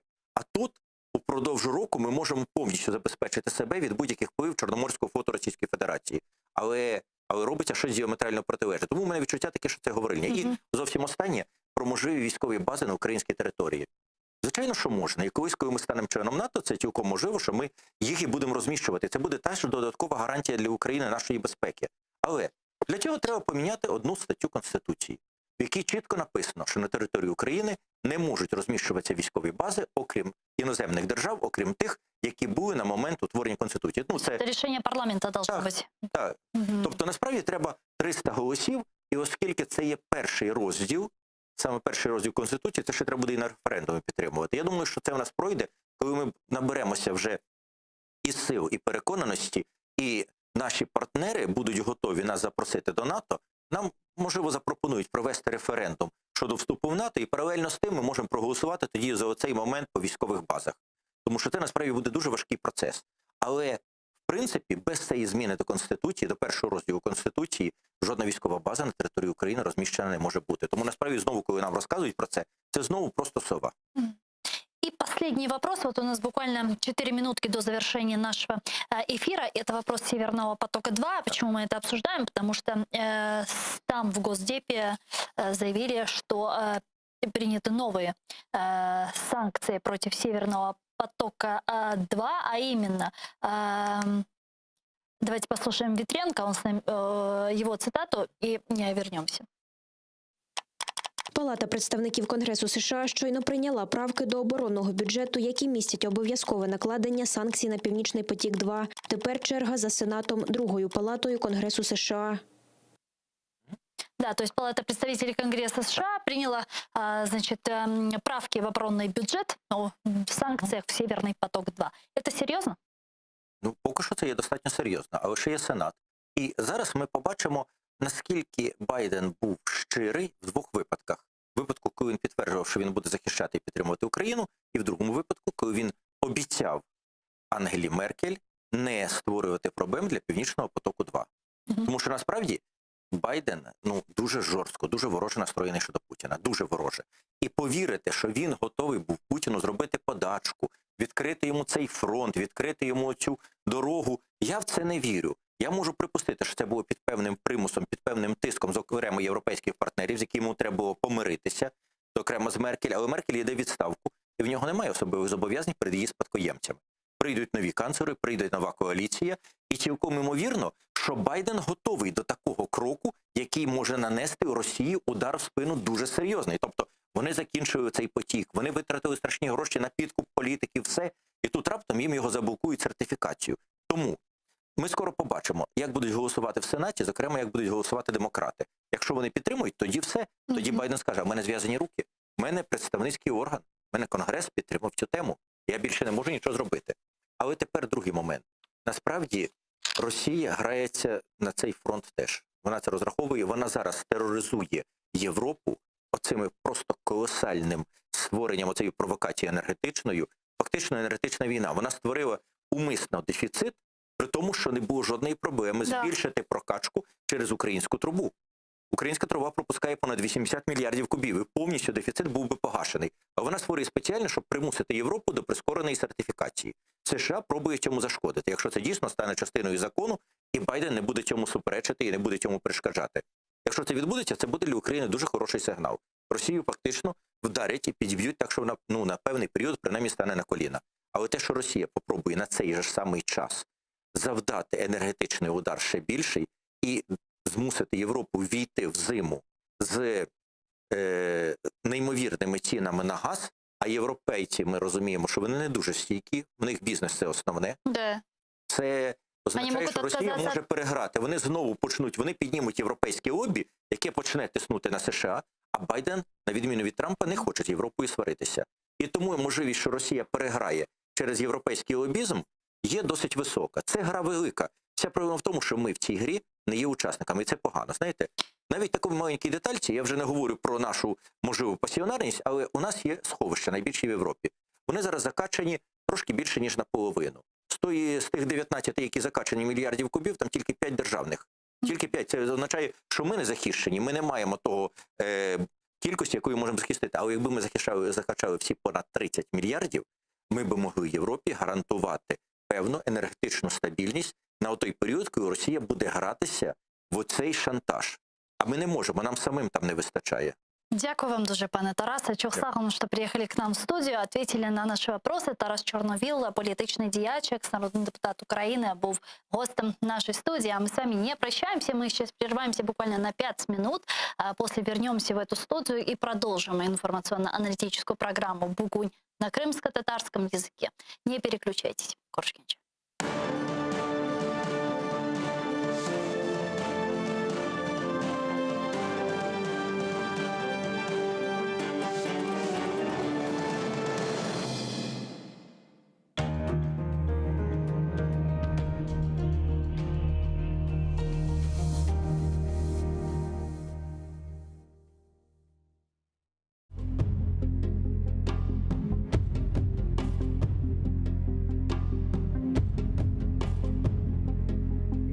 Hasta, gözüm donuq. Yaşaf soğuk, ölüm soğuk. Yazım, şiirim, fikrim bozuk. Hiçbirinin gereği yok. Vesselam. Бар diler bizge kele. Bulbul yırlay, güller küle. Hayvanlar kul kişilerge. İnanmayman hiçbirine. Vesselam. Filan batır, tüvent korkak. Ahmet hırsız, Mehmet'ke bak. Nasıl kirsіз, nasıl appak. İnanmayman, hepsi alçak. Vesselam. Biri sevgen koz yaş töke, biri bilgen kop laf ete. Biri batır, kotek seve. Hepsi eşek, hepsi tüye. Vesselam. Halka hizmet etkenler var. Halkını iddia etkenler var. Cennetlerge ketkenler var. Biri hırsız, biri duvar. Vesselam. Gerçek tügül, ne kok, ne cer, ne bulardan tuğhan bizler, Tanrım, yaşaf büyük horluq. Bizge yaxşı bir ölüm ber. Vesselam.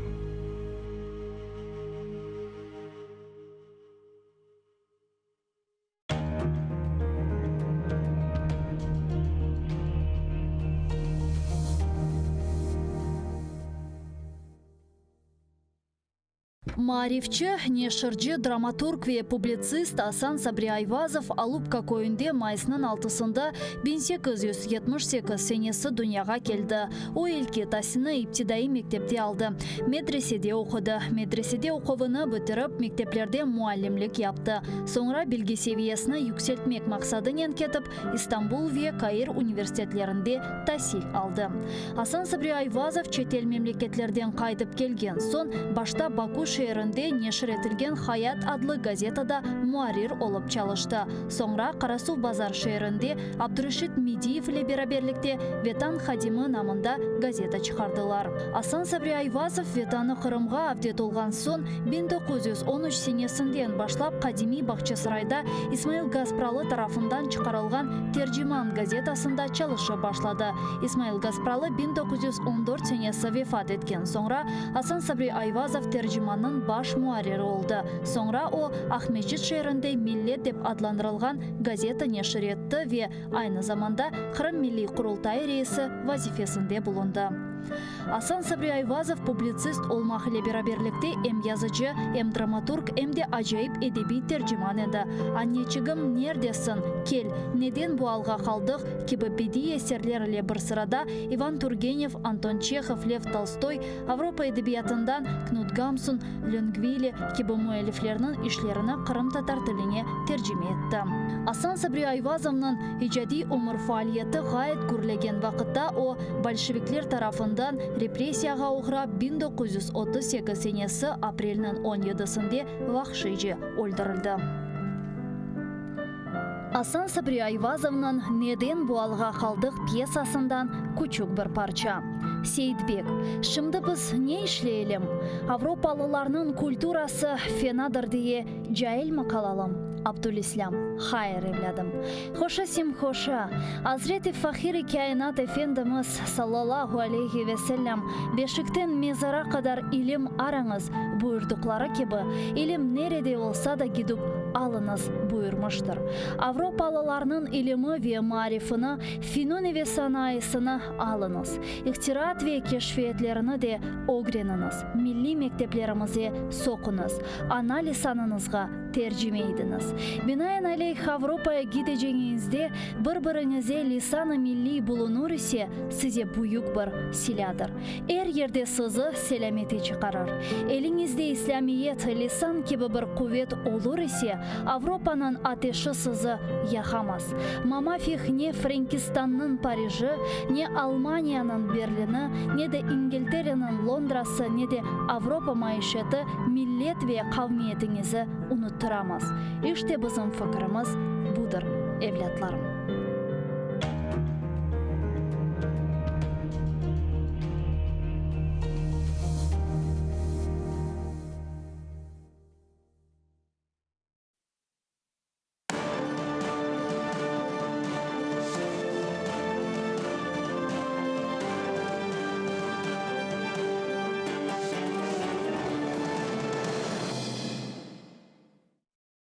Assalamu alaikum, hayırlı akşamlar, saygılar. TR telekanalının teleseyircileri.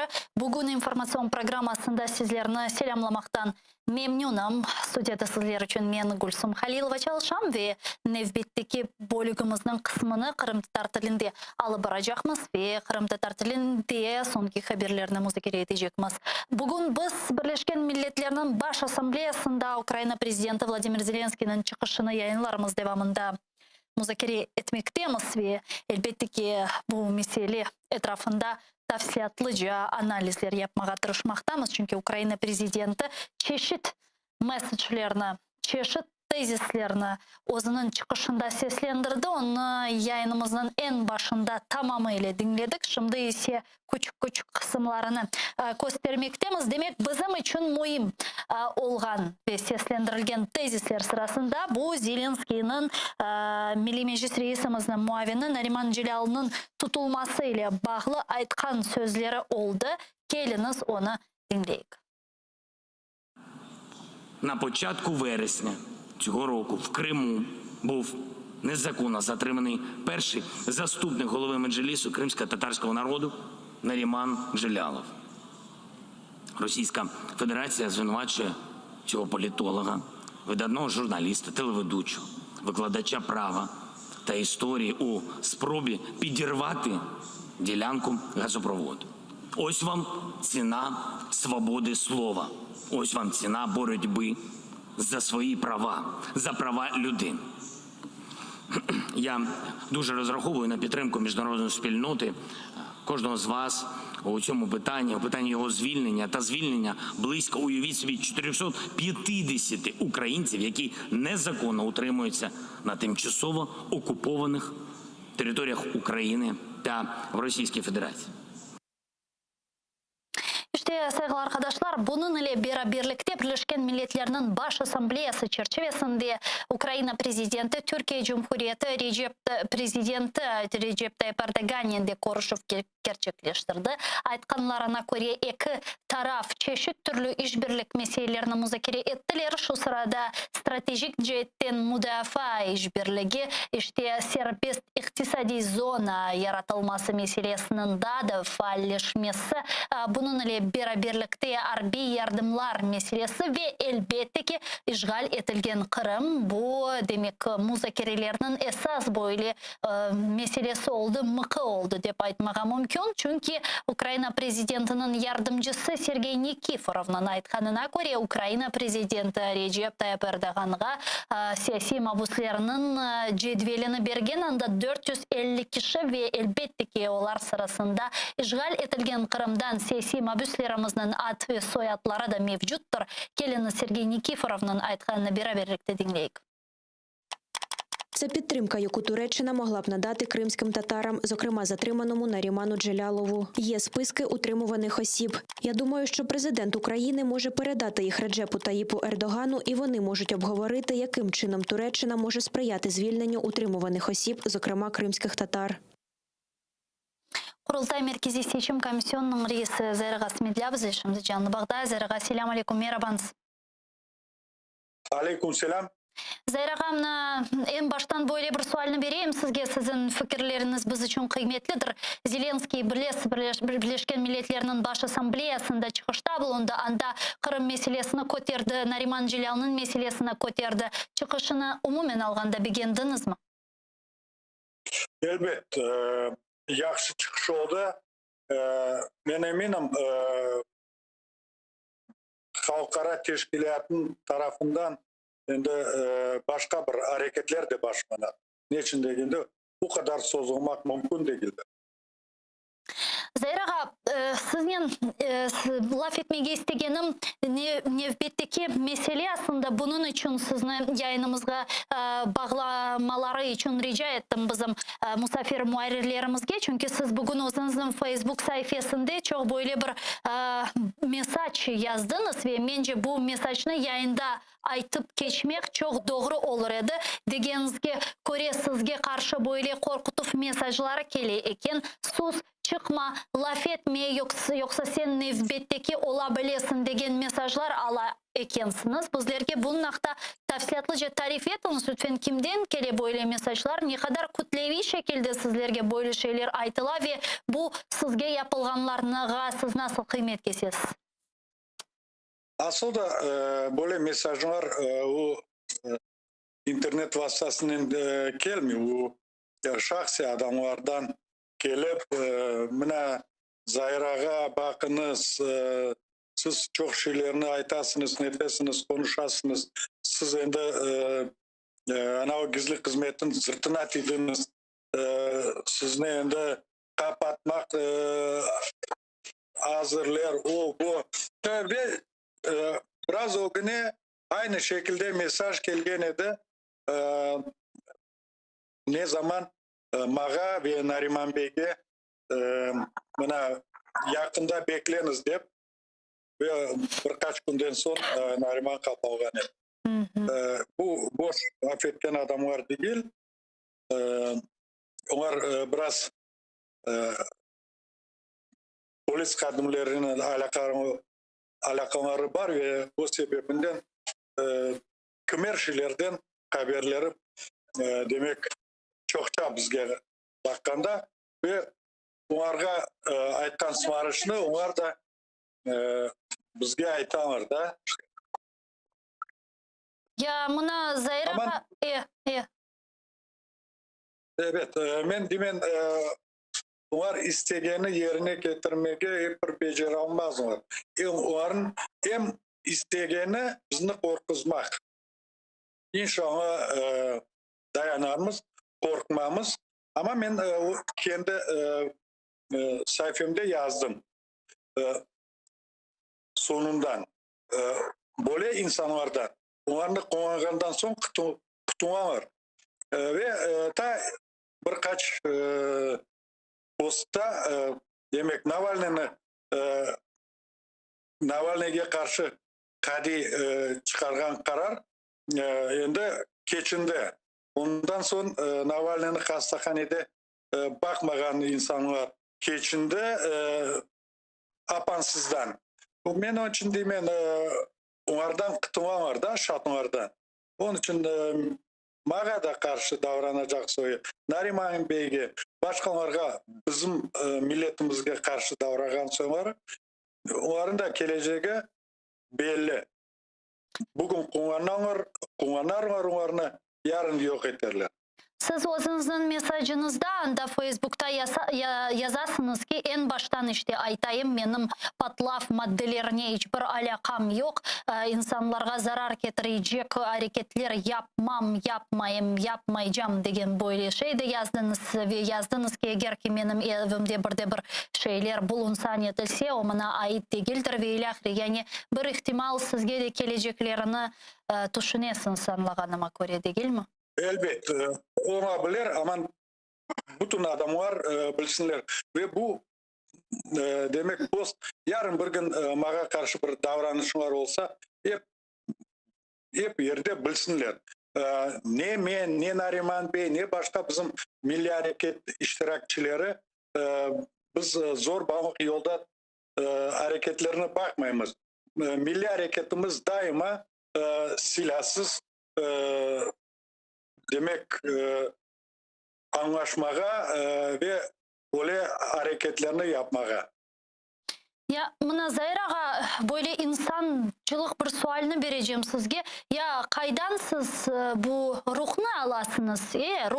Kaydan bu ruhunu alasınız? Mına biz anlayımız işgalcilerden alıp bargan bu siyaseti umumen halkını korkutmak için ola ama sizde böyle korku gibi şey de yok. Korgenime kore işgalcilerden bu tehditlerini, korkutularına kulak asmaysınız ve akatını aytmağa devam etesiniz. Bu ruh sizge kaydan kele? Bilesiniz, bu tam ters korkudan. Bir korkum var. Eğer bu hükümet daima Kırım'da kalsa ve benim bağlarım, torunlarım bu hükümetin ayak altında yaşasalar, o korkudan endi mecbursun hareket yapmaya. Bu hükümet, bu cinayetler bir vakit bizde bizim evlatlarımızga kalmasınlar. Onların biz davranışayık da ve onların yok etmeye vatanımızdan biz harekette olup onu yerine getirmeye ama bizge güçlerini versin.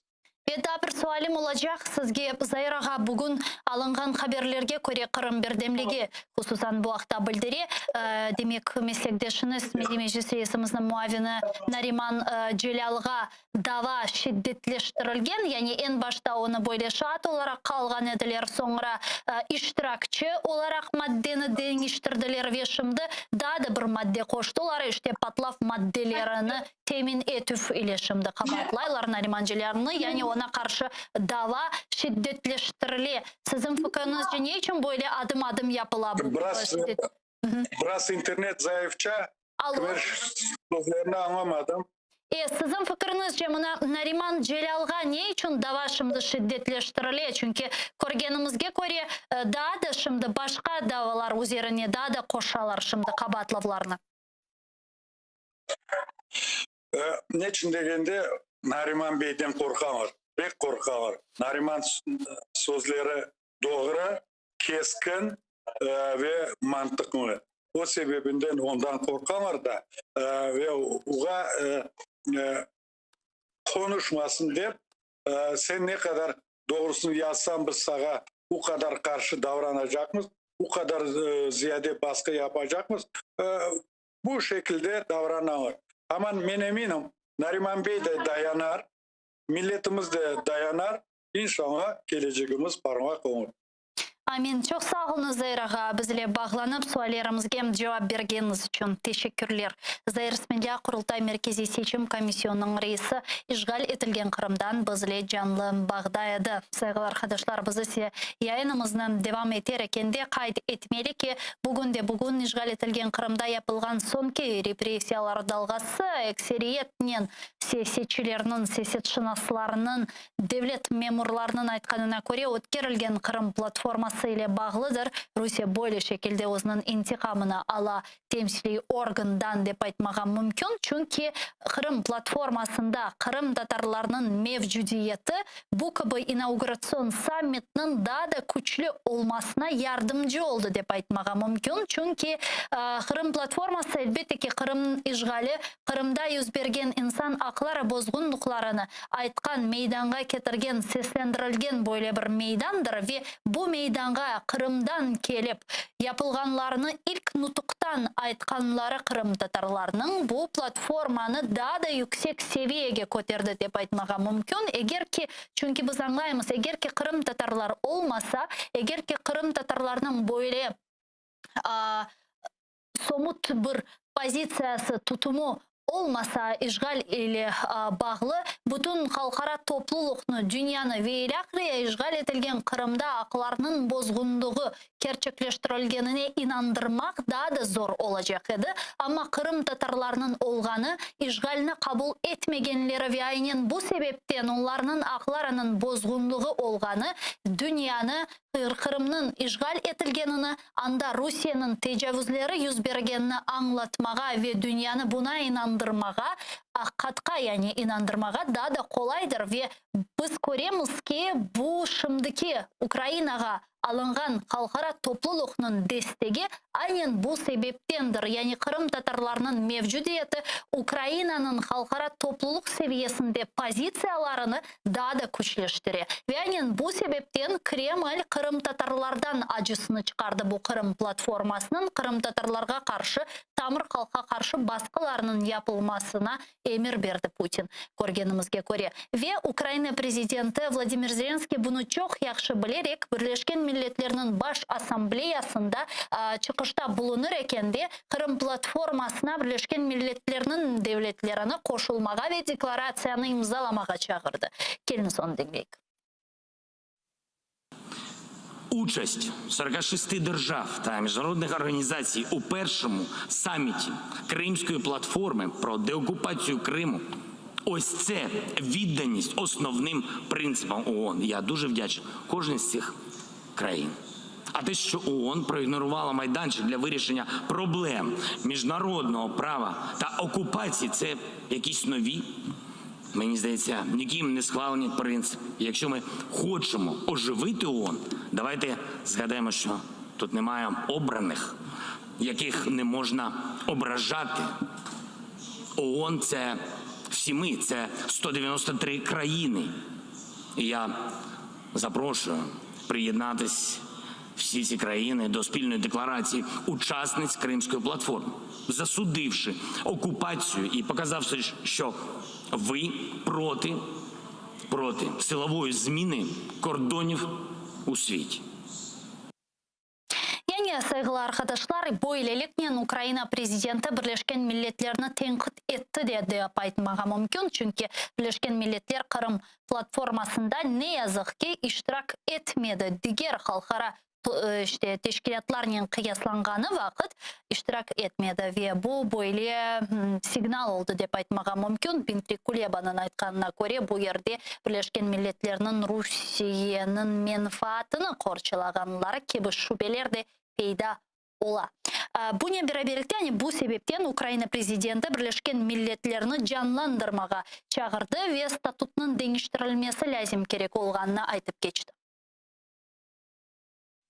У 1945 році в Криму відбулась Ялтинська конференція, де складались нові основи світового порядку і було вирішено провести першу конференцію зі створення ООН. І Ялта, і Крим 8-й рік окуповані. Як ми хочемо оживити ООН, якщо місце, де зароджувались ідея ООН, окупована постійним членом Ради безпеки ООН. Пан голова 76-ї асамблеї говорив багато про зміну клімату та захист довкілля і природи на планеті. І в цьому контексті Крим потребує уваги ООН ще більше. Із унікальної природи зробили військову базу. Замість фауни і флори там флот і солдати. А у душах кримчан протилежна для світу проблема. Не глобальне потепління, а глобальне спустошення. İşte böyle saygılı arkadaşlar. Men ne yazık ki şimdilik bu bölükni yekunlemek mecburiyetindeyim. Fakat siz ATR telekanalının ekranları başından ayrılmanız. Aman aman 5 dakikadan sonra yayınımızın Zaman informasyon programması devam ediyor. Ukrayna tilindeki muhbirlerimiz siz için sonki haberlerini hazırladı ve onlarını tarif etmeye şimdi hazırlar. Sonra biz bu studiyaga qaytacakmız ve mında gelecek misafirler, koşulacak misafirlerinin yukarıda aytıp geçkenimiz meselelerini müzakere edecekmiz, analiz yapacakmız. O sebepten ATR telekanalının ekranları başından ayrılmanız. Biz sizler için çalışamız. Görüşkence.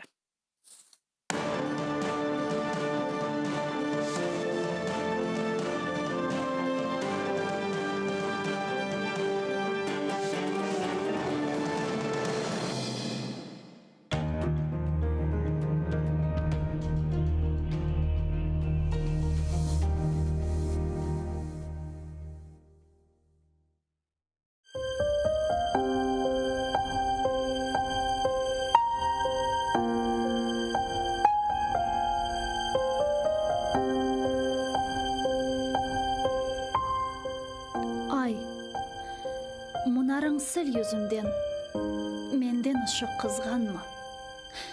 Men bir garip yolcu edim, kaldım kara dağlarda. Yol şaşırdım, kun aşırdım, sana bakıp ağlar da ah çekerim. Aç yüzünü, meni yaman göz sanma. Aç yüzünü, saç nurunu, uçurumlar, kayalar, ışık alsın, aydınlansın, kölgeler silinsin. Toprak topman kardeşi sen, koksundaki şu taşlar, granitler, kara yerge ayna gibi korunsun. Yüreğime sırdaşı sen, kozumdaki şu yaşlar, çiçeklerge tökeceğim, oçıklarga karışsın. Tan yıldızı doğar eken, elbet meni o bekler. Saç nurumla, yolcu garip hasretine kavuşsun.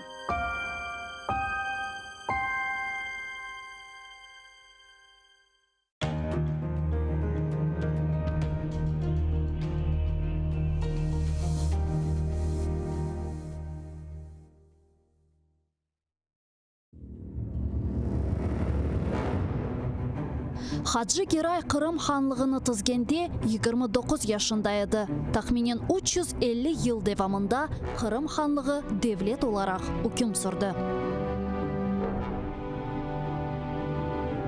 İsmail Gasprinski Tercüman gazetini 28 yaşında neşir etip başladı. Noman Çelebici-хан Kırım Tatar Milli Kurultayını 33 yaşında tizdi.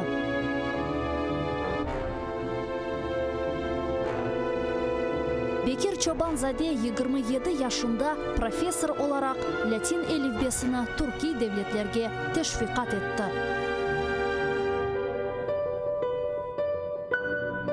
Şair Amdi Giraybay 29 yaşında milletçilikte kabatlanıp Moskvada Butyrka hapishanesinde vahşice öldürüldü. Ahmetxan Sultan birinci kere karamanlıkını 23 yaşında kazandı. 25 yaşında ise 2 defa karaman oldu. Musa Mahmud 1978 senesi hakimiyetke karşı isyan etip ozunu yaktı. Milli meşal oldu. Ayşe Setmuratova 27 yaşında adalet kureşine kırıştı ve bütün ömrünü Kırım Tatar Milli Hareketine bağışladı. Genç ve yaşlar, fedakarlık ve kahramanlık için kureş meydanı açıktır.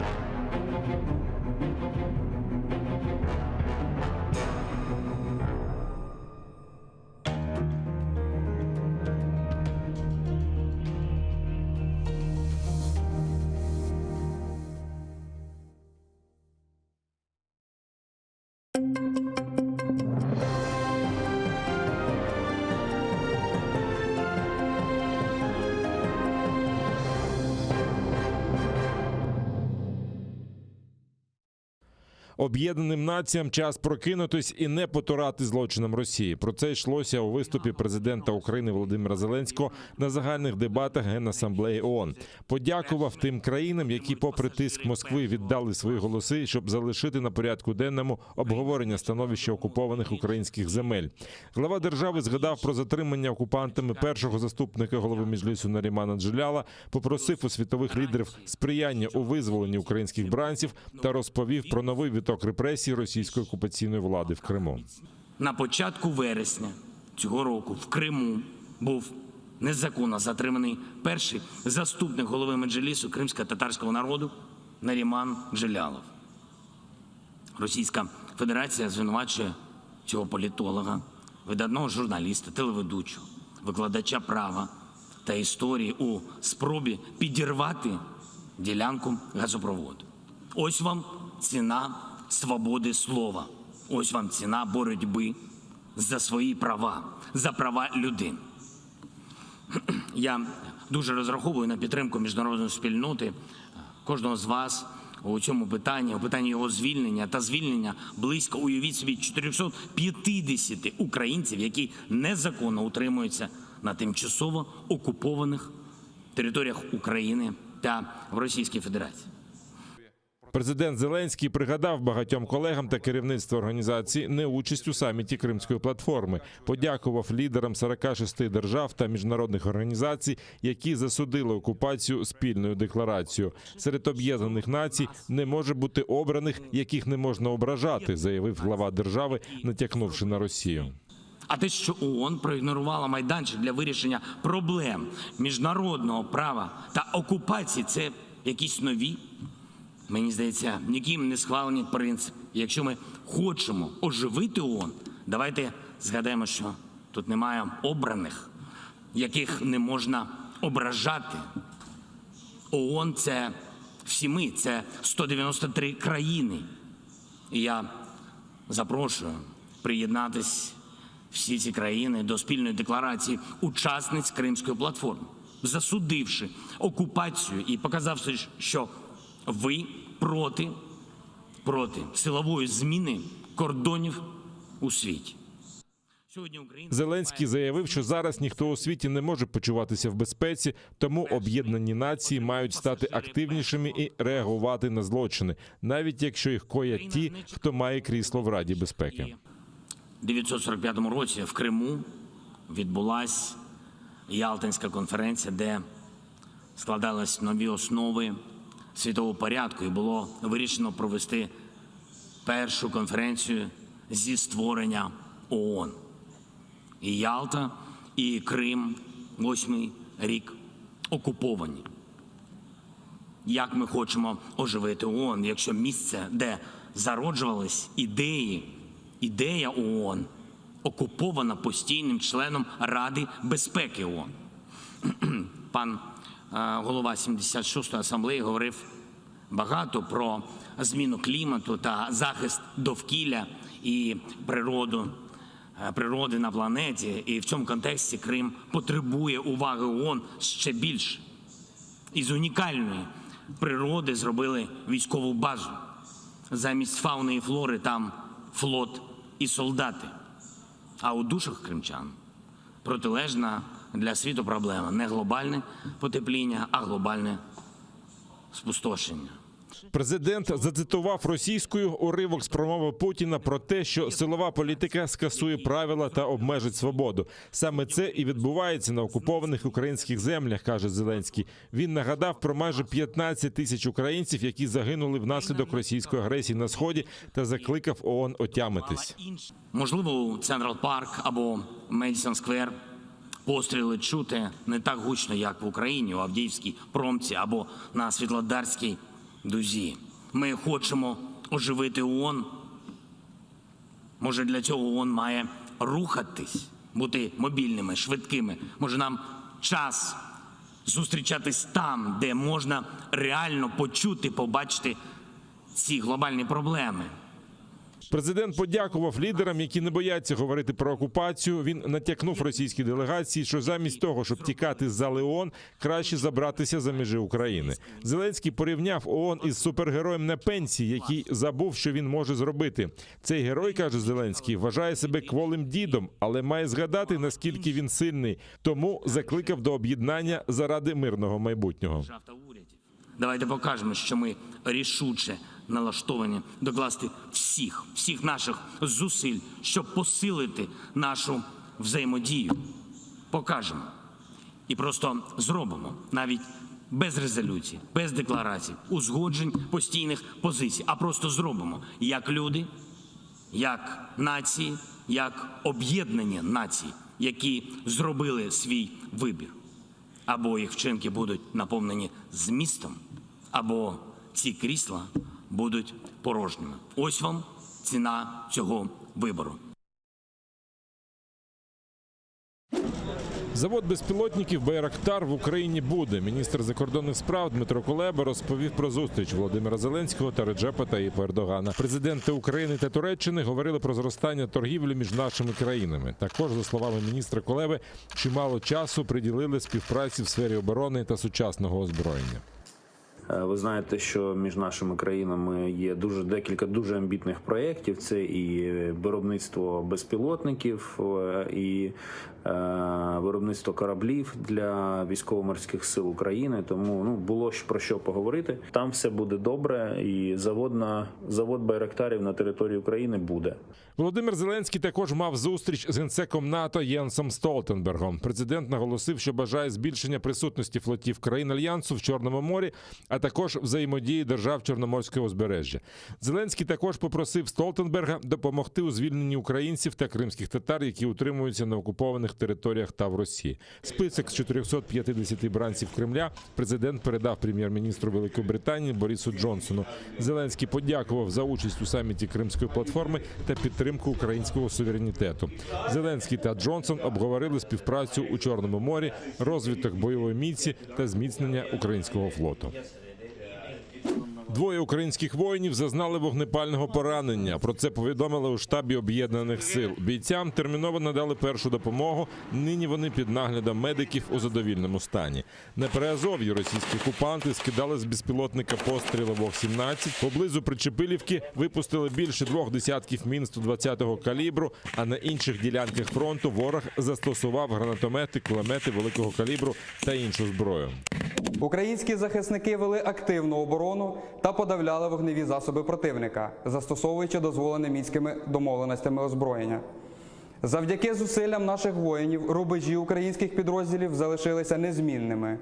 Протягом поточної доби 23 вересня порушення режиму припинення вогню з боку російсько-окупаційних військ не зафіксовано. Окупанти посилили звинувачення проти першого заступника голови Меджлісу Нарімана Джеляла. Про це повідомив адвокат Микола Полозов. За його словами, зараз ФСБ звинувачує Нарімана Джеляла не лише у вчиненні диверсії, а й в нібито незаконному придбанні, зберіганні чи пересильці боєприпасів. Погоджуватися з такими закидами Джелял не збирається, каже адвокат. Свідчити на додатковому допиті він також відмовився. Підозрюваного у вбивстві мера Семеїза затримали у Львові. Про це повідомили у поліції Львівщини. 26 лютого 2013 року автівку, в якій був мер курортного містечка Кирило Костенко, розстріляли з автомата. Розправу зафіксувала камера спостереження. На кадрах видно, як до Мерседеса Костенка під'їхав легковик. Звідти вийшов чоловік з автоматом і невдовзі здійснив серію пострілів. Після розправи стрілець втік. Згодом правоохоронці знайшли спалену автівку, яку кілер викрав напередодні, та зброю. Підозрюваного у вбивстві львів'янина не змогли розшукати впродовж 8 років. Але днями його затримали після повернення додому. В нього вилучили зброю та набої різного калібру, чернетки та документи, видані на ім'я громадянина іншої країни. Найближчим часом суд обиратиме затриманому запобіжний захід.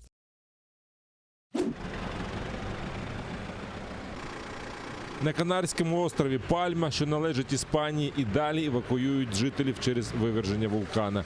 Свій дім покинуло вже кілька тисяч людей. Тенегія активно викидає лаву з 19 вересня. Її потік повільно рухається до Атлантичного океану, спопиляючи все на своєму шляху. Знищено вже щонайменше 150 будинків, зокрема і будівлі шкіл. Дісталося й банановим плантаціям. Банани – найбільший експортний продукт острова. Фермери рятують урожай. Я в жахливому становищі, як і всі інші тут. Збираємося розвантажити машину і завтра знову повернутися. Намагаємося зібрати урожай бананів, який зможемо. Міста вкриті шаром попелу.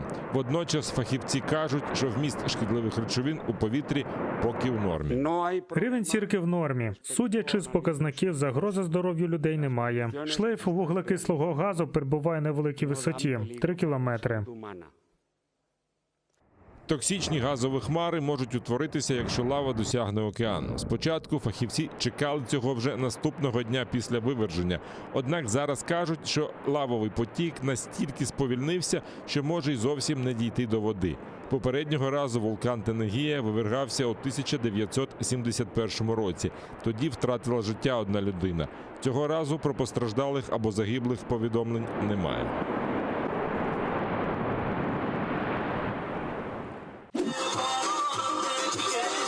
Жителі Іраку облюбували нову туристичну місцину. Вони натовпами приїжджають відпочивати на берег Тигра поруч з Мосульською греблею. Минуле літо було посушливим і рівень води сильно впав. В результаті оголилися підводні печери і тунелі. Ми дізналися про це з соціальних мереж. Це дуже красиво і незвично, тому ми приїхали сюди. Це нові враження. Люди купаються і веселяться, але на прогулянки по печерам почти ніхто не зважується. Тут є печери жаху, вони здаються дуже страшними, бо йдуть під гору, вони дуже довгі і кінця не досягти.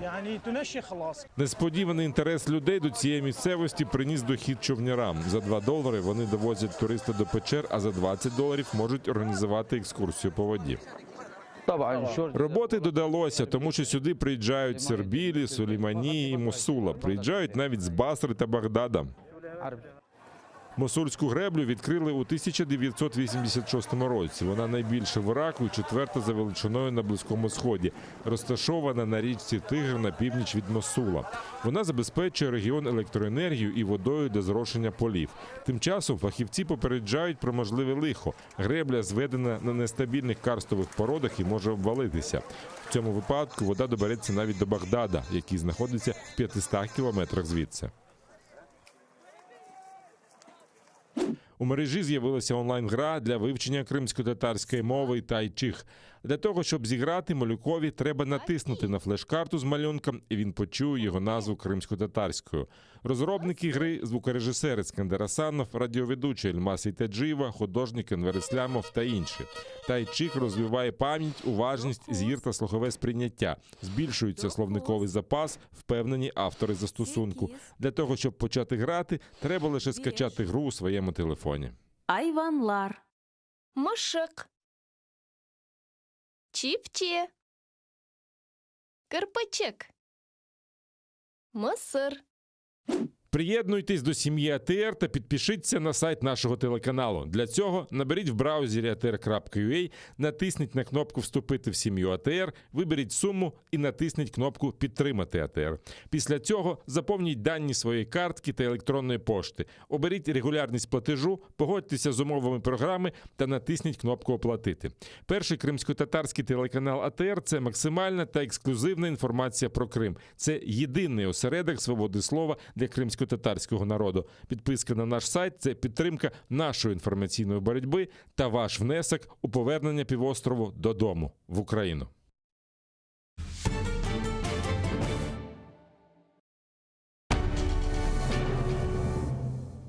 Ізраїльські вчені створили унікальний засіб, що містить природні інгредієнти. Краплі імуноков покращують імунітет при коронавірусних та респіраторних захворюваннях, а також сприяють полегшенню постковідного синдрому. Імуноков – надійна допомога.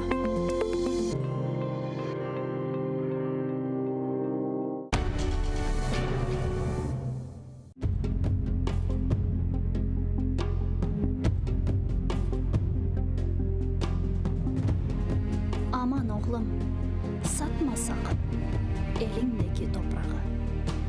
Anan gibi seni besler bereketli kucak.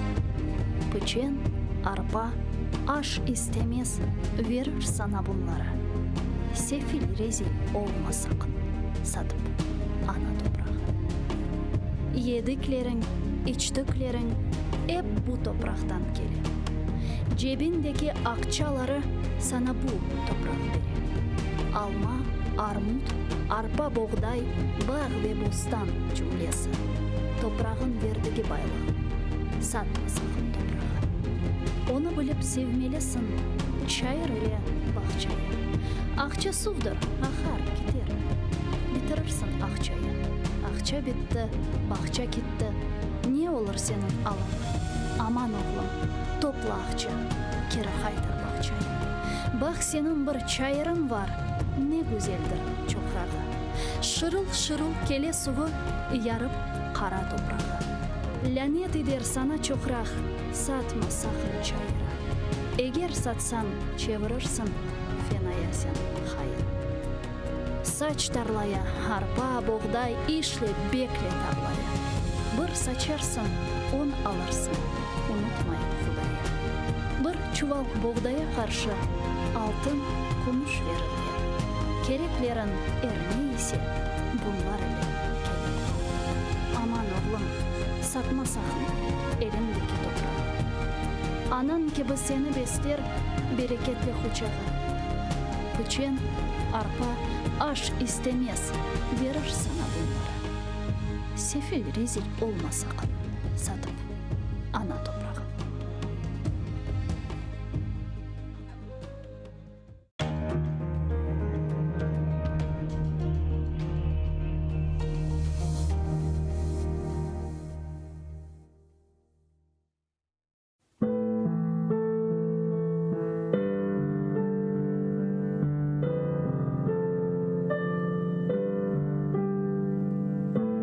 Басқаныңыз ерлеріні топырақ деп кечмеңіз. О топырақларда сіздің адыңызды сақламақ үшін ниже құрбанлар берілді. Бинглерже шейітлерінің қанлары бар о топырақларда. Құруды деп беллемеңіз. Алида синмеді шуқан топырақның ішіне. Кечкеніңіз ерлеріні соқақ деп кечмеңіз. О соқақларда ниже жесур аскерлер жүрді. Ватанымны қорчалайым деп қылычлар салланды.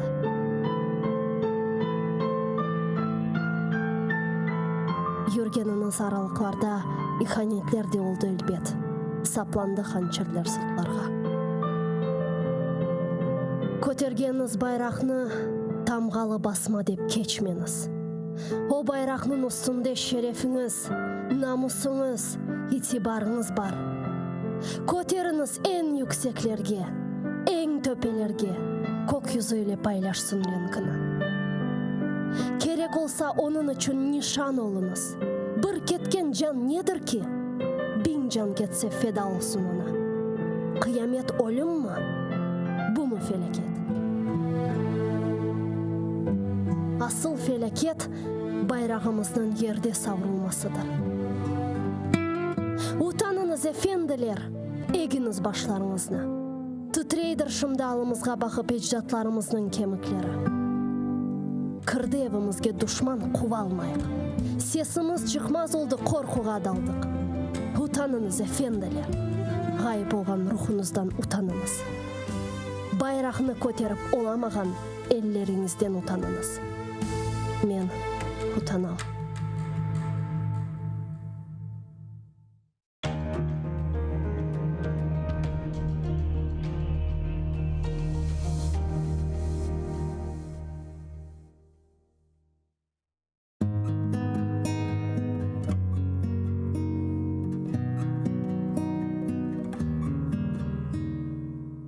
Чубар барақ ев алтында отырыр.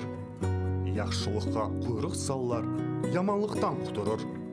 Көзчіклері бір-бір етер, таныш көрсе, дост көрсе. Мышық шарик софу болыр, ачуланса бір үрсе. Ошамай шерлерінің шарикіне, итіне, оз өтмеген озы тапа, оз ішімен кечіне. Чубар барақ башын егер, достлашыр. Оз ішіні озы тапар, озы север, аңлашыр. Заман болыр, бір абласа бүтін көйні құтарыр. Боғылғанны судан тұтар, чименлікке шығарыр. Көп вақытлер гене фақыр онмасларға хорланыр. Арам көпек деген ады ер қавада құлланыр. Чубар барақ іч мақтанмай, іч жыламай, қартая. Көзі жашлай, тішы қалмай, аяқлары майшая. Ең соңында геберді дей, бір чұқырға аталар. Бірқат жыл соң ченгенлер кеміклерінің саталар.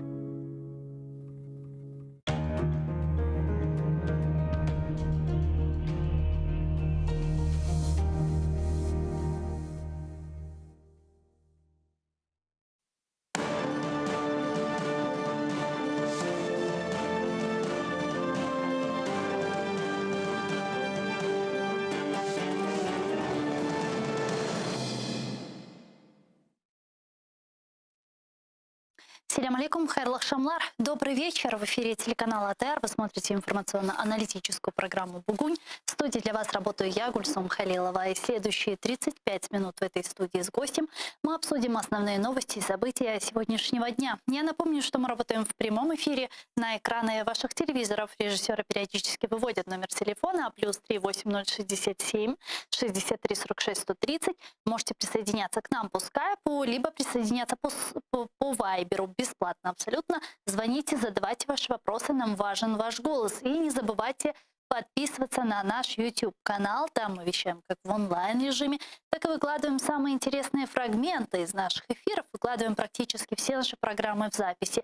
И поддержать Первый крымско-татарский вы можете, подписавшись на наш Patreon, patreon.com, это наш адрес, вы можете пройти по этому линку, по этой ссылке, выбрать уровень поддержки и стать частью большой крымско-татарской семьи АТР. Это будет помогать нам продолжать работу на информационном фронте.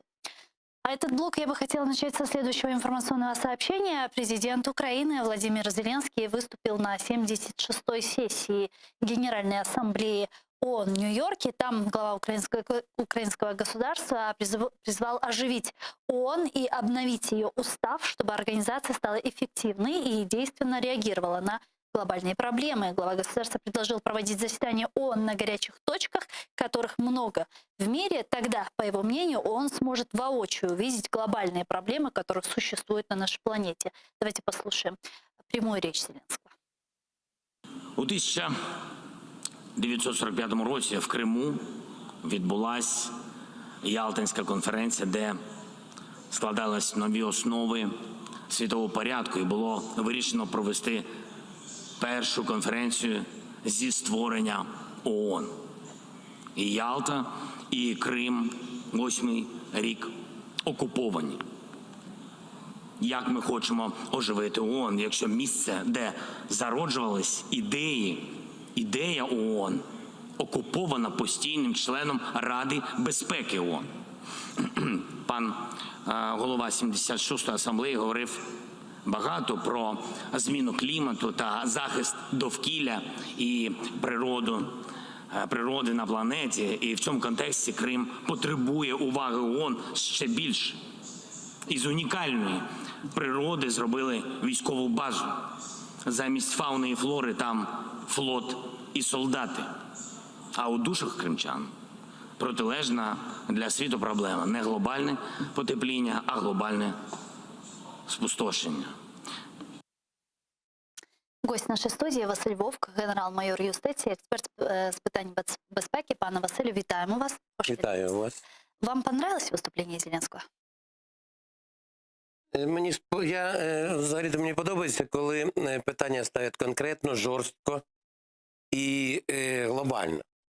Інша справа, чи сподобалось це керівництву великих держав і керівництву Організації Об'єднаних Націй, я думаю, не дуже.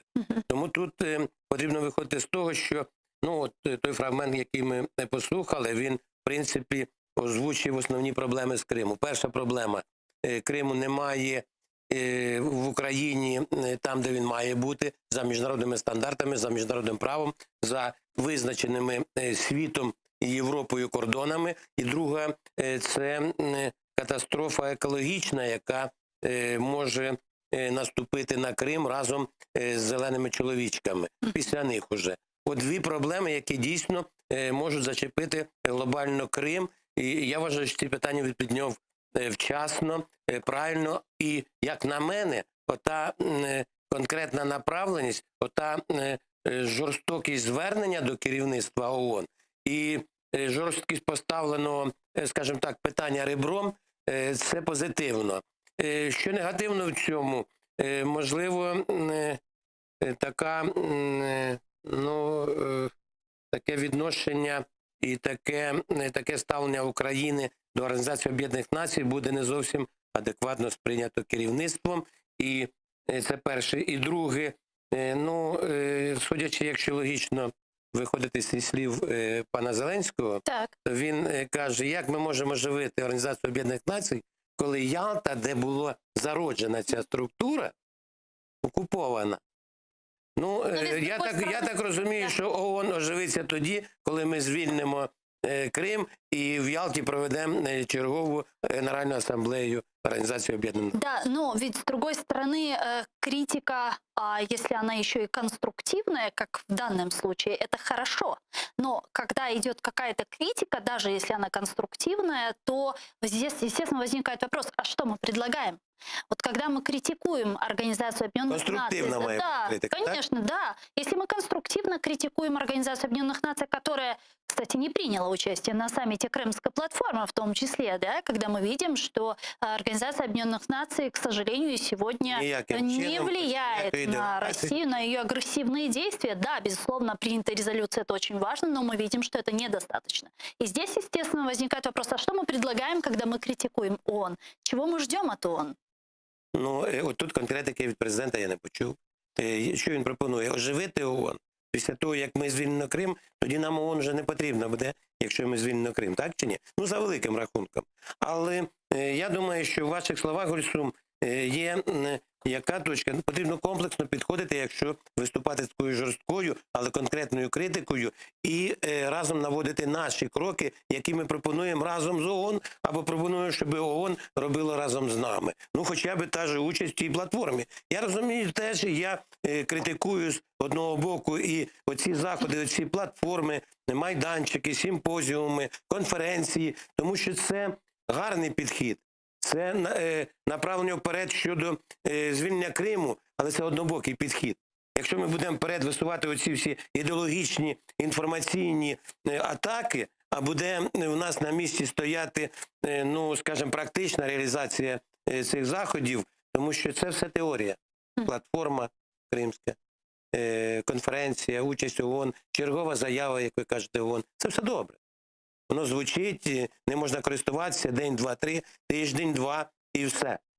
Без іншої конкретики, без іншої пропозиції нічого немає. Ми з вами особисто і з вашими колегами, і з кримськими татарами, представниками громадськості, часто навіть в цій студії вже обговорюють це питання. А що ж має робити ООН? Ну, ми розуміємо, що ООН – це структура, яка на сьогодні, я завжди кажу, ялова.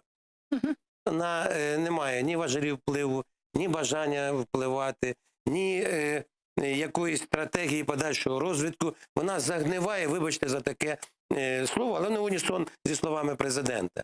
І закликати ту структуру, яка, ну, вже, скажімо, далеко на пенсії і збирається на відпочинок такий вже політичний. Так, на відпочинок, політичну пенсію, закликати її щось зробити, мабуть, це вже теж наша остання, якби, крапля отої переповненої чаші, яка називається «ніяк, нічим ви не можете допомогти». Давайте все-таки останній раз. Що ви можете? Ми відповіді не почули. Більш того, а в доповіді президента Сполучених Штатів Америки на Генеральній асамблеї не те, що Крим, Україна взагалі не прозвучала. Ви розумієте, про що мовить? Тобто тут якби всесвітній заговор проти України. Ми ж бачимо, коли виступав Зеленський, я чітко дивився записи і так далі. В залі було дуже мало людей. В основному представники країн Африки, Азії. Не в образу їм, ніхто не хоче образити представників. Просто попали на такий день, Зеленський попав. Ну, бачите, чомусь ми попадаємо на такий день, попадаємо не туди, і на нас ніхто не попадає. Чому президент Сполучених Штатів Америки ще раз не зафіксував підтримку України? Хоча б підтримку. Ну, ми ж розуміємо, в чому я підтримую платформу кримську, в чому це ж великий агітаційний майданчик, інформаційна платформа. І, знаєте, і такий, якби, я не знаю, як сказати так, ну така атака інтелектуальна, я би сказав, інтелектуальна атака на Росію. Але от ми зібралися, прийняли резолюцію, приїхали, закликали всіх країн-члени ООН приєднатися до неї. Ви знаєте, теж буде гарно, якщо всі приєднаються. І що? А я відповів, не вам тоді відповідав в цій студії, а вашому колезі, що тут потрібна жорстка позиція Сполучених Штатів Америки і Європи. Яка, наприклад, розрив дипломатичних стосунків з Росією, повністю зупинення торгівлі, всяких зв'язків і так далі. Ну Можливо, а це- почему они на должны это делать, если даже Украина заради не нас. разрывает І дипломатические Україна отношения? каже, що війна, агресор і так далі, а час не на часі, каже міністр закордонних Я справ. просто, знаете, вот всегда, когда проезжаю мимо метро Левобережное, мне в глаза кидается фраза Шептицкого, где он там написано на большой стене его фраза, и там говорится, что ключ от Украины, от проблем Украины в ней самой, и нам сложно изменить внешние обстоятельства, но в наших силах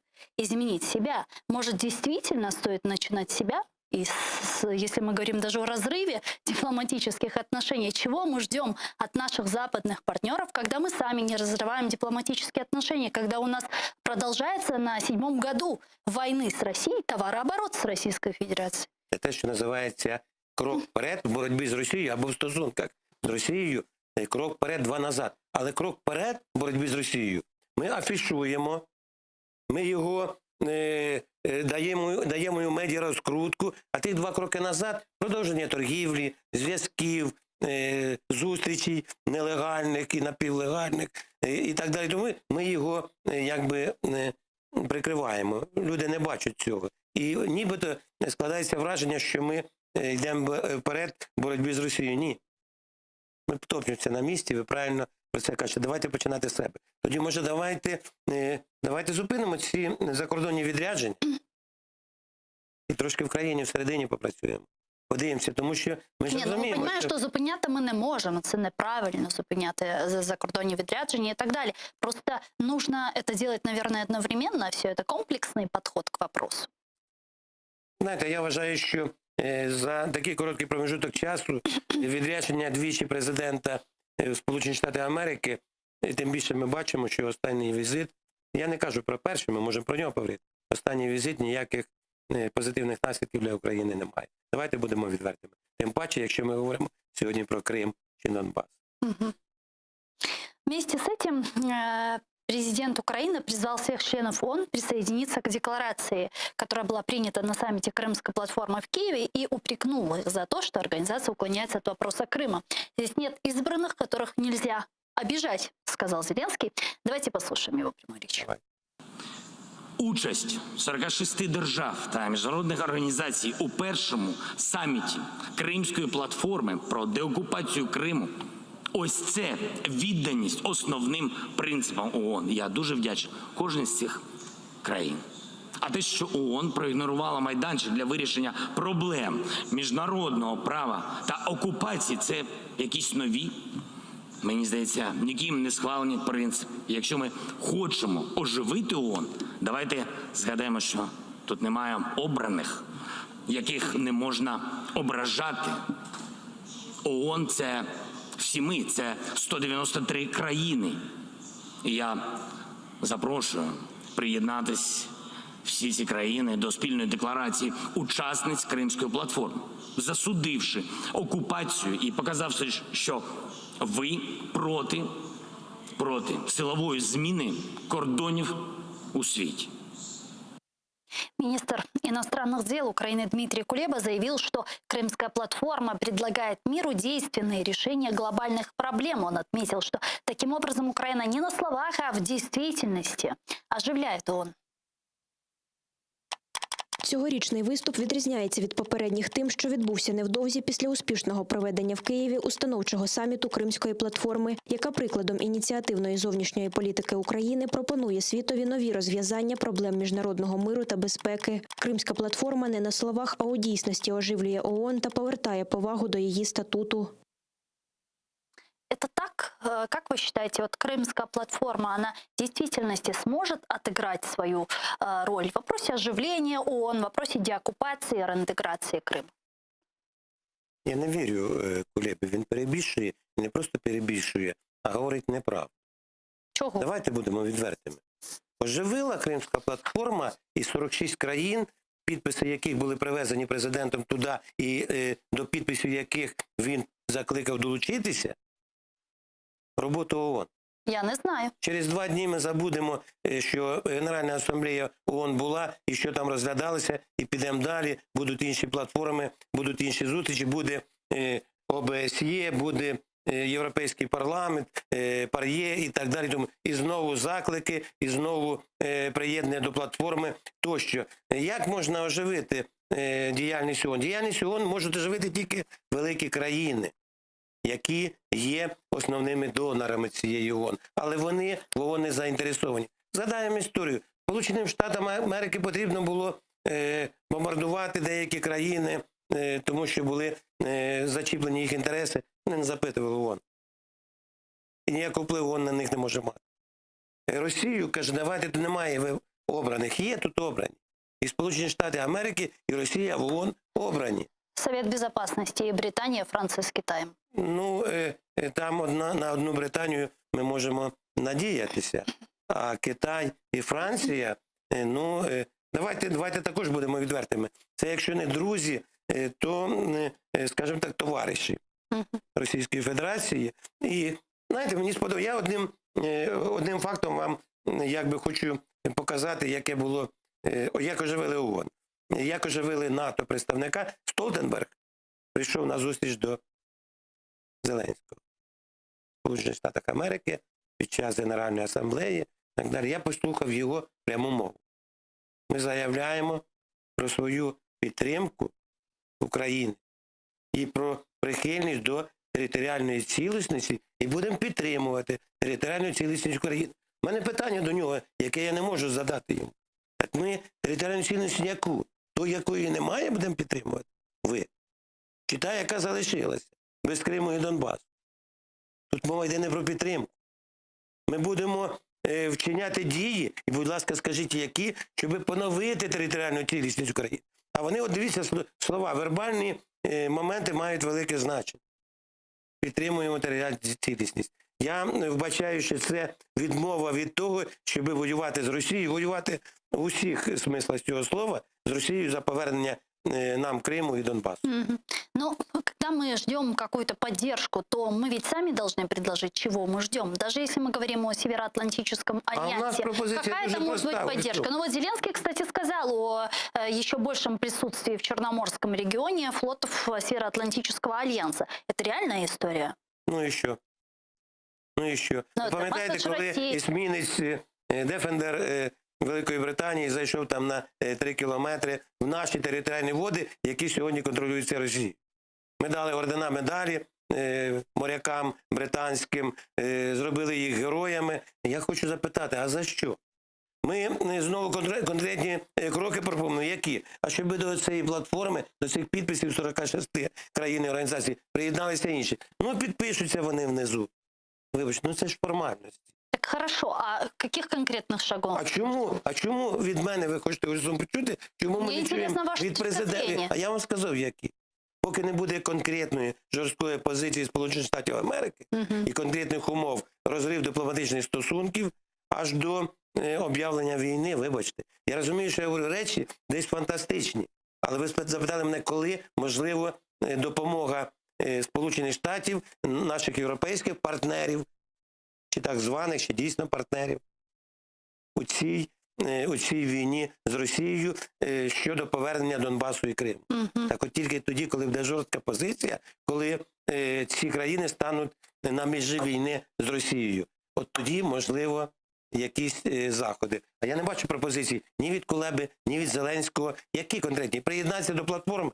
Що це дасть? 46, 58 країн, 93 підписи. Це має значення для Росії? Це має значение для звільнення Криму и Донбасса? Ну, учитывая то, что на территории полуострова сразу после Крымской платформы прошли массовые репрессии с задержанием первого заместителя председателя Меджлиса крымско-татарского народа, говорит о том, что Россию Крымская платформа действительно разозлила. Так це ми зробили для кримчан краще чи гірше? Якби пройшли репресії, а ми на фоні цих репресій ввели туди війська, звільнили кримських татар, яких арештували після Кримської платформи. Розумієте? От як Росія розізлилася, вона наших арештувала. Чого ми добились? Чого ми добились? Розізлили звіря? Ну, якщо ми розізлили, то давайте, коли він прийшов чергову жертву розривати, давайте тоді розривати його. Налітати на нього, рвати його. А так ми розізлили, він когось порвав, і ми думаємо, як ще розізлити, щоб ще когось порвав. Ну, я не бачу логіки. Це невелика політика. Я розумію, Кулеба дипломат, він там викручує як може, всякі формули кидає в меседжах своїх з образами Росії, Путіна, інших і задоволений. А що це дає? Нас же, якщо образив Росію, якщо крикнув Путін такий-то, сякий-то, да, то це патріот, це рух вперед. Куди вперед? Ми що, не зрозуміли, що нам все одно підводять і Сполучені Штати, і європейські партнери до перемовин з Росією? Розумієте? До розмови з Росією. А з Росією ми тоді зможемо на рівних розмовляти? Як ми прийдемо? То, що ми говорили, то було. Давайте думати. Або ми йдемо вперед з відкритим забралом і забули про те, що ми коли-небудь будемо з Росією говорити, і повернемося туди. Є там американці ззаді, є там французи, і італійці, і німці, а я їх не бачу.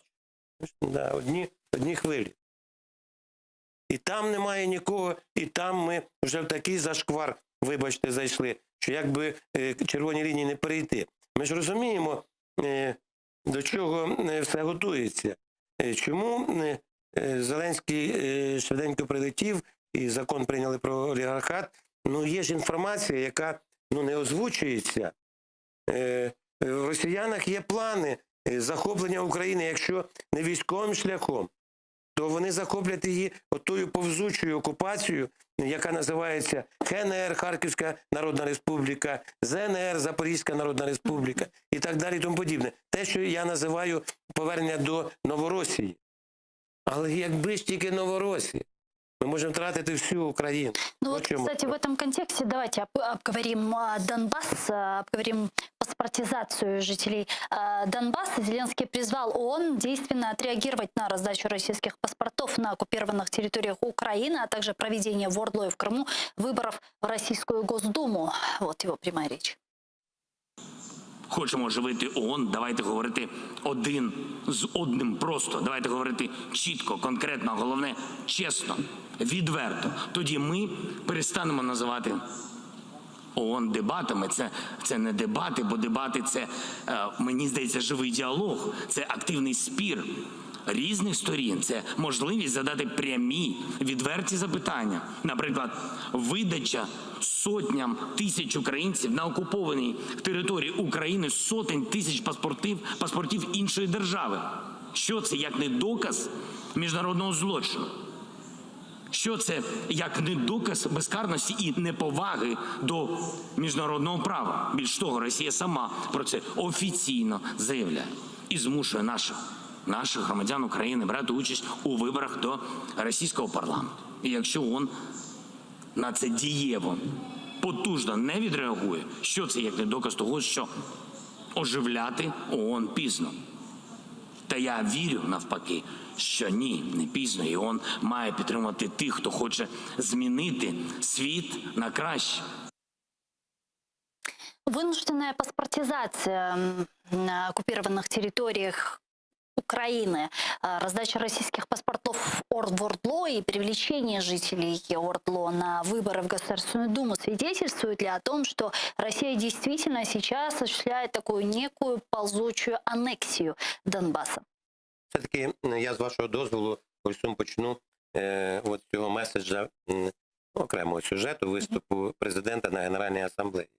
Якщо ООН не вчинить дієвих потужних заходів, але він знову не назвав, яких заходів потужних дієвих він чекає від ООН. Як ви думаєте, яких? Я вас і себе запитую. А яких? Якщо ми кажемо, що це не дієва організація, яка помирає, чого ми від неї чекаємо? А добре, була б вона дієва. Що ООН в даній ситуації, коли Росія каже, шановні друзі, в Україні кажуть неправду, вони самі просять паспорти Російської Федерації, самі їдуть, самі просять автобуси, самі опускають бюлетні, самі голосують. Що ми можемо заборонити? І росіяни нам нагадують, до речі, в нас мало чиновників вищого рівня читають Конституцію. Про нашу Конституцію, де записано, що ніхто не може бути позбавлений громадянства України, ніхто не може бути позбавлений, це стаття 5. Право змінити громадянство України. Вони змінили громадянство України. От позиція. І що? Які в нас можуть бути до них претензії? Забрати паспорти? Ну дайте 4 мільйони указів, як то було по одному з народних депутатів, коли його припинили громадянство і все, забрали паспорти. Але тоді яка мова про повернення людей з Донбасу в Україну? Ми тут заграємося деякими речами. Ми маємо по-іншому реагувати на те, що люди, ми кажемо, це грубе порушення злочин міжнародних умов мінських. А чому в Мінську не записали, що Російська Федерація чи там представники зобов'язані не допускати паспортизації іншим государством, іншою державою українських громадян на окупованих територіях? Цього немає записано. У них є закони, вони приймають. Я ж не захищаю, я хочу, щоб український народ, от наші з вами глядачі, чітко знали, що коли їм от такі меседжі кидають, ну чисто, знаєте, такі військові методи, вперед за Україну, вперед і стріляємо. Але ми сьогодні говоримо, що ми ведемо дипломатичну війну. Так давайте говорити правду. Ну і що, ООН прийме якісь заходи, не прийме. А хтось скаже, ну паспортизація. Та сторона каже, вони добровільно, ми кажемо, вони насильно паспортизують. Ну, я би хотів, до речі, щоб, я розумію, 1-2 приклади можна навести, що комусь кажуть, з роботи підеш, якщо не отримаєш паспорт Російської Федерації. Ну, це мова йде про патріотизм душі тої людини, яка живе на окупованому Донбасі, окупованому Криму, а з іншого боку є сім'я, її треба годувати. І себе в тому числі. Тому я отримую цей паспорт, щоб мені це не вартувало. Скажуть, відмовився від української, я відмовлюсь, тому що перспективи звільнення найближчим часом, найближчій перспективі немає. Ми ж це бачимо, давайте теж бути відвертими. А ми піднімаємо питання, які дуже сильно звучать, які дуже інформаційно лягають в цю інформаційну війну. Але це те, що вилетіло і далеко не полетить, і приземлилось, і ми забули. Ну, паспортизація так, що він зробить? Які заходи вчинить? Вона ж не може винести наказ, чи указ, чи прийняти закон про заборону Росії приймати в громадянство України жителів Донбасу, які на сегодня оккупированы. Ну, тут, наверное, нужно глобально смотреть на ситуацию в целом, как на урегулирование войны на востоке Украины. И здесь ООН могла бы включить механизм ведения миротворцев. Ну, ми знаємо, я не хотів би з цього починати, тому що це сама легка відповідь. Право вето на введення миротворців, яке існує в Росії, яким може скористатися не тільки Росія, може інша країна скористатися, навіть Франція, той же Китай. Ви про них нагадали, так чи ні? Але суть не в тому. А введення миротворців. Багато ж було при минулому президентові, я зі спікерами зустрічався в студіях. А це все, це панацея. Миротворці заходять, автомати, затвор перезарядив і вперед. Я кажу, а там стріляти починають по миротворцям. Що будуть миротворці робити? Тоже стріляти. Ну це ж вихід з ситуації. Миротворці туди не підуть самі, навіть якби Росія не блокувала таке рішення.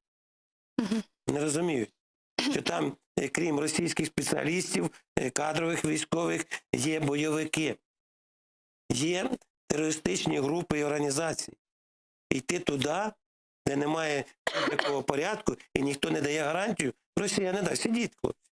Ми гарантію не дамо. Вони ще допоможуть бойовикам стріляти в цих представників. А мы можем им гарантию дать? Не можем. Теперь возвращаясь к вопросу, который я озвучила выше, по поводу возможной ползучей аннексии Донбасса. Какова вероятность, что Путин сейчас осуществляет выдачу этих паспортов именно на территории ОРДЛО? Такой далеко идущий, долгосрочный сценарий. На сьогодні найближчий сценарій – це зробити, повністю заморозити конфлікт на окупованому Донбасі. Сьогодні і це теж це дійсно заслуга української влади і держави, що ми зупинили на тих кордонах, а не на всьому адміністративному кордону Луганської і Донецької областей російські війська, російських найманців. От вони там зроблять такий російський анклав, який буде як Придністров'я, де будуть російські війська, бази, і скажуть, нам не потрібен Донбас, а вам потрібен? Проводьте вибори, забирайте. Разом з нами, з нашими вже агентурою, спеціалістами, з нашими прихильниками, з нашими паспортами і так далі. Зараз мова йде про подвійне громадянство. Ну так не буває. З цією країною дам, з цією не дам. Це якісь несерйозні, неправничі заяви. Так и что получается, нынешний статус-кво устраивает и нас, и Россию? Ну, на жаль, Любое решение, которое бы мы сейчас не приняли, это цукцванг? Приходиться визнати, що сьогодні у влади немає бачення, що йде за платформою. Я про Крим. Вам це рідніше, ближче. Це дві болячки болі наших однакових, так? Дуже сильних. Але давайте про Крим. От платформа супер, розкрутили, вибачте, приєднали, заяви зробили, відкрили філії, там представництва в інших країнах. Я не знаю, чи вони будуть працювати, як вони будуть працювати, хто буде це фінансувати і так далі і тому подібне, але це добре. Я ж сказав, це інформаційний майданчик, така атакуюча пропагандистська платформа, супер. А що за нею йде? Нічого. Пустота. От чому справа? Так влада повинна сказати, у нас є платформа, і от ці заяви, ці заклики президента, це я ж одразу сказав, я сприймаю їх. Вони повинні бути жорсткі, конкретні, точні. Але вони нікуди. Вони от той пустий зал пролунали і там розчинились. Все. Ми реакції не бачимо після цього виступу. Якби виступив президент Сполучених Штатів Америки і сказав, наприклад, я почув президент, мене не було в залі. Ми зараз збираємо екстрене засідання Ради безпеки ООН і будемо думати, а як звільнити Крим, як звільнити Донбас. Якщо ми нічого не придумаємо, то ми прямо скажемо українській владі, президенту України і українському народу, що в нас немає можливості вплинути на Росію і на сьогодні зробити так, я буду простою мовою, щоб ви отримали назад Донбас и назад Крым. Хорошо, тогда, на ваш взгляд, почему мир так инфантильно реагирует? Кожної своя сорочка ближче до тіла, і в кожного свої проблеми. І кожен думає про себе, і це об'єктивно. Ми ж теж думаємо про себе.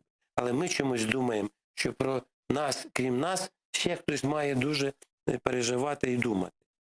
Ми ж не бачимо загроз енергетичних, які нас очікують. Ми не бачимо загроз того, що якщо ми так далі будемо вести себе агресивно, постійно тролити і керівництво, і Росію, я не на захист Росії.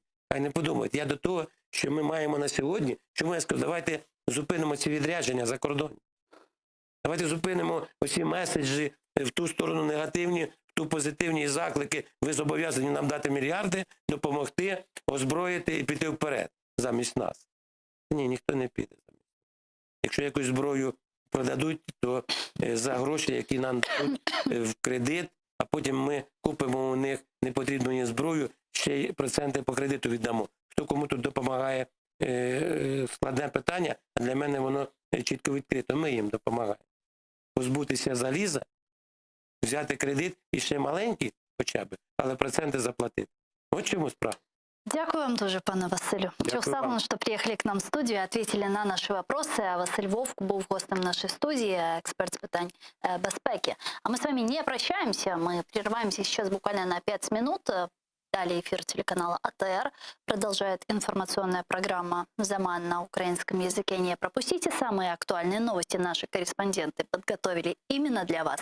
А после в эту студию мы вернемся и продолжим наш эфир. Коршкинч.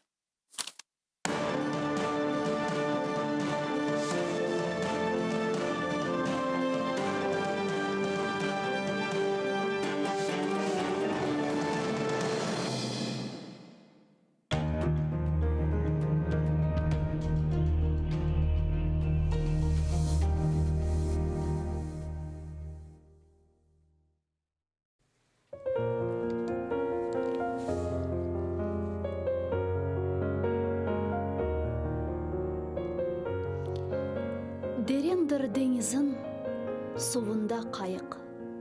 Не güzel адасың, мақтауға лайық. Юксектір дағларын, серіндір аван. Білмейм, не вақыт, бақылыр даван. Саварма туманым, башында чатырдақ. Көрерма окунны, менің башым сақ.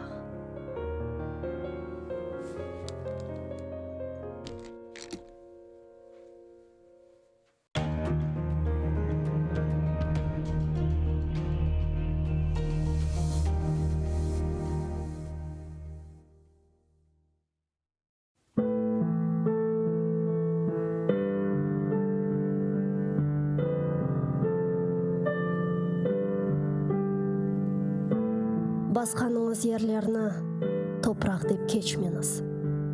О топырақларда сіздің адыңызны сақламақ үшін ниже құрбанлар берілді.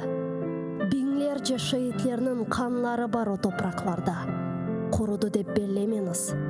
Алида синмеді шуқан топырақның ішіне. Кечкеніңіз ерлерні соқақ деп кечмеңіз. О соқақларда ниже жесур аскерлер жүрді. Ватанымны қорчалайым деп қылычлар салланды.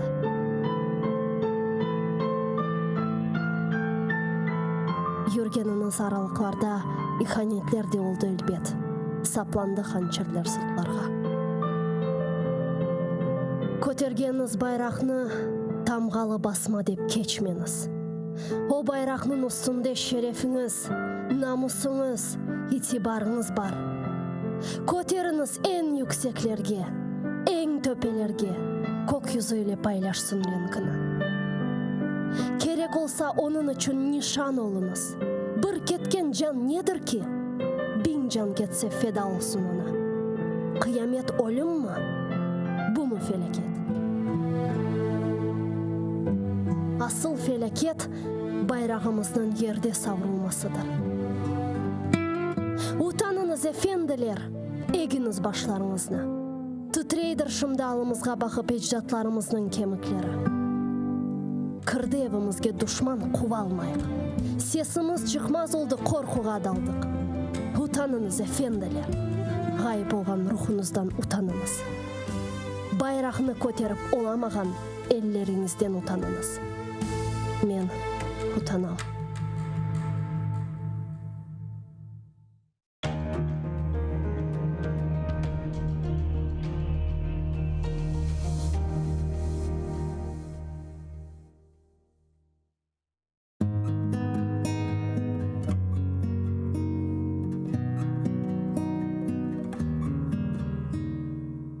Шұбар барақ ев алтында отырыр.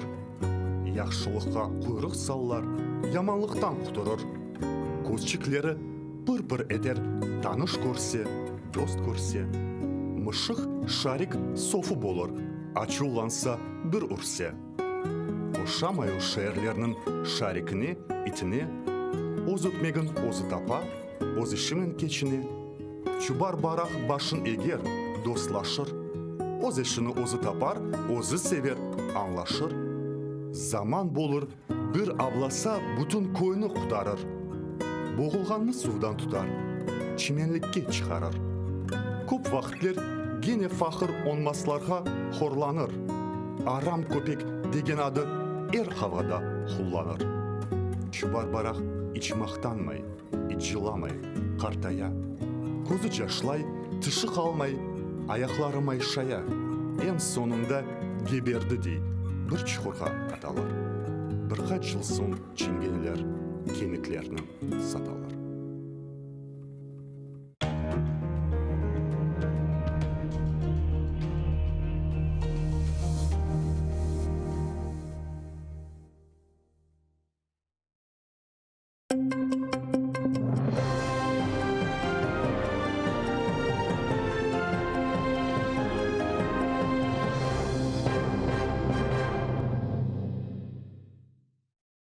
Об'єднаним націям час прокинутись і не потурати злочинам Росії. Про це йшлося у виступі президента України Володимира Зеленського на загальних дебатах Генасамблеї ООН.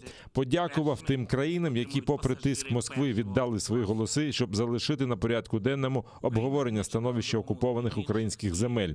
Глава держави згадав про затримання окупантами першого заступника голови Меджлісу Нарімана Джеляла, попросив у світових лідерів сприяння у визволенні українських бранців та розповів про новий виток репресій російської окупаційної влади в Криму.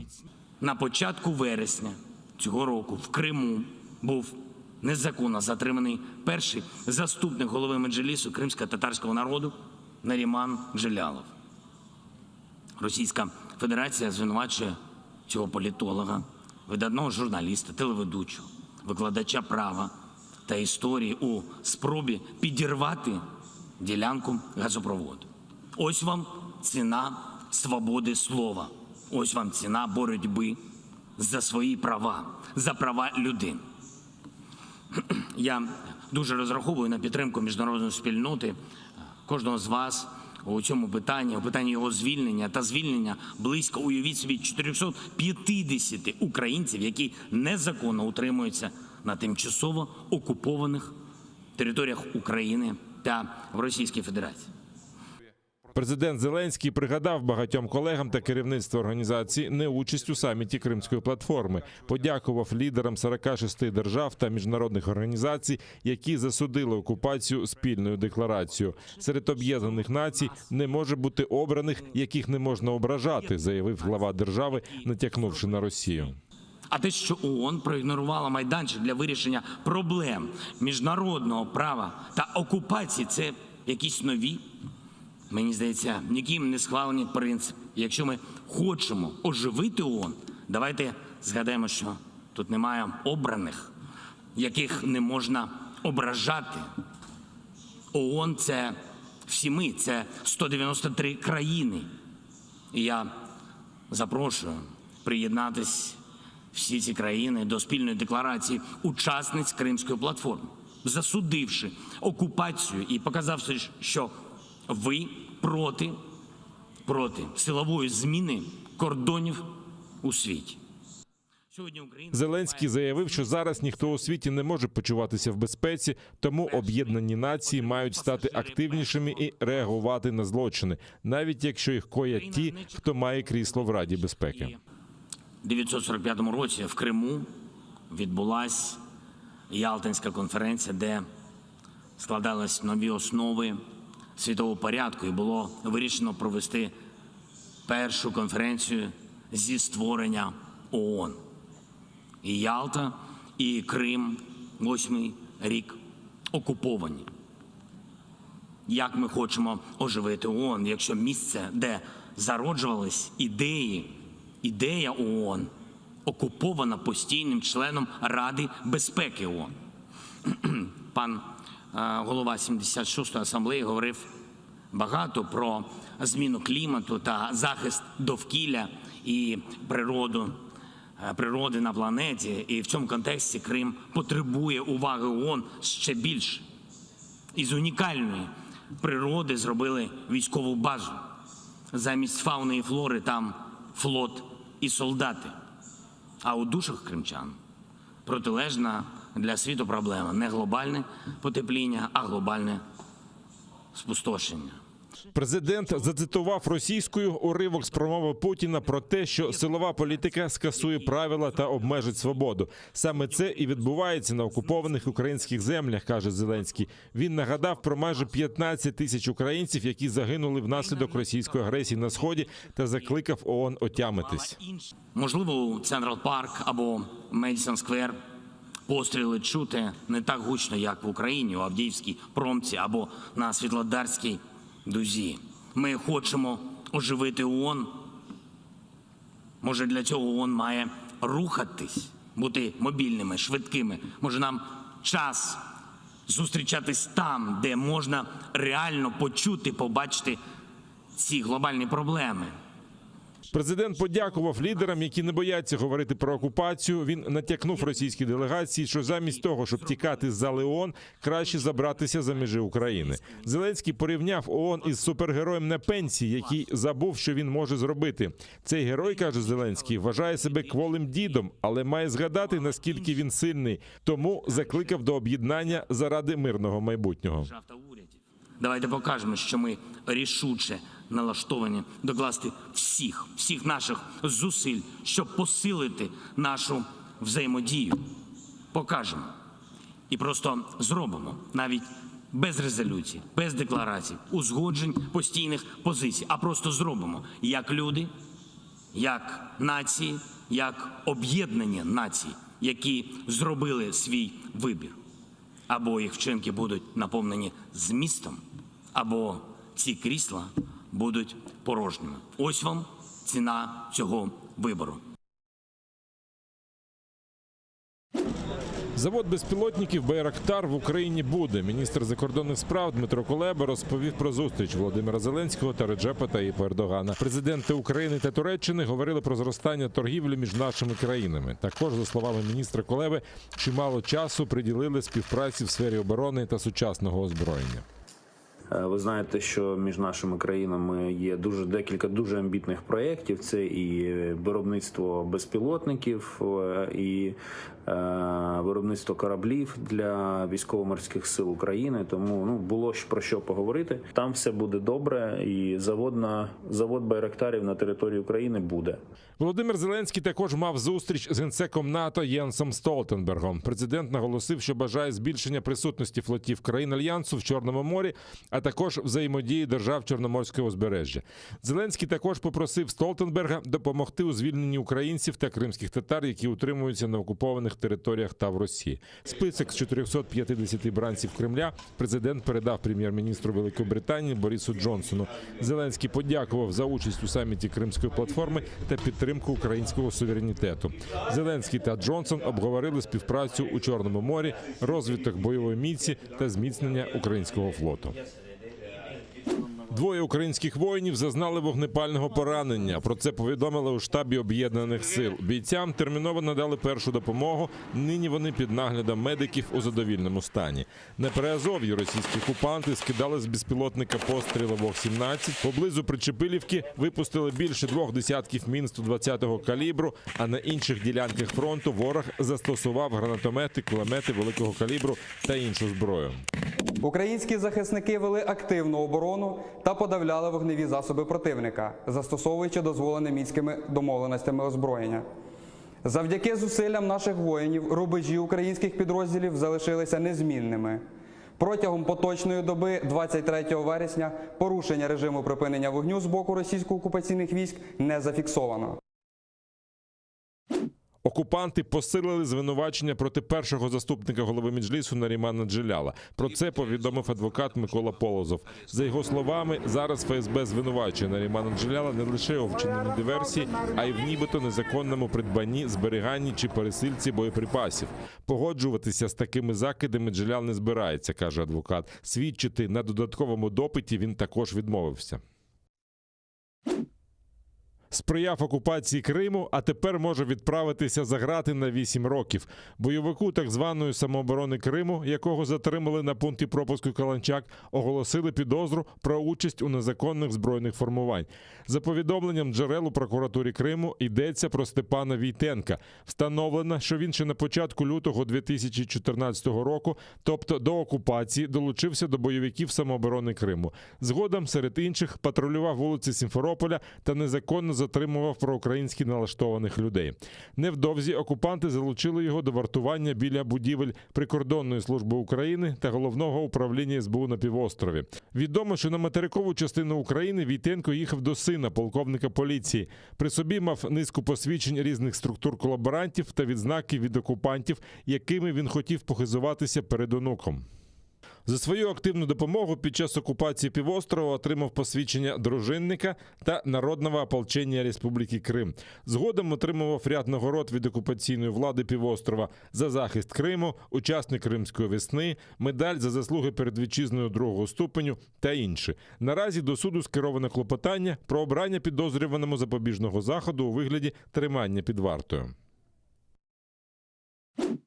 Поскаржись на сторінку Аксьонова у Фейсбуці. Кримські активісти запустили флешмоб, метою якого є блокування акаунта окупаційного глави Криму. Пост з таким закликом активісти активно поширюють в інтернеті. Учасники флешмобу пояснюють, за правилами Фейсбуку повідомлення Аксьонова, де він назвав Меджліс кримсько-татарського народу терористичною організацією, є проявом мови ворожнечі та поширенням відверто неправдивої інформації. Активісти закликають користувачів перейти на сторінку Аксьонова поскаржитися на неї, обираючи опцію «ворожі висловлювання» або «хибна інформація».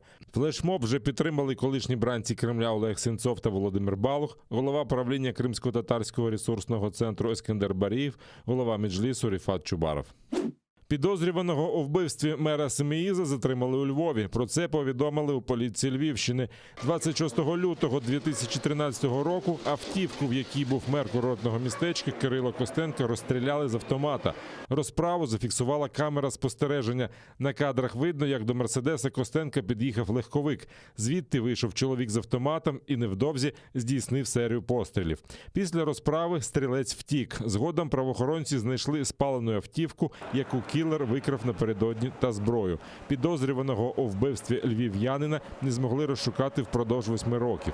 Але днями його затримали після повернення додому. В нього вилучили зброю та набої різного калібру, чернетки та документи, видані на ім'я громадянина іншої країни. Найближчим часом суд обиратиме затриманому запобіжний захід.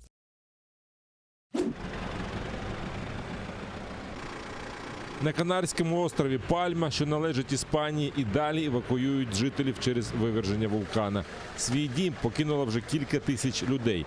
Тенегія активно викидає лаву з 19 вересня. Її потік повільно рухається до Атлантичного океану, спопиляючи все на своєму шляху.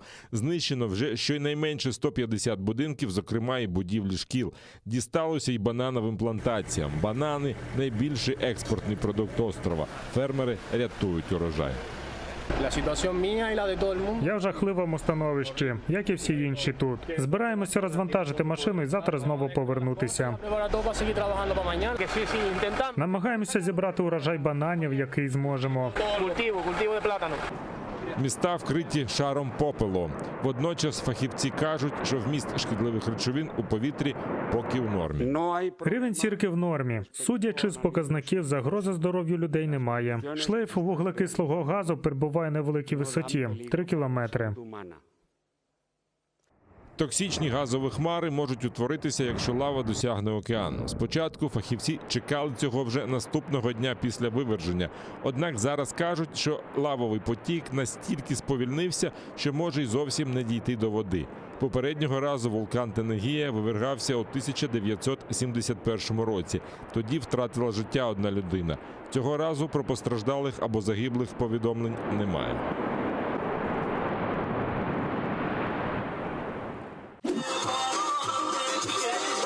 Жителі Іраку облюбували нову туристичну місцину. Вони натовпами приїжджають відпочивати на берег Тигра поруч з Мосульською греблею. Минуле літо було посушливим і рівень води сильно впав. В результаті оголилися підводні печери і тунелі. Ми дізналися про це з соціальних мереж. Це дуже красиво і незвично, тому ми приїхали сюди. Це нові враження. Люди купаються і веселяться, але на прогулянки по печерам почти ніхто не зважується. Тут є печери жаху, вони здаються дуже страшними, бо йдуть під гору, вони дуже довгі і кінця не досягти. Несподіваний інтерес людей до цієї місцевості приніс дохід човнярам. За $2 вони довозять туриста до печер, а за $20 можуть організувати екскурсію по воді. Роботи додалося, тому що сюди приїжджають з Ербілі, Сулейманії і Мосула. Приїжджають навіть з Басри та Багдада. Мосульську греблю відкрили у 1986 році. Вона найбільша в Іраку і четверта за величиною на Близькому Сході. Розташована на річці Тигр на північ від Мосула.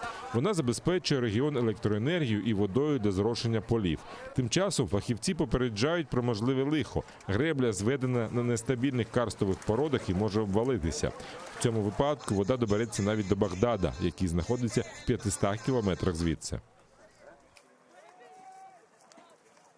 У мережі з'явилася онлайн-гра для вивчення кримсько-татарської мови тайчих. Для того, щоб зіграти, малюкові треба натиснути на флеш-карту з малюнком, і він почує його назву кримсько-татарською. Розробники гри – звукорежисер Ескендер Асанов, радіоведучий Ельмас Ітаджиєва, художник Енвер Іслямов та інші. Тайчих розвиває пам'ять, уважність, зір та слухове сприйняття. Збільшується словниковий запас, впевнені автори застосунку. Для того, щоб почати грати, треба лише скачати гру у своєму телефоні. Айванлар. Мишик. Чіпчі. Кирпичик. Мисир. Приєднуйтесь до сім'ї АТР та підпишіться на сайт нашого телеканалу. Для цього наберіть в браузері atr.ua, натисніть на кнопку «Вступити в сім'ю АТР», виберіть суму і натисніть кнопку «Підтримати АТР». Після цього заповніть дані своєї картки та електронної пошти. Оберіть регулярність платежу, погодьтеся з умовами програми та натисніть кнопку «Оплатити». Перший кримсько-татарський телеканал АТР – це максимальна та ексклюзивна інформація про Крим. Це єдиний осередок свободи слова для кримсько-татарського народу. Підписка на наш сайт – це підтримка нашої інформаційної боротьби та ваш внесок у повернення півострову додому, в Україну.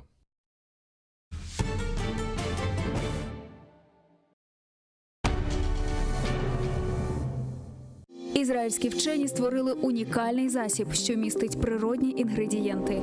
Краплі імуноков покращують імунітет при коронавірусних та респіраторних захворюваннях, а також сприяють полегшенню постковідного синдрому. Імуноков – надійна допомога.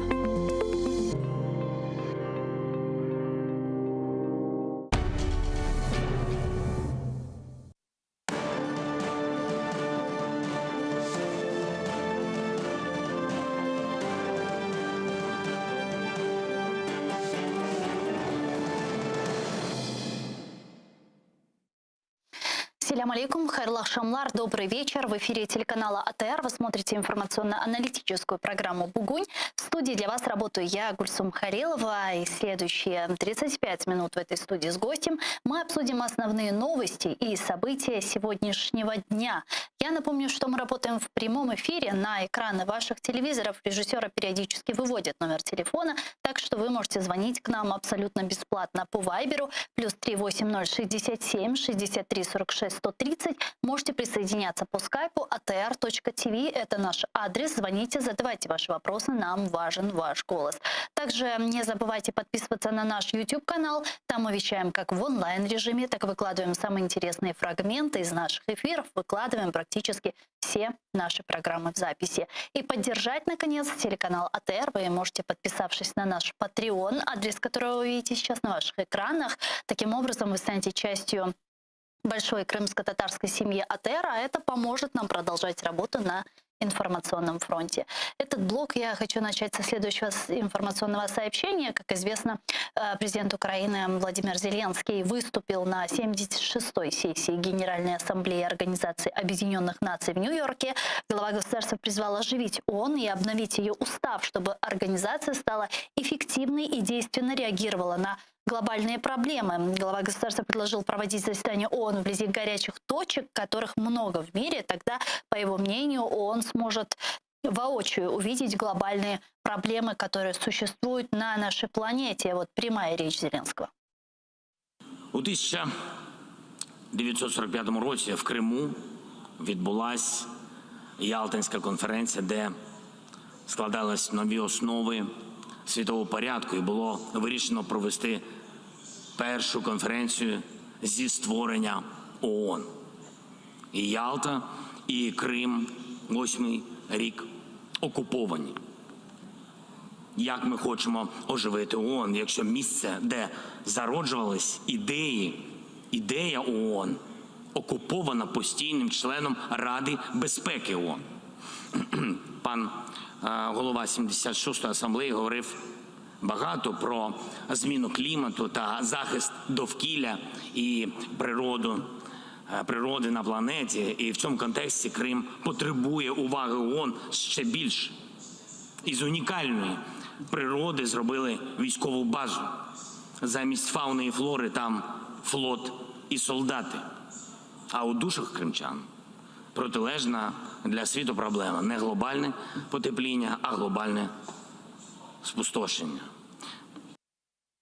С нами сейчас на прямой связи Андрей Сенченко, екс-віце-прем'єр Автономної Республіки Крим, голова громадської організації «Сила права». Пане Андрею, витаем вас. Салям алейкум. Доброго вечера. Да. Пане Андрею, сегодня мы действительно видим, как страна, которая является постоянным членом ОБСЕ, Парламентской ассамблеи Совета Европы. Совета Европы имеет право вето в Совете Безопасности Организации Объединенных Наций, ведет себя как террористическое государство, на территории которой не соблюдаются абсолютно никакие человеческие права. Мы видим, где преступниками являются люди в погонах, а абсолютно ни в чем не виновные люди сидят в застенках ФСБ. И это происходит сегодня, и сегодня не 37-й, а 2021 год. Действительно ли у такой организации, как ООН, сегодня нет механизмов влияния и давления на такую страну-агрессор, как Россия? Ну, к большому сожалению, мы подошли к достаточно серьезному рубежу, но я имею в виду весь мир. И с точки зрения экологии к тому рубежу, за которым нужно принимать ответственные решения, иначе просто наша планета превратится в пустыню. Примерно то же самое происходит и с инструментами, которые изначально были призваны обеспечить мир, стабильность, уважение к международному праву и к международно признанным границам. И вот эти инструменты, они сегодня, к большому сожалению, демонстрируют свою неэффективность. Можно говорить не только об ООН, можно говорить и об ОБСЕ, организации, которые существуют и действуют на основе консенсуса. И опять-таки агрессор, находясь в составе этой организации, может блокировать любые решения. И вы знаете, очень хорошо, что президент Украины отважился, а сегодня немногие пока еще мировые лидеры на это способны, отважился называть все своими именами. Потому что по-прежнему еще принято делать какие-то реверансы, общие фразы, выражать глубокое беспокойство, когда гибнут каждый день люди. А на самом деле надо говорить правду. И вот, на мой взгляд, те такие тектонические электоральные сдвиги в мире, в большой политике и внутри каждой страны, они как раз являются реакцией людей, которым надоела двойная мораль и надоело слушать это вранье и бесконечное шарканье ногами. Поэтому надо говорить правду и нужно принимать эффективные решения. И, собственно говоря, вот этому и было посвящено выступление Зеленского на Генассамблее ООН. Ну, когда Зеленский говорит о том, что нужно не только говорить, но и действовать, и призывает Организацию Объединенных Наций к каким-то конкретным действиям, то что он имеет в виду? Действительно, сегодня чего мы ждем от ООН? Есть ли у них реальные механизмы? Ну, вы знаете, конечно же, есть. Они, может быть, не безупречные, эти механизмы, но, опять-таки, все зависит от того, а как себя ведет большинство в том же Совете Безопасности ООН. А какую позицию занимает большинство стран? И совершенно справедливый упрек прозвучал от президента Зеленского и в адрес в целом Организации Объединенных Наций, и в адрес государств входящих. По поводу того, что при том, что достаточно масштабное событие произошло в Киеве, старт Крымской платформы, но чуть больше 40 стран, которые поддержали эту инициативу. И это совершенно справедливый упрек. Но вот из критики, которую я хотел бы высказать в адрес украинского руководства, я бы сказал, что, наверное, все-таки нам нужно научиться предъявлять счета. Не просто ставить остро вопросы, которые на самом деле назрели, а предъявлять счета от имени нашей страны. Потому что, на мой взгляд, надо, наконец, может, не в этот, хотя бы в следующий раз с этой высокой трибуны Генассамблеи ООН напомнить всему цивилизованному миру, что наша страна пошла на беспрецедентный шаг, избавившись от ядерного оружия. И на самом деле этот шаг привел к снижению угрозы ядерной войны для всех стран. И для обладателей этого оружия, и для тех, кто никогда не задумывался об этом, и для больших, и для маленьких. И именно это позволяет нам очень жестко ставить вопрос соблюдения гарантий. И вот в этом смысле Организация Объединенных Наций могла бы поддержать голос Украины. Но важно, чтобы он прозвучал. И как раз голос, адресованный к гарантам. Не может сегодня государство-агрессор заблокировать действия Соединенных Штатов как страны-гаранта, Великобритании как страны-гаранта. Я имею в виду действия адекватные этой ситуации. Понятно, что не вступление в войну со стороны Украины, но доведение введения санкций со стороны этих стран до того уровня, который заставит агрессора убраться с нашей территории. Ну, Андрей Веленович, в этом контексте многие аналитики, когда мы с ними обсуждаем вопрос Будапештского меморандума, говорят о том, что от чего вы хотите, а какие гарантии прописаны в этом документе. Более того, это этот документ... Извините. Это да, то есть они говорят, что вот еще консультации провели, а что еще? Еще раз, это не аналитики, это безответственные болтуны. Так, а разъясните нам, пожалуйста. Да, вопрос заключается в том, что вот у нас 8-й год идет война. Мы хотим от стран гарантов. Может, вы вспомните? Я точно говорю, что нет. Какие-то первые шаги уже были. Я напомню, что год назад, когда от имени президента Украины проводился опрос, и граждане в ответ на вопрос, а как вы считаете, надо активизировать действия по выполнению Будапештской гарантии, и власть получила позитивный ответ, то есть получила поддержку такого рода действий. Я думаю, что нужно находить и время, и место для того, чтобы активизировать эту работу. Сумели же провести Крымскую платформу? Понятно, что активизация выполнения Будапештской гарантии – это несколько иного, более высокого масштаба инициатива. Но лиха беда начала, нужно двигаться по этому пути. И еще раз, очень важно четко сформулировать, а чего же мы хотим. Мы не зовем страны-гаранты воевать на нашей стороне за нашу землю. Это наша доля, наша задача. Но мы говорим о том, что им совершенно по силам, первое, еще раз повторю, довести уровень санкций в отношении государства-агрессора для того, чтобы они просто вынуждены были убраться и из Крыма, и с Донбасса. И страны-гаранты, они обладают достаточно большим влиянием в мире, я имею в виду Соединенные Штаты и Великобритания, для того, чтобы определенный санкционный фронт создать, а не только делать это от имени государства. Следующий вопрос – это совершенно иного масштаба военно-техническая помощь Украине. И вот в этом смысле есть определенные расчеты, а сколько же страны, не только страны-гаранты, а страны НАТО, какую выгоду финансовую, совершенно конкретную и четко считанную получили за те 27 лет, что уже действует Будапештский меморандум. И поверьте, небольшая доля от этой финансовой выгоды, она полностью покрывает все внешние долги нашей страны и позволяет привести украинскую армию в эталонное состояние. Не для того, чтобы дальше идти, так сказать, маршировать на Красной площади, а для того, чтобы, во-первых, агрессор убрался с нашей территории, во-вторых, никогда больше не посягал бы на нее. Вот это наша цель.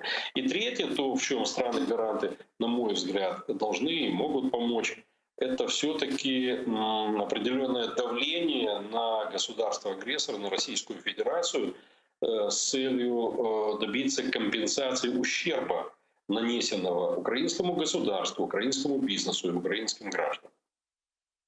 Вот такое меню. Вместе с этим вы упомянули Крымскую платформу, и мы увидели, что после успешно проведенного учредительного саммита Крымской платформы последовала реакция Кремля в виде очередной волны репрессий на территории временно оккупированного полуострова. Хорошо вам знакомый Нариман Джилял, первый заместитель председателя Меджлиса, был задержан вместе с другими крымскими татарами, нашими соотечественниками. Вот в этом контексте, на ваш взгляд, какую роль должна отыграть Крымская платформа, и не должна была ли Крымская платформа уже заранее предпринимать и принять какие-то превентивные меры в случае обострения ситуации, как она будет реагировать? Знаете, здесь нет хороших решений. Единственное хорошее решение – это освобождение Крыма и Донбасса и восстановление всех попранных прав наших граждан. Но надо сказать, что вот то, что состоялось и дан старт этой серьезной работе по освобождению Крыма в виде Крымской платформы, это означает, что попали-то, в общем-то, в точку. А на самом деле, даже на 8-й год оккупации Кремль себя очень неуютно чувствует в Крыму. И у них все там трещит и шатается, и Крым для них абсолютно взрывоопасная точка. Именно поэтому они идут тем путем, единственным знакомым для них и понятным, это путем репрессий, запугивания. И на каждое действия, каждую инициативу по освобождению Крыма, они будут таким образом отвечать. И даже без этих инициатив они все равно будут таким образом действовать. Вопрос, как должны действовать мы. И вот то, что президент полетел в Нью-Йорк на Генассамблею ООН и в том числе повез список узников Кремля и с мировыми лидерами об этом говорит, это очень важно. Мы должны постепенно, потому что, к большому сожалению, очень сложно заставить другие государства уговорить, уломать, чтобы сразу и жестко были введены санкции. Но мы должны приучить к тому, что вот на каждый такой чих Кремля должно следовать усиление санкций. И вот тогда за каждое такое действие, не просто там отдельные дробные, да, Наримана кинули за решетку, а за это ввели санкции там на каких-нибудь 3 кремлевских функционеров. Нет. Нужно усиливать давление в целом на путинский режим, и оно должно суммироваться.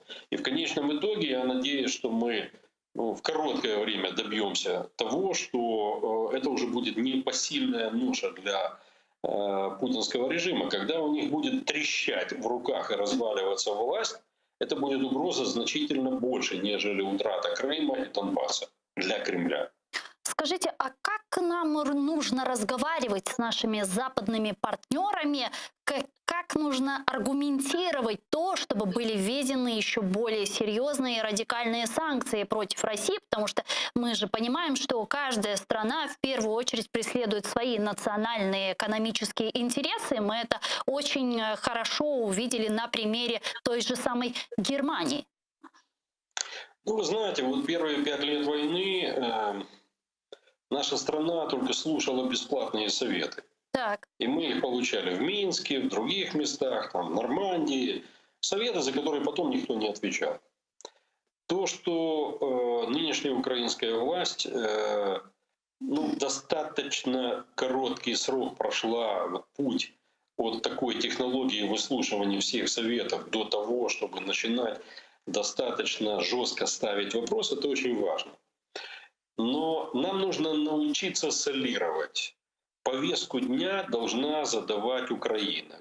Еще раз повторю, как страна, которая снизила угрозу ядерной войны во всем мире, как страна, которая защищает всю Европу от кремлевской орды, в конечном итоге, как страна, которая защищает цивилизованный мир от вот этого кремлевского, так сказать, нашествия. Потому что их щупальца, они же простираются во все страны мира. Это не только через там, российско-украинскую, так сказать, границу. Но реально ценой жизни своих солдат и мирных жителей против путинского режима воюет наша страна и наша армия. И это дает нам право очень жестко ставить вопрос. И вот когда я говорю о том, что наша страна должна солировать, ну уже понятно на сегодня абсолютное банкротство всех этих минских договоренностей. Они еще пока вот просто в воздухе витают, ну потому что нет другой конструкции. Так вот, еще раз, другую конструкцию должны предлагать украинские руководители, президент Украины, а не пытаться опять в режиме там некого консенсуса с нашими нормандскими партнерами что-то такое изобрести. Ничего мы там не изобретем, потому что они живут исключительно своими национальными интересами. Поэтому мы должны быть первыми. Они должны выслушивать наши предложения. Пусть потом попробуют как-то оппонировать. Понимаете, можно, вот я опять возвращаюсь к Будапештским гарантиям, можно без конца на разных эфирах выслушивать там болтовню на тему, да не такая бумага, не там запятые и так далее. Но вот представьте себе, в зале Генеральной Ассамблеи ООН громко с трибуны всем напомнить о том шаге, на который пошла Украина. И что, кто там кривляться посмеет? Встанут и будут аплодировать. А дальше, извините, эти аплодисменты, их нужно, так сказать, конвертировать в реальную поддержку нашей страны, в реальную поддержку нашей независимости и восстановления территориальной целостности. Поэтому я думаю, что это это следующий шаг украинской власти. То есть на сегодня есть серьезные позитивные сдвиги.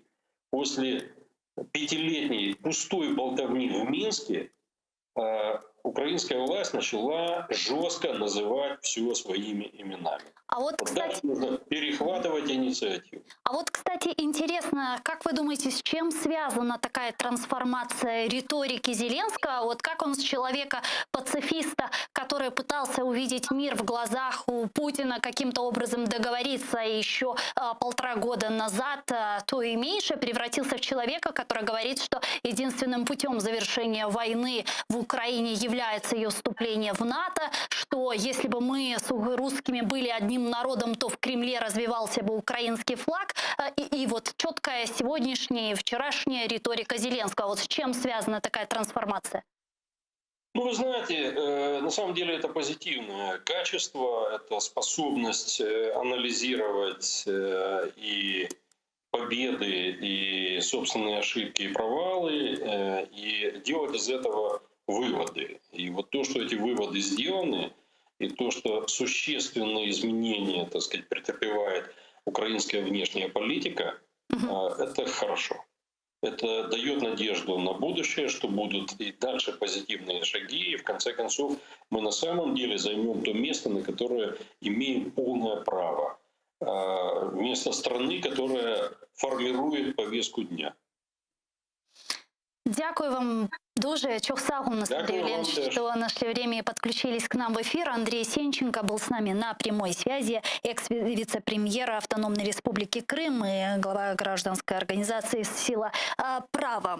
Зеленский, выступая с трибуны Организации Объединенных Наций, призвал всех членов ООН присоединиться к декларации, которая была принята на саммите Крымской платформы в Киеве, и упрекнул их за то, что организация уклоняется от вопроса Крыма. Давайте послушаем прямую речь Зеленского. Участь 46 держав та міжнародних організацій у першому саміті Кримської платформи про деокупацію Криму – ось це відданість основним принципам ООН. Я дуже вдячний кожній з цих країн.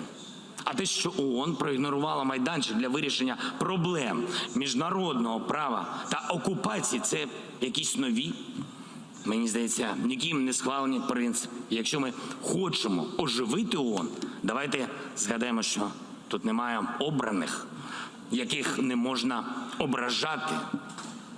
ООН – це всі ми, це 193 країни. І я запрошую приєднатись всі ці країни до спільної декларації учасниць Кримської платформи, засудивши окупацію і показавши, що ви проти силової зміни кордонів у світі. Министр иностранных дел Украины Дмитрий Кулеба заявил, что Крымская платформа предлагает миру действенные решения глобальных проблем. Он отметил, что таким образом Украина не на словах, а в действительности оживляет ООН. Глава МИД подчеркнул важность заявления президента Украины во время Генассамблеи ООН по поводу Крымской платформы и приглашения государствам-членам ООН присоединиться к этому формату. Цьогорічний виступ відрізняється від попередніх тим, що відбувся невдовзі після успішного проведення в Києві установчого саміту Кримської платформи, яка прикладом ініціативної зовнішньої політики України пропонує світові нові розв'язання проблем міжнародного миру та безпеки. Кримська платформа не на словах, а у дійсності оживлює ООН та повертає повагу до її статуту. Президент Украины также рассказал в ООН о задержании заместителя главы Меджлиса крымско-татарского народа Наримана Джиляла, которое произошло в Крыму в начале сентября, именно 4 сентября. Глава государства призвал организацию помочь в освобождении его и еще сотен украинцев, которые незаконно удерживаются Россией. На початку вересня цього року в Криму був незаконно затриманий перший заступник голови Меджлісу кримсько-татарського народу Наріман Джилялов. Російська Федерація звинувачує цього політолога, видатного журналіста, телеведучого, викладача права та історії у спробі підірвати ділянку газопроводу. Ось вам ціна свободи слова. Ось вам ціна боротьби за свої права, за права людини. Я дуже розраховую на підтримку міжнародної спільноти, кожного з вас, у цьому питанні, у питанні його звільнення та звільнення близько, уявіть собі, 450 українців, які незаконно утримуються на тимчасово окупованих територіях України та в Російській Федерації. Політолог Богдан Бондаренко зараз з нами на прямому зв'язку. Пане Богдане, вітаємо вас. Салям алейкум. Добрый день. Да. Пане Богдане, вам понравилось выступление Зеленского? А какие важные тезисы для себя вы почерпнули? Власне, я передивився цей виступ. Я можу сказати так, що перше, що він орієнтований в основному на внутрішнього споживача в тому плані, що я маю на увазі. Піднімалися важливі для України, українців теми. Якщо подивитися, наприклад, на заявлені питання на Генасамблеї цього року, да, безумовно, там наскрізною темою був ковід.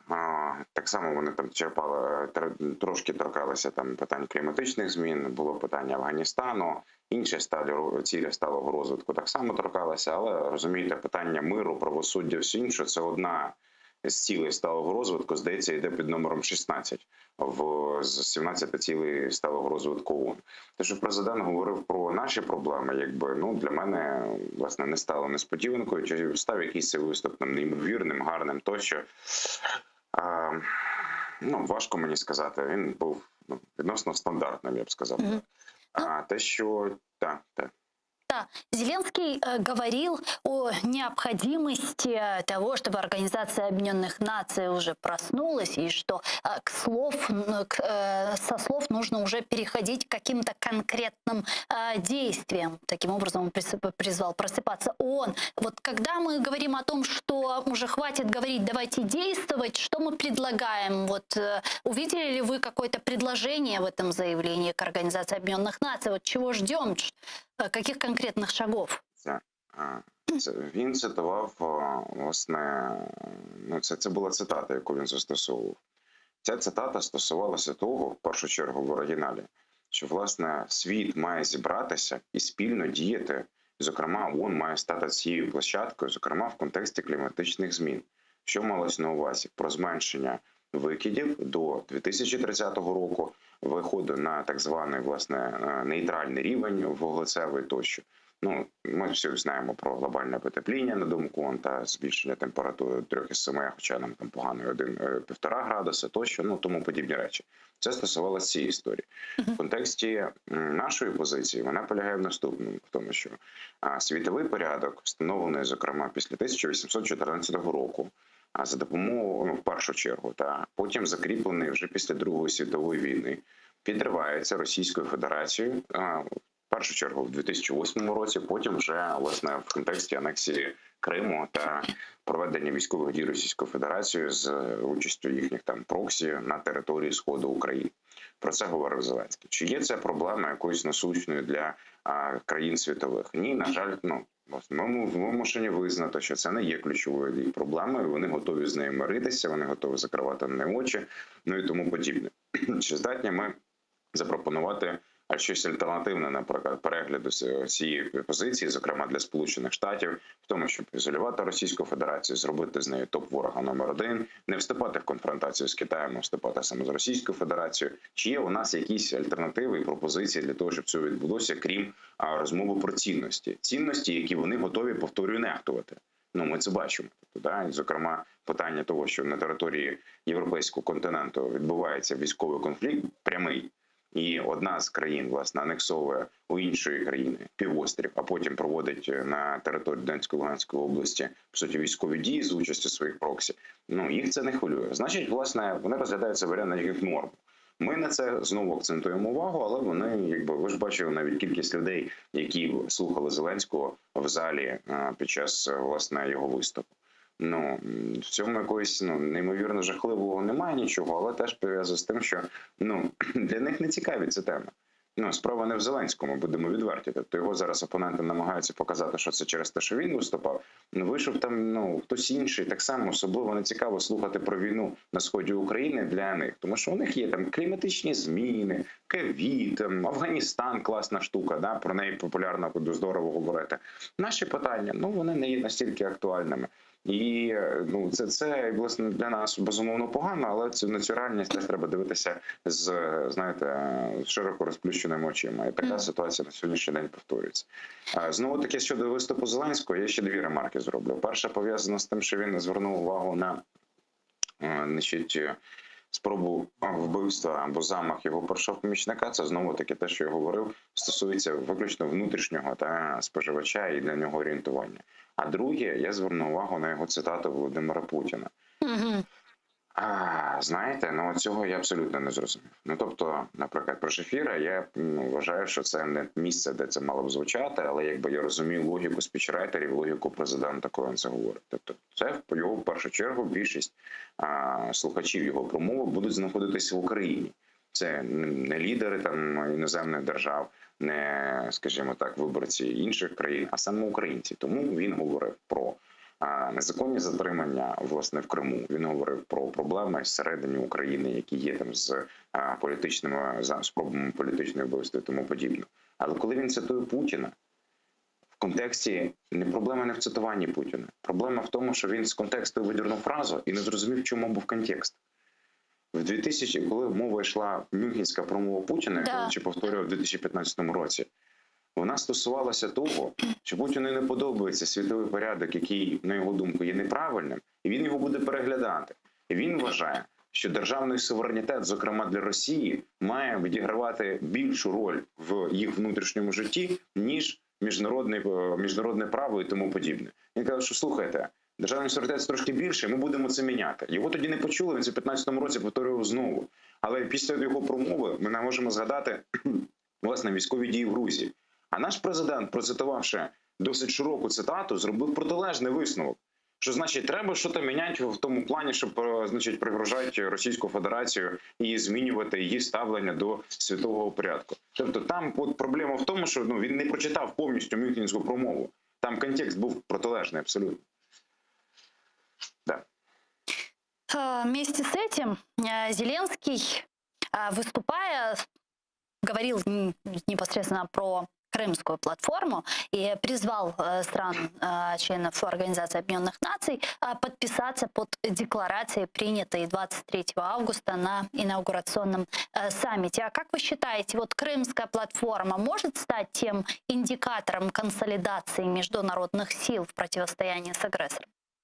Ні, не думаю. Навіть якщо вони всі приєднаються і просто скажуть, що не визнають, все одно це буде більш символічним актом, ніж індикатором того, що вони готові переглядати ставлення до Російської Федерації і ставлення Російської Федерації до них самих. Да? А Зеленський далі пішов. Він критикував Організацію Об'єднаних Націй за відсутність їх представника на Кримській платформі і говорив, що він, здається, в формі питання це робив, говорив про те, що чи вже це нові цінності, чи ви підтримуєте такий формат, чи ви готові до визнання потенційного анексії Криму. Це такі цінності зараз в ООН, тощо, в такому ключі принаймні мова йшла. Тому, якби, я не думаю, що це може бути якимось індикатором. Ну вот многие политические аналитики довольно оптимистично воспринимают такую жесткую, можно сказать, четкую, последовательную риторику Владимира Зеленского. Говорят о том, что наконец-то мы начали называть вещи своими именами, наконец-то мы начали проявлять свою субъектность и более жестко говорить. А на ваш взгляд, это правильно?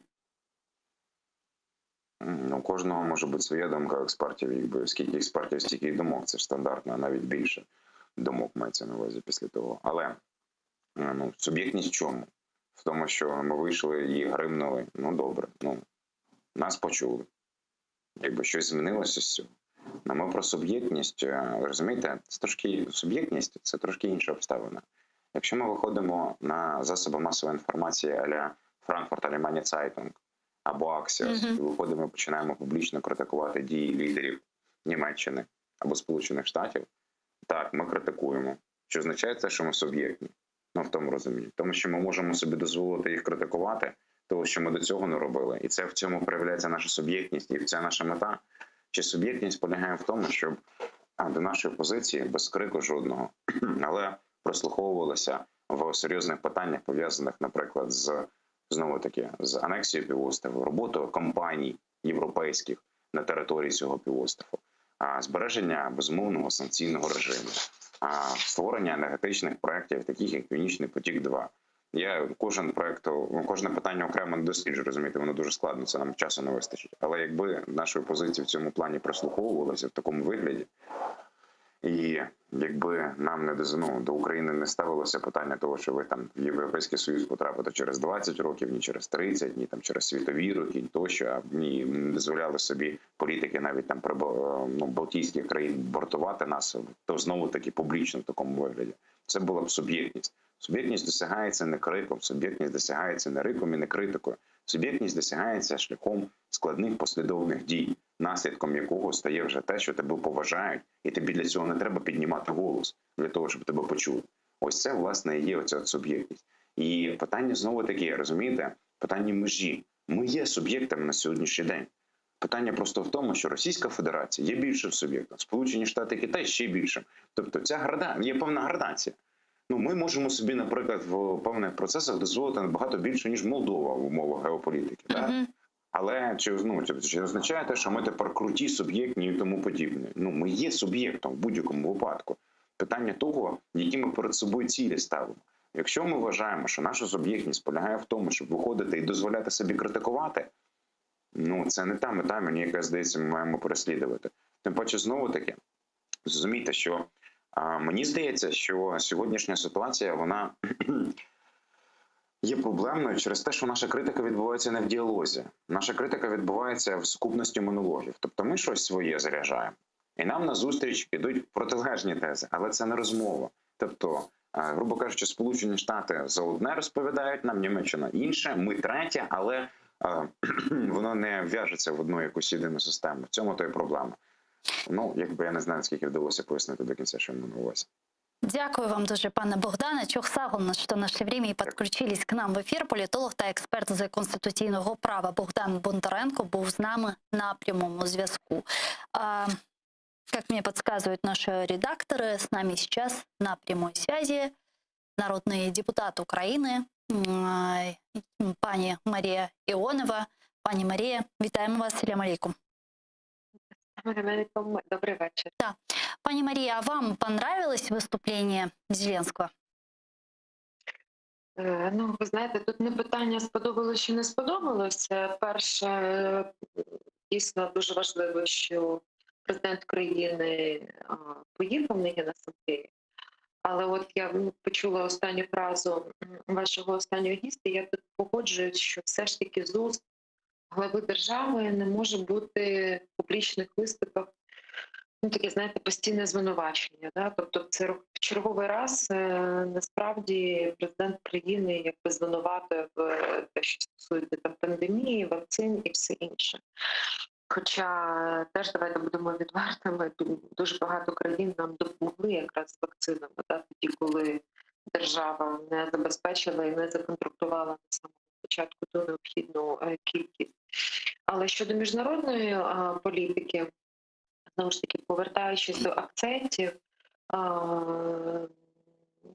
скажімо так, мені не вистачало перше. Чітке повернення в порядок денного президента країни щодо миротворчої місії ООН. Це все ж таки було важливо в контексті того, що вже було закріплено, і, знаєте, треба повертатися до цього порядку денного, тому що мир в очах Путіна ми не побачили. Друге, все ж таки, дуже було важливо говорити так про конкретне посилення санкцій проти Російської Федерації. І, скажімо так, друге, по зустрічах, те, що ми подивилися, важливо було, що всі ці зустрічі відбулися на двосторонні особливо, але важливо було, ви знаєте, все ж таки в контексті теж роботи поля Генасамблеї було важливо розширити, сказати, географію наших контактів, особливо в контексті, ми з вами знаємо, завжди не підтримку або там утримання позиції утримувалися країн саме Африки. Тому, скажімо так, і особливо в контексті Латинської Америки теж не відбулося якогось прориву. Друге, мені замало звучало і, знаєте, розширення кола, що стосується Кримської платформи. Так? Все ж таки важливо тримати тему Кримської платформи, Криму, да, те, що відбувається зараз, посилення переслідування лідерів кримських татар саме в Криму. Цього мені не вистачило. Тобто, окрім того, що, окей, були там звернення, да, але не було чітко сказано, що важливо застосувати і посилити санкції проти Путіна. Да. Пані Мария, и еще вот один вопрос. К сожалению, не так много времени у нас остается, буквально 2-3 минутки. Сегодня Верховная Рада Украины проголосовала за закон о деолигархизации. Как голосовали вы? И все же, на ваш взгляд, реально в Украине деолигархизации быть? Перше, ми, як фракція Європейської солідарності, точно за боротьбу з олігархами. Чому? Тому що, якщо ви проаналізуєте, ми побачимо цифри за останні 2 роки, то чомусь статки самих найбільших олігархів, вони збільшились при Зеленському вдвічі, а у деяких навіть втричі. Тому ми подали дійсно свої правки, не так їх було багато, для того, щоб зробити дієвий цей законопроект і вносили туди механізми посилення саме антимонопольного комітету, який, на жаль, зараз під впливом так само президента Зеленського, і так само те, що стосується і антикорупційної структури. Але, на жаль, ви бачили, що процедура була геть порушена, тобто просто зламали сьогодні парламент, і, на жаль, нам не вдалося, скажімо так, принаймні навіть презентувати, як ми хотіли би саме покращити цей законопроект.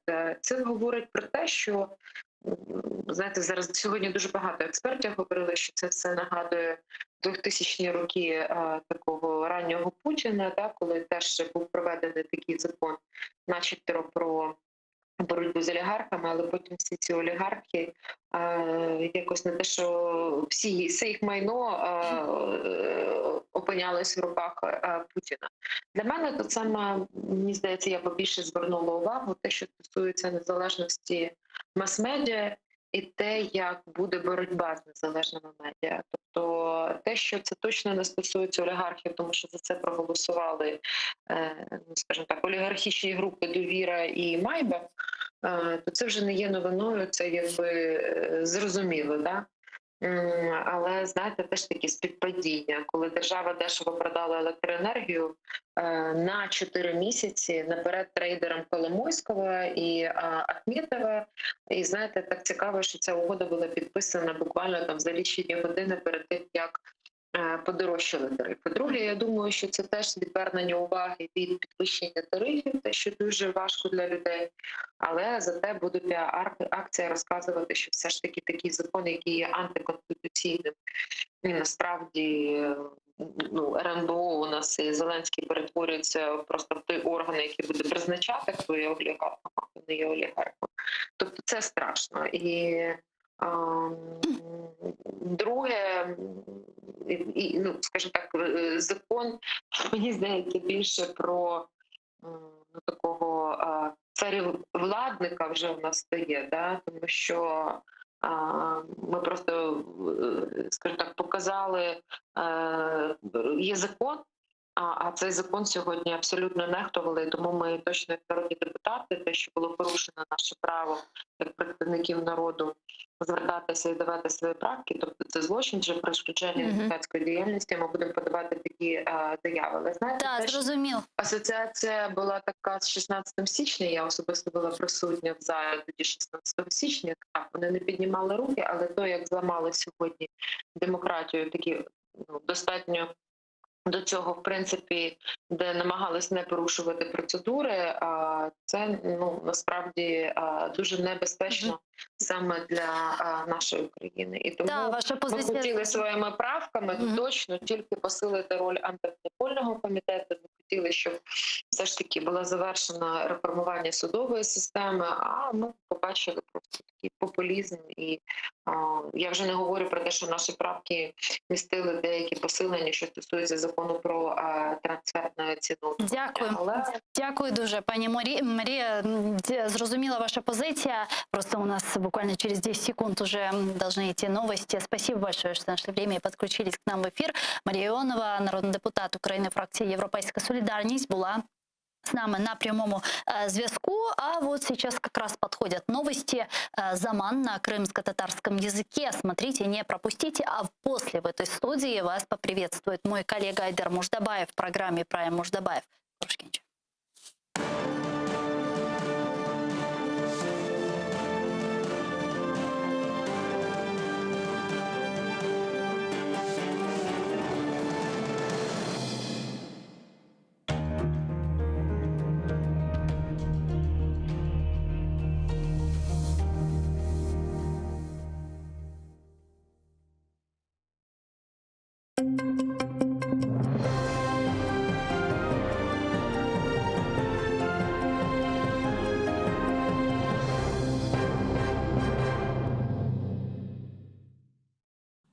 Бірлескен Миллетлер уяны Прусия жинаятлеріні көрмемезлікке урмамалы. Бұны Украина президенті Бірлескен Миллетлерінің Баш Ассамблеясының умуми мұнақашаларында білдірді. О Москва тарафындан басқы япылмасына бақмадан Украинаның işgal етілген топрақларындаки вазиет аққанда музакерелерінің күн мевзусында қалмасы үшін рей берген девлетлерге минидарлық білдірді. Бұндан ғайры Зеленский Меджлис рейсінен бірінші муавина Нариман Желялының işgalciler тарafından яқаланмасыны қатырлатып, дүния лидерлеріне Украин мабуслерінің азат етілмесінде ярдымжы olmağa rica etті. Bunun beraber Қырымда işgalciler tarafından keçірілген репрессияларының яңы далғасы аққанда тариф етті. На початку вересня цього року в Криму був незаконно затриманий перший заступник голови Меджлісу кримсько-татарського народу Наріман Джелялов. Російська Федерація звинувачує цього політолога, видатного журналіста, телеведучого, викладача права та історії у спробі підірвати ділянку газопроводу. Ось вам ціна свободи слова. Ось вам ціна боротьби за свої права, за права людини. Я дуже розраховую на підтримку міжнародної спільноти, кожного з вас у цьому питанні, у питанні його звільнення та звільнення близько, уявіть собі, 450 українців, які незаконно утримуються на тимчасово окупованих територіях України та в Російській Федерації. Зеленский бірчоқ девлетлерінің президентлері ве Бірлескен Миллетлерінің реберлігіне оларынан Қырым платформасы саммитінде иштирак етмегенін хатırlatты. Ортақ бияннамені имзалап Қырым işgalini тағбих еткен 46 девлет темсілжісі ве халқара тешкілатларға минидарлық білдірді. Украина президенті Русияны көзөгінде тұты Бірлескен Миллетлерде тінқітке оғратылмаған девлет йоқ деп қайдетті. А те, що ООН проігнорувала майданчик для вирішення проблем міжнародного права та окупації, це якісь нові, мені здається, ніким не схвалені принципи. Якщо ми хочемо оживити ООН, давайте згадаємо, що тут немає обраних, яких не можна ображати. ООН – це всі ми, це 193 країни. І я запрошую приєднатись всі ці країни до спільної декларації учасниць Кримської платформи, засудивши окупацію і показавши, що ви проти силової зміни кордонів у світі. Зеленский шымды дүнияда ичкім сеозына телюкесізлікте дүйіп оламай. Бұның үшін Бірлескен Миллетлер да фаал әрекетлерге кечіп, жинайетчілерінен күрешмелі деп білдірді. У 1945 році в Криму відбулась Ялтинська конференція, де складались нові основи світового порядку і було вирішено провести першу конференцію зі створення ООН. І Ялта, і Крим 8-й рік окуповані. Як ми хочемо оживити ООН, якщо місце, де зароджувались ідея ООН, окупована постійним членом Ради безпеки ООН. Пан голова 76-ї асамблеї говорив багато про зміну клімату та захист довкілля і природу. природи на планеті, і в цьому контексті Крим потребує уваги ООН ще більше. Із унікальної природи зробили військову базу. Замість фауни і флори там флот і солдати. А у душах кримчан протилежна для світу проблема. Не глобальне потепління, а глобальне спустошення. Президент Кувет сиясеті қайделеріні арет етіп азатлықнан сыңырлай жағыны аңлатқан Путиннің нутығындан парчаны рус тілінде оқыды. Тамам бұл вақиялар Украинаның işgal етілген топрақларында yüz бере деп айтты Зеленский. Орус тежавузы нәтижесінде елек олған 15.000 Украина ватандашы аққында хатырлатты. Бірлескен Миллетлеріні бұны көрмемізлікке урмамаға чағырды. Можливо, у Централ Парк або Медісон Сквер постріли чути не так гучно, як в Україні, у Авдіївській промці або на Світлодарській дузі. Ми хочемо оживити ООН. Може, для цього ООН має рухатись, бути мобільними, швидкими. Може, нам час зустрічатись там, де можна реально почути, побачити ці глобальні проблеми. Президент işgal аққанда айтмаға қорқмаған лидерлерге минедарлық білдірді. Бұнен бәрабер Русия әйетіне Бірлескен Миллетлер салонындан тұрып кетмек еріне Украина территориясындан шығып кетің деді. Зеленский Бірлескен Миллетлер топлашуына не япмақ керек олғанны ұнытқан пенсияда олған супер қараманнен қияслады. Зеленский айтқанына көре бұл қараман озына чаресіз қарт кібі алып бара, ама он асыл күчлі олғанны қатырламақ керек деді. Оның үшін кележекте барышық олмасы үшін бірлесуге чағырды. Давайте покажемо, що ми рішуче налаштовані докласти всіх наших зусиль, щоб посилити нашу взаємодію. Покажемо. І просто зробимо, навіть без резолюцій, без декларацій, узгоджень, постійних позицій, а просто зробимо як люди, як нації, як об'єднані нації, які зробили свій вибір. Або їх вчинки будуть наповнені змістом, або ці крісла будуть порожніми. Ось вам ціна цього вибору. Украинада Байрактар адлы пилотсыз учу алетлерінің заводы açılacak. Украина тыш ишлері назирі Дмитро Кулеба, Владимир Зеленский, Түркия президенті Реджеп Тайып Эрдоғаннен көрішмесі аққында тариф етті. Украина ве Түркия президентлері девлетлеріміз арасында тижарет мұнасебетлерінің фаал шекілді инкишаф етмесі аққында қонышты. Бұнен бәрабер Кулеба айтқанына көре олар бір чоқ вақыт девамында Мудафа ве Земаневи силаланма сааларында ішбірлікні музакире еткен. Ви знаєте, що між нашими країнами є декілька дуже амбітних проєктів. Це і виробництво безпілотників, і виробництво кораблів для військово-морських сил України. Тому було про що поговорити. Там все буде добре, і завод Байрактарів на території України буде. Володимир Зеленский НАТО башкәте Байен Столтенберг еледе көрішті. Президент Альянс девлетлерінің флотлары Қарадеңіздегі вазиетні да фал незарет етсін деп істегіні қайдетті. Бұнен бәрабер Қарадеңіз ялысында олған девлетлер фалже ішбірлік япмақ керек олғанны білдірді. Бұнен бәрабер Зеленский Столтенбергні işgal етілген территориялар ве Русияде тұтылған украинлер ве Қырым татарларының азат етілмесінде ярдымжы олмаға рижа етті. Украина президенті 450 Кремль мабусынан соядлары олған жедвеліні Бүйік Британия баш назирі Борис Джонсонға да берді. Зеленский оңа Қырым платформасы саммитінде иштирак еткені ве Украина бұтынлығыны дестеклегені үшін миннетдарлық білдірді. Зеленский Джонсоннен Қарадеңізде ішбірлік, Арабик күч-куветінің инкишаф еттірілмесі ве Украина флотының куветлештірілмесіні музакире еткен.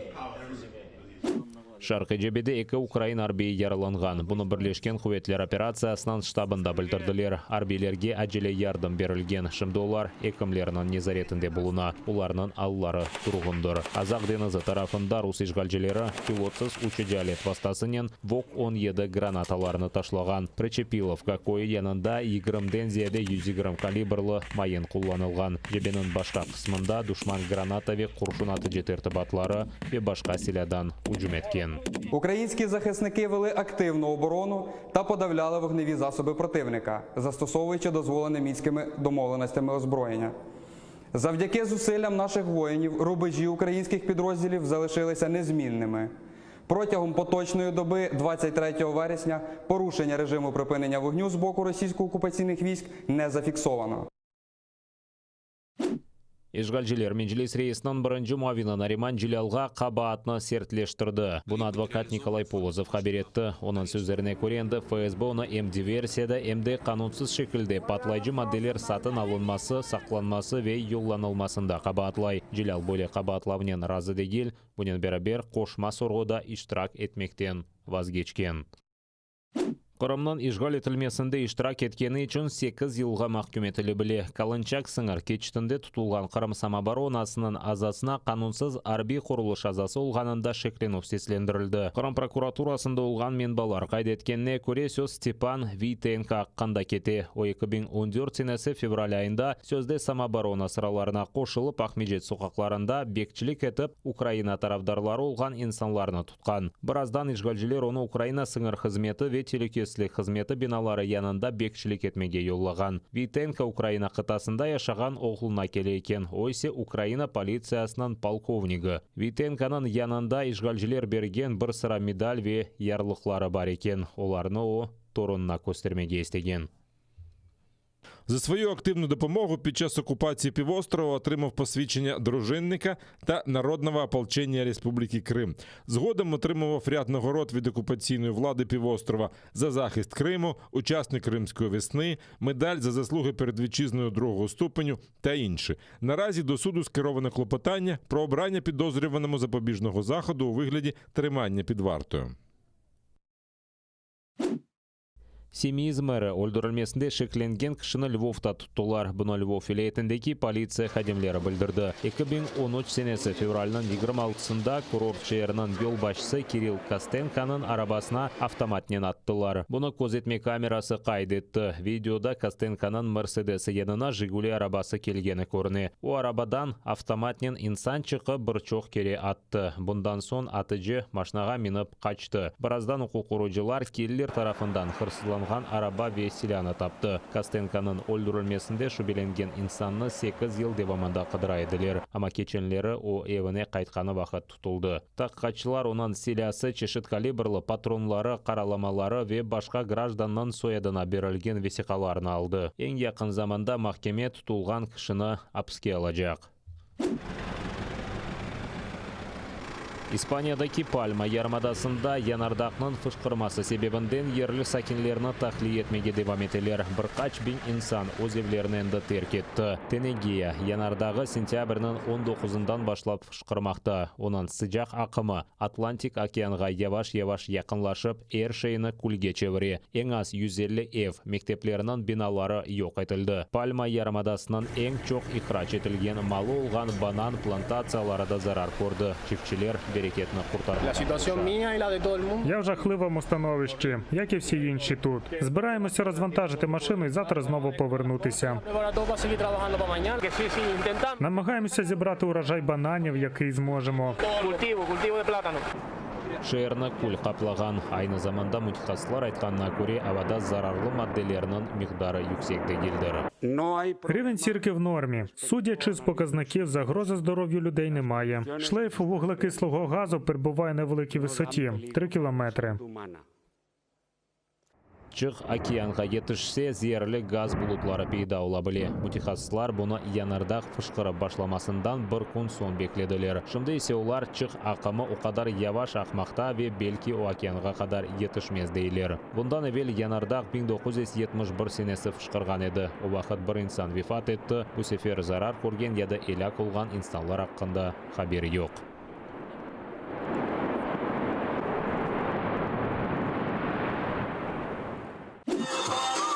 Ирак сакинлеріне яңа туристик ерлер желпеті башлады. Бір чоқ инсан Тигр өзенінің ялысына Мусул бенті янына ратланмаға келе.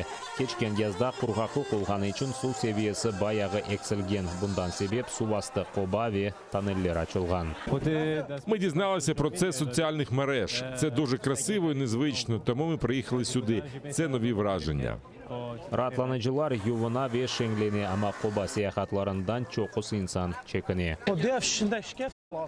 İnsanlarının miragı qayıqçılarının kelirini arttırdı. $2 olar turistlerini qobalarga qadar alıp bara. Da $20 ekskursiyada keçirebilirler. Роботи додалося, тому що сюди приїжджають з Ербілі, Сулейманії і Мосула. Приїжджають навіть з Басри та Багдада. Мосул бенті 1986 сенесі ешке түшірілді. О Иракта ең бұйық түрве яқын шарқта ең бұйық 4 бентлер сырасына кіре. О Тигр өзенінде Мосулның шымалінде ерлеші. Оның вастасынен регион электриканен темен етіле ве тарлалар суарылмақта. Унтихаслар филекет ола білгенін айта, чүнки бент стабиль олмаған карс ерлерде құрылған ве ешіле біле. Уақыт сув 500 километр ұзат қоқталған Багдадқа қадар бара біле.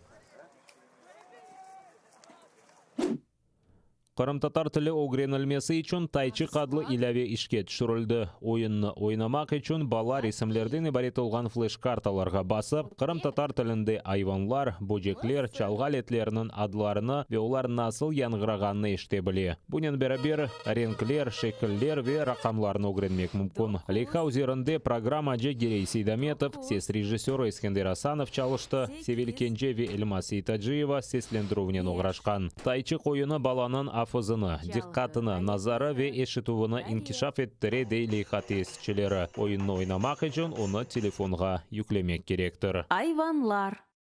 Мышық. Чипте. Кірпічік. Мысыр. Телеканалымыздың сайтында абоне олып АТР қорантасына қошылыңыз. Бұның үшін браузерде atr.ua адресіне язып сайтқа кіре білесіңіз. Анда есе АТР қорантасына қошылмақ үшін АТРге қол тұтмақ догмені баса білесіңіз. Бұндан соң өз банк картаңыз ве электрон адрес аққанда мәліматыны толдырыңыз. Төлевлер насыл мұнтазам тарзда олажағыны қайдеті программаның шартларына қабыл етіп төлемек догмесіні басыңыз. Бұрынже ве екене Қырым-татар телеканалы бұл Қырымда олған Керчекні көстерген телеканалдыр. Қырым-татар халқы үшін есе екене сербестлік мейданы. АТР сайтына абоне олып информацион көреште бізге ярдым етіп, ярмада ишгалжелерден азат етілмесі үшін өз иссеңізні қоша білесіңіз.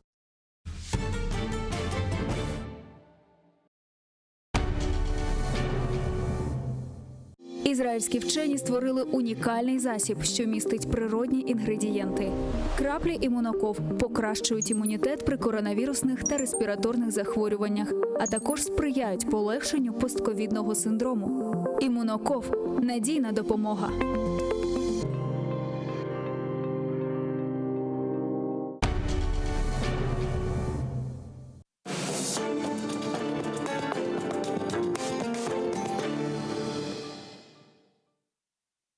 Добрый вечер. В эфире Прайм на телеканале АТР. Это время, когда мы обсуждаем наиболее важные для Крыма, всей Украины и человечества темы. И беседуем с людьми, которые в них разбираются и мнение которых нам интересно.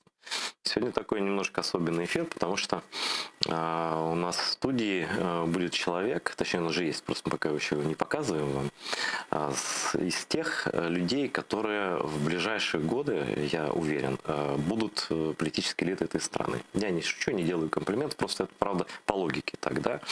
Я считаю своим долгом знакомить вас, жителей тем более оккупированных территорий, с такими людьми. И, конечно же, эти люди патриотичные, потому что других мы на ТР не зовем. У нас сегодня гость, волонтерка, депутатка Киевсовета, Киеврады Алина Михайлова. Вітаю. Витаю. Вот, значит, обещаете ли вы мне говорить правду и только правду? Обіцяю. Я не знаю, не читал, сколько тебе лет, но, по-моему, ты чуть ли не самый молодой депутат в Київській Раді, да? Практично є Ярина Арієва. Арієва, так. Вона сама молодша в нашому університеті навчається. Мені буде 27, до речі, через тиждень. І ти год в політиці? Так. Просто ровно год, по-моєму, да? Ну, виходить, зараз, умовно, в минулому році я почала передвиборчу кампанію, якби вже почала цю історію з політикою, а 1 грудня 2021 року буде рік, як я дала присягу депутата. Как так бывает, что ты выросла в Днепре, я правильно понимаю? Да, ты прям в городе выросла, да? Вот. Потом война, волонтерство, парамедицина, окопы раненые и все такое прочее. И потом раз Киев, и ты пошла в депутаты городского совета. В городе, который ты тогда, наверное, еще схему метро даже не знал. Ні, ну я жила в Києві 8 років, я вчилася в Києві. А, вот так, да? Так, я приїхала в Київ у 2012 році, після 11 класу, поступила в Шевченка, Київський національний університет. І виходить, от з 2012 року Ну і до сьогодні я живу в Києві, бо я навчалася там на бакалавраті, потім навчалася на магістратурі, а потім на другій магістратурі. Але знову ж таки, в мене не було часто в Києві, і я не можу сказати, що я там довгий час саме жила, от як зараз. Зараз я от можу сказати, що я рік практично не виїжджаю, тому що в мене немає можливості через роботу в Київраді. А на той момент була війна, було фронт, ми їздили, возили гуманітарку, плюс координаційний штаб ми зробили в Дніпрі. Я відповідала за цей штаб. І ти от в треугольнику в этом була фронт, Дніпро. Мені насправді от останні 3 роки я провела в Авдіївці, своєму підрозділі, і в мене багато людей питали, чому я не балотуюся в Авдіївці, бо це було все ж таки, я знаю дійсно там проблематику самого міста, там місцевих, та, бо маленьке місто, тому да. Извини, пожалуйста, это все из-за того, что нет статьи про тебя в Википедии, где бы все это было рассказано по годам. Ну, правда. Потому что очень отрывочные биографии, из которых там, ну, нет полной картины. Вот сделай себе страничку, пожалуйста. Это уже можно, я думаю.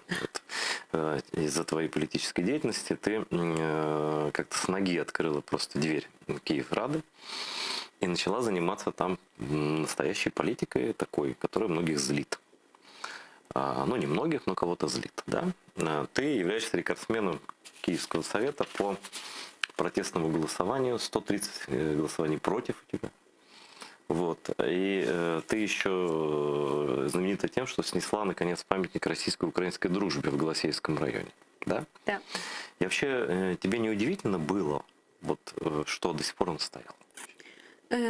Звичайно, і сама історія цього пам'ятника, що люди, ну, тільки йде війна, там, вони почали цікавитися знесенням цього пам'ятнику з 2014 року. І депутати, які балотувалися від Голосіївського району, там, інші партії, фракції, які позиціонували себе як патріоти, вони розказували про те, що немає політичної волі. І це я скажу на момент, коли був 14-15 рік, була ескалація. І мені здається, було супер легко це зробити, ніж просто сьогодні. Просто прийти і снести даже. Навіть просто, ну давайте будемо говорити відверто. Ну да, тобто нікуди ще вулиця, тим паче, що зараз особливо відіграє важливу роль. І коли я дізналася про цей пам'ятний знак, я була в шоці, і ми одразу подали проєкт рішення. Зареєстрували, прийшли комісії з горем пополам якось, тому що нам там юридичний відділ давав свої коментарі про те, що взагалі-то це не має робитися через проєкт рішення, але пам'ятник не підпадає під декомунізацію, бо там немає історії ніякої радянської, там просто сам факт – дружба Києва та Москви. Ми його не могли втулити під закони про декомунізацію, треба просто було політична воля, яка була на цей момент в Київраді. Ми прийшли ці комісії, я скажу, наприклад, якщо у мене зараз є проєкт рішення, який просто ліг мертвим грузом, це про мораторій на бізнес росіян в Києві, він просто нікуди не рухається, бо немає політичної волі, бо це супер ризикована половина історія. Києва принадлежить російським. Ocean Plaza, Лавіна Мол, всі ці історії, і ви що, куди? І воно лежить, нема політичної волі. А тут, знову ж таки, доводиться іноді давити на що? Друзі, дивіться, пам'ятник Києва та Москви. Хто голосує проти, ви себе позиціонуєте з якої сторони? Чому ви проти? І тому, коли було голосування, його ж проголосували комісію, потім винесли в сам зал, то, звичайно, що депутати з фракції ОПЗЖ, у нас були такі деякі словесні перепалки, і один з депутатів, ми зробили потім на нього навіть запит про те, що він неетично висловлювався, там була дискримінація мене по віку, що когда этот памятник делали... Тебя ще, діточка, не було. І всі були в шоці в Київраді про те, що він говорив це публічно під запис. Ну, тобто, і вони були там супер проти. Мені після того, як проголосувала Київрада за це, листи всім прийшли від якоїсь громадської організації, люди з фронту. Вони писали про те, що навіщо ви це робите, там Михайлова хвора на голову, не звертайте на неї увагу, чим ви займаєтесь, ви нічого не будуєте, ну словом.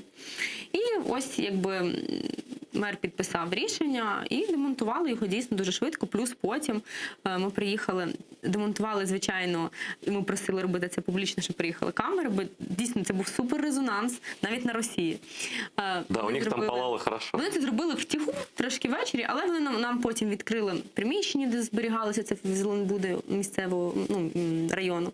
Показали нам залишки цього всього, камери все познімали. Я не знаю, насколько ты разбираешься в истории, но судя по твоей постоянной учебе, ты отличница, наверное. Я знаю, мені за те, що я роблю вигляд. Ты везде учишься. Я недавно смотрю, ты еще во Львов поступила, в католицький университет. В цьому році я перевелася, я вчилася в Київській школі економіки на другій освіті на магістратурі. Я провчилася там рік, потім почалися вибори і не змогла, просто не витягнула по навантаженню, тому що я дійсно сама працювала в себе на своїй політичною кампанією на вибори. Я сама роздавала ці флеєра, бо не було можливості там залучати інших людей. У нас було всі команди волонтерів. Це були мої студенти з академії, друзі з правого сектору, з фронту, хлопці. І ось таким чином і дуже багато часу на це уходило. Про навчання дійсно довелося забути. А потім я зрозуміла, що у мене є проблеми з Київською школою економіки в плані того, що вони не такі гуманітарні, як це говорять. Мені просто було складно навчатися. Я перевелася в УКУ. Дійсно, це спеціальність є гуманітарною. У мене був перший модуль. Я дійсно просто натхненно уїхала в Київ творити політику, тому що практичні класні знання, які ти можеш стосувати. Тобто це не якось там, от нам всім треба почекати там 15 тисяч років, поки ми інститути збудуємо, поки ми там цінностями обростемо, поки ми людей класних виберемо. Ні, от є класні практичні кейси. І, до речі, ми всі кейси з моєю групою, я там новенька, вони вже вчилися рік. Ми всі практично зберемо по Київраді. Тому що там в чому суть навчання, в тому, що ти розбираєш якийсь кейс, і ти маєш далі його практично, ти можеш це зробити, практично далі його в своєму житті втілювати. А для мене це дуже класно, тому що, команда в мене є, але знову ж таки, коли команда розширюється людьми, які хочуть це робити, то чому б ні? І всі питання, які у нас ідуть домашні завдання, ми всі розбираємо по Києву, там забудова Києва. Зараз хлопці з мого потоку допомагають писати нам проект рішення навіть про стипендії для ветеранів АТО від Київради. Тобто працюємо. Вроде бы это городской парламент, да?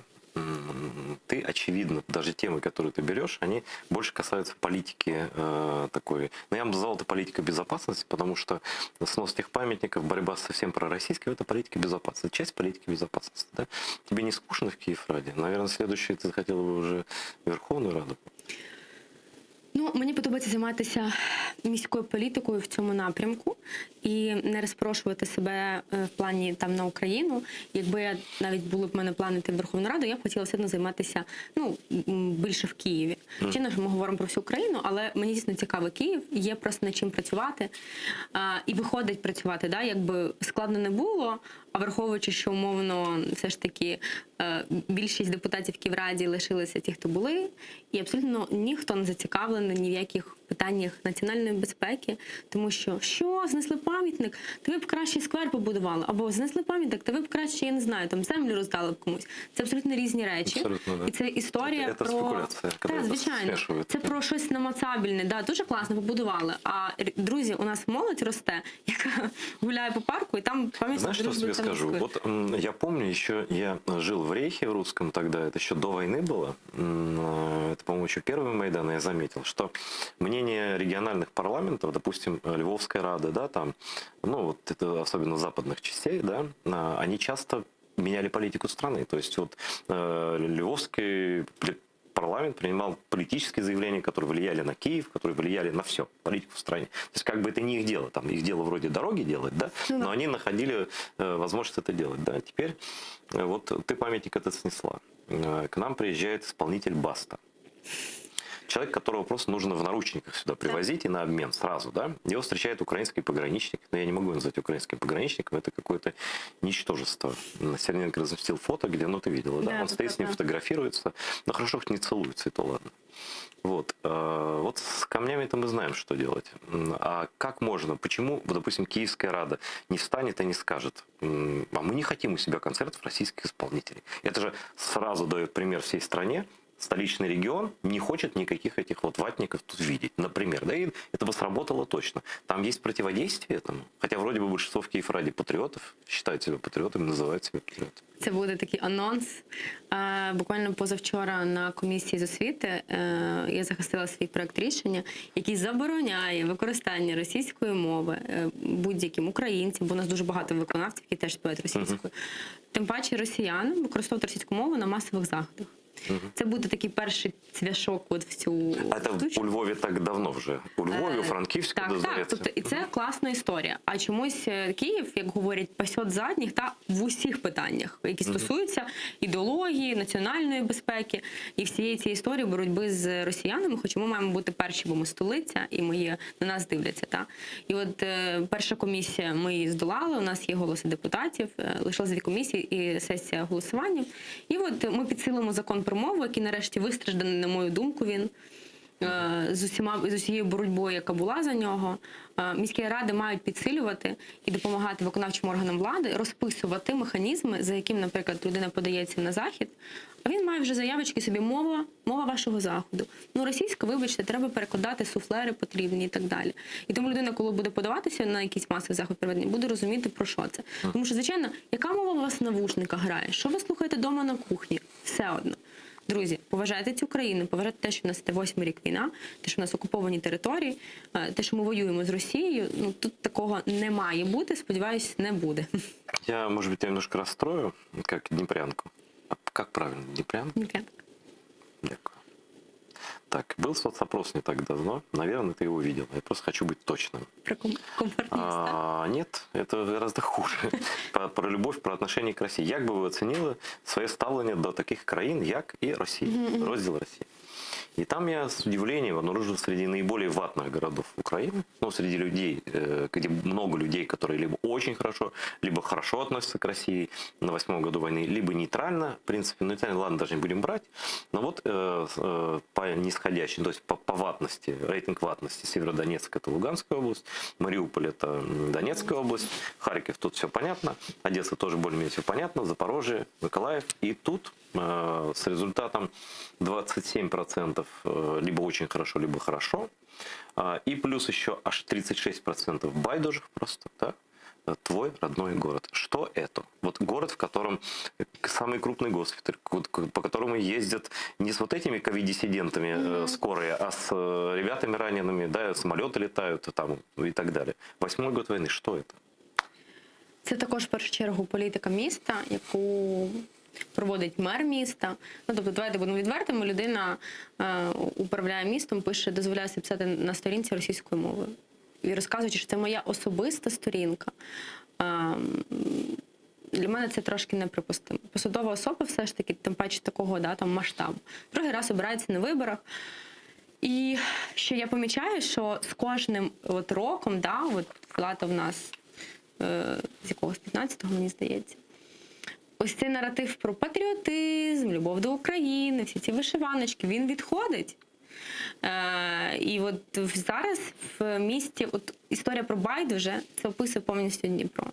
Байдуже, російсько-українська байдуже, ну то нема такого супротиву українській мові? Ні, абсолютно. Але ну, от це якийсь такий, я не скажу, менталітет міста, але це зумовлено тим, що все ж таки в прифронтових містах, на мою думку, має насаджуватися трошки українська мова, тому що є ризик, є небезпека, да, цьому. Цього не робиться в Дніпрі. У нас там були випадки, коли в школах вчителі навіть трошки ображали, да, дітей, які говорили українською мовою. На це також була така не супер яскрава реакція, не було нікого, як я розумію, звільнено з викладацького складу. Тому, в першу чергу, це політика міста, яка в цьому векторі не працює взагалі. Слушай, вот я посмотрел все результаты. Вот эта серая зона, вот этих байдужих, да? Дніпро рекордсмен. Ну вот, я ж кажу, що от я прям це відчуваю. А там общество разделено вот так, да? То есть есть прям очень патриотичные люди, которых я лично знаю. Но мне кажется, что я всех знаю патриотичных людей в Днепре. Есть другая часть, а большинство это вот так, да? Да, і це враховуючи те, що в нас музей, наш музей війни, абсолютно, просто. Мені здається, він сьогодні є таким єдиним масштабним, в який можна привозити людей з-за кордону і показувати на пальцях, що відбулося в країні всі ці роки. В нас госпіталь і військовий госпіталь, і Мечникова, де робляться операції хлопцям, і куди привозять перших важких поранених насправді, і куди евакуюють на гелікоптерах. І у нас є люди, які борються за нашу українськість в місті. Але коли не отримуєш цієї підтримки на рівні ось цьому міському, то дійсно дуже важко. Але насправді я іноді відчуваю такий сум про те, що, мабуть, варто було б багато людей уїжджають з Дніпра, там кудись, як я, наприклад, кудись. Вот я хотел спросить, это ты поэтому уехала, да? Ні, я уїхала ще до війни. Я уїхала вчитися. Ну, учиться это одно, знаешь, учиться всегда вариант вернуться. Так, і знову ж таки, я не скажу, що я уїхала, ні, у мене навпаки. Мені дуже класно працювати, я люблю вирішувати проблемні ситуації. Мені дуже класно середовище агресивним до мене.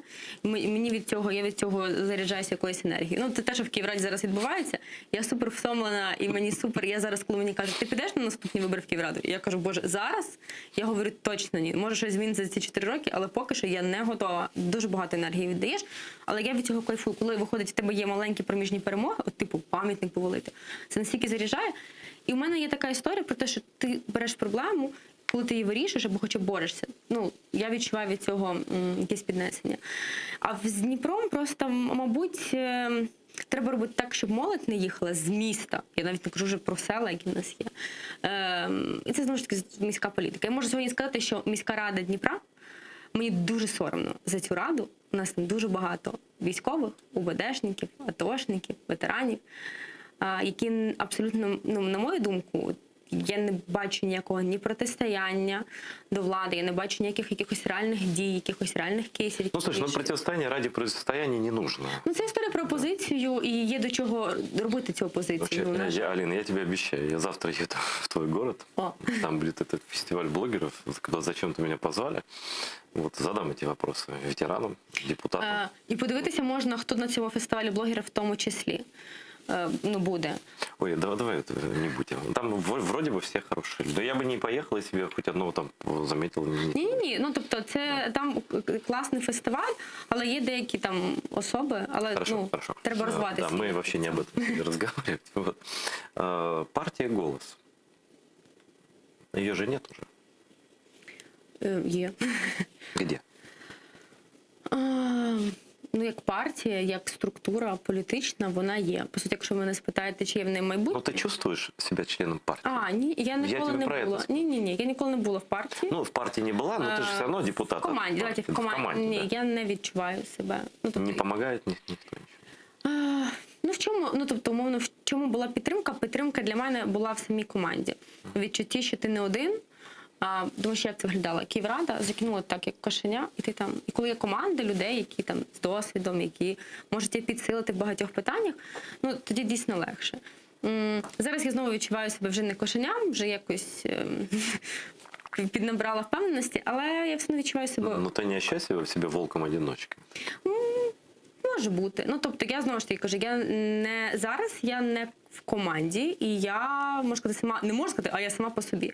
Слушай, для тебя как личность, я буду изучать твою личность. Для тебя важно, чтобы быть с большинством или с какой-то группой людей, или тебе все равно, если ты чувствуешь, что ты права, тебе все равно пусть ты одна будешь, и пусть весь мир против тебя? Так, абсолютно. Це ж про цю історію, що сталося у моїй фракції, сталося, власне, з «Голосом», про те, що я розуміла, на які насправді, хай це будуть ризики, я йду, коли я починаю говорити правду, коли я починаю задавати якісь питання.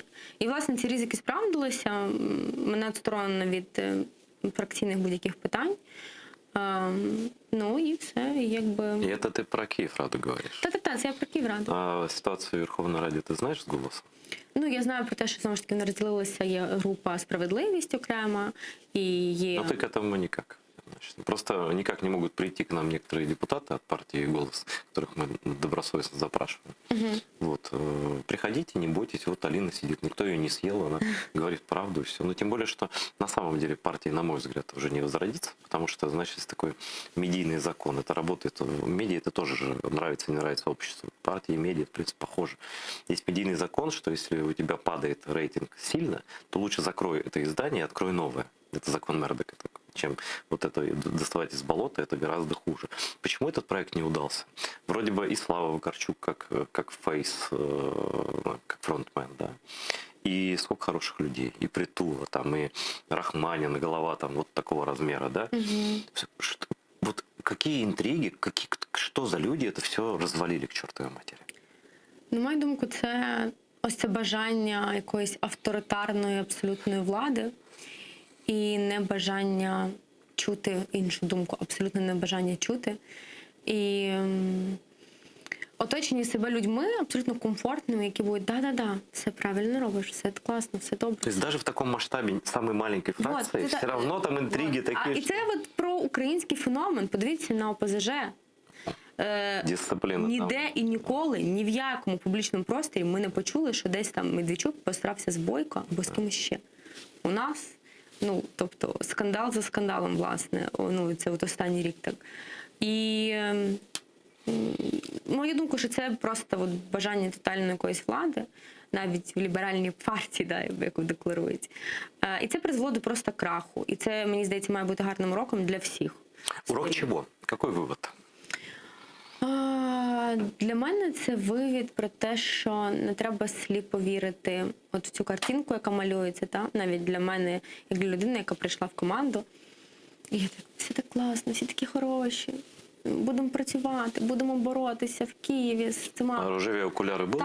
Так, звісно, ти що? І знаєш, це було от перші 2 місяці. Я навчалася на політології, я магістр політології, в мене є це зараз як прийду, а як почну, там всі ці вебери, всі ці локи, зараз це не працює взагалі. Тобто реальна політика від політології... Абсолютно. Це як хімія, алхімія, знаєш? Так. Я собі думаю, боже, я витратила 6 років навчання в університеті, и це мені не допомагає ніяк. Я тебя успокою немножко. Если бы тебе будут предлагать, пожалуйста, не соглашайся ни на Гарвард, ни на Стэнфорд. Потому что это университеты, где людей готовят леваков просто. Ты совсем не левачка, это видно, очевидно, да? И тебе, может быть, все-таки голосом достаточно леваков таких, если можно так сказать, да? Нет? Ну, до речі, 50 на 50, я би сказала. Ну, тобто, і от якась така ми своєю кубкою людей, які більше схильні до... Ну, праволіберальних, скажімо, цінностей. Ну, да, більше, да, праволіберальних. А, до речі, ким ти вважаєш себе? Ну, з політичного аспекту.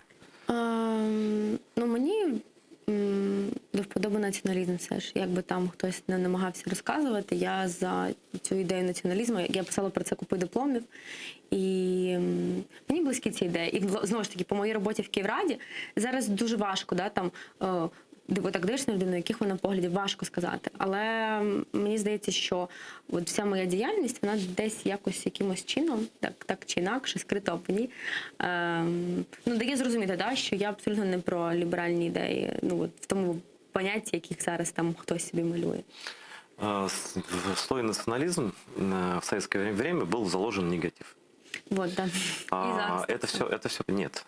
Смотри, я с этим борюсь всю жизнь, потому что у господина Карла Маркса, которого никто уже давно не читает, я бы некоторые моменты переиздал бы.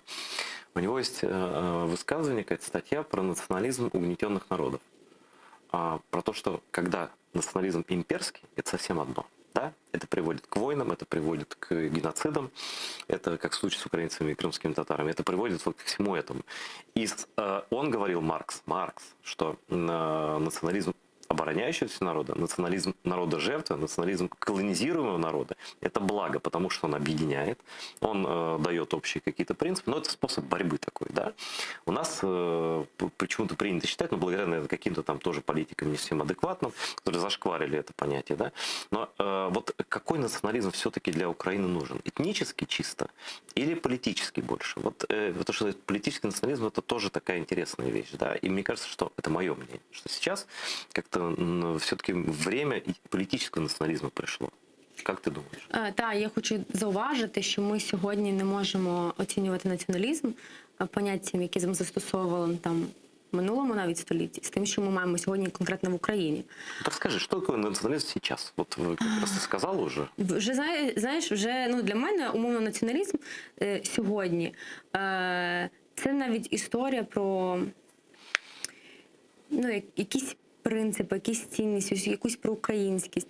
І вона там, умовно, націоналізм, давайте так, для мене це не піти десь побити якихось там людей, які виходять на марші. Ні. Це не про це абсолютно, а це зараз чомусь робиться наративом для Європи про те, що ах, ж це націоналісти. Ні, я не прихильник цих історій, і цей націоналізм не про мене.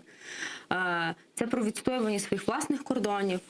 Націоналізм в Україні чудово був показаний у 2014 році. Тоді, мені здається, у нас був розквіт цієї історії. Тоді, коли люди встали, люди піднялись, люди пішли на війну, попри те, що вони дійсно могли просто загинути, бо не було ніяких там засобів, ніякого захисту. Значит, самым большим украинским националистом, который я видел в своей жизни, являются два человека для меня. Это Мустафа Джемилев, который как лупал эту скалу вместе, кстати говоря, с Черноволом. Ты, наверное, не застала Черновола, да? Есть его запись. Если режиссеры найдут эту запись в Ютубе, Черновол, Верховная Рада Украины, 94-й, сдается, рік, тогда скажите мне в ухо, где он про Крым говорит, про угрозу захвата Крыма, про то, что надо поддерживать крымских татар, а не россиян и так далее, и так далее. Вот. Это был просто пророческий такой, знаешь, вот два человека-пророка, есть в принципе, это Дудаев, который предсказал, я имел честь с ним быть знакомым лично. И Черновол, который не имел честь знать лично, но он правду сказал про Крым то же самое, только изнутри Украины. Он буквально призывал, это была стена, никто этого не верил. Русские братья, татары, мусульмане, враги там, черные, пришельцы, зарежут там, вот это все. Да. Ты знаешь, что в Крыму учения проводили совместные против крымских татар, против баз Аль-Каиды крымско-татарских в 2013 году, еще в 2012. Ого, не знала этого. Передо мной даже извинялись, не требуется извинений, военные, которые сохранили верность присяги, они говорят, так стыдно. Мы с русскими вместе искали базы исламистских террористов, крымско-татарские в Крыму. Такая была легенда учений. Если найдут, покажем эту речь Черновола. Я вот что хочу для мяса. Так вот, Мустафа Джемилев, это среди общественных деятелей. Он, конечно, он крымлы, но он страшный патриот этой страны. И если бы к нему прислушивались, то, наверное, мы давно бы были уже и членами НАТО, и ЕС, и чего угодно, да. И такой человек, позывной Борода, который этнически русский, из Запорожья. Из Ватного, извините, пожалуйста. Он сам, это его цитата, Запорожье. Костя инвалидом пошел на фронт, он российскомовный. Его не брали, у него болели ноги. Он в военкомате сказал, я не уйду никуда. Он пошел на войну, и как мы познакомились с его в ОПе, он там 5 лет просидел, вот на расстоянии 300 метров до вот этих вот людей, их там разбамбливали несколько раз, блиндаж, и что там только не было. Он, кстати, военный медик стал тоже, вот ты же парамедик, он тоже парамедик такой-то, не заканчивал ничего, наверное, медицинского, но он по практике, да. Вот. И он русский.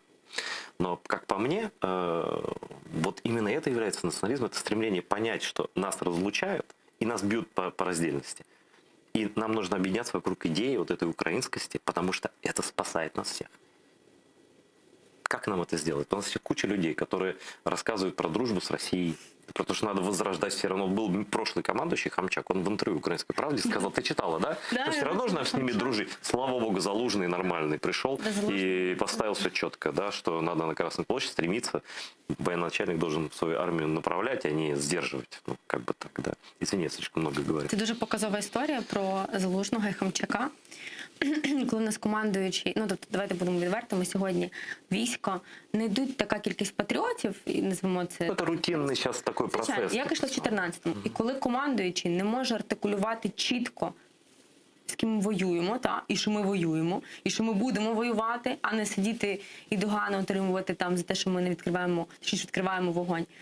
І це для мене було фундаментальною історією про те, що командують військом люди, які, скоріш за все, потиснули руку десь би на якомусь там форумі, якомусь генералу там російської армії.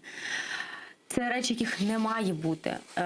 І дякувати всім, хто приймав рішення, всім радникам за призначення Залужного. Абсолютно моя величезна повага цій людині. Я його лично не знаю, ти знаєш лично? Но для мене просто праздник був, я коли увидел це все. І це знову ж таки, це про це позиціонування.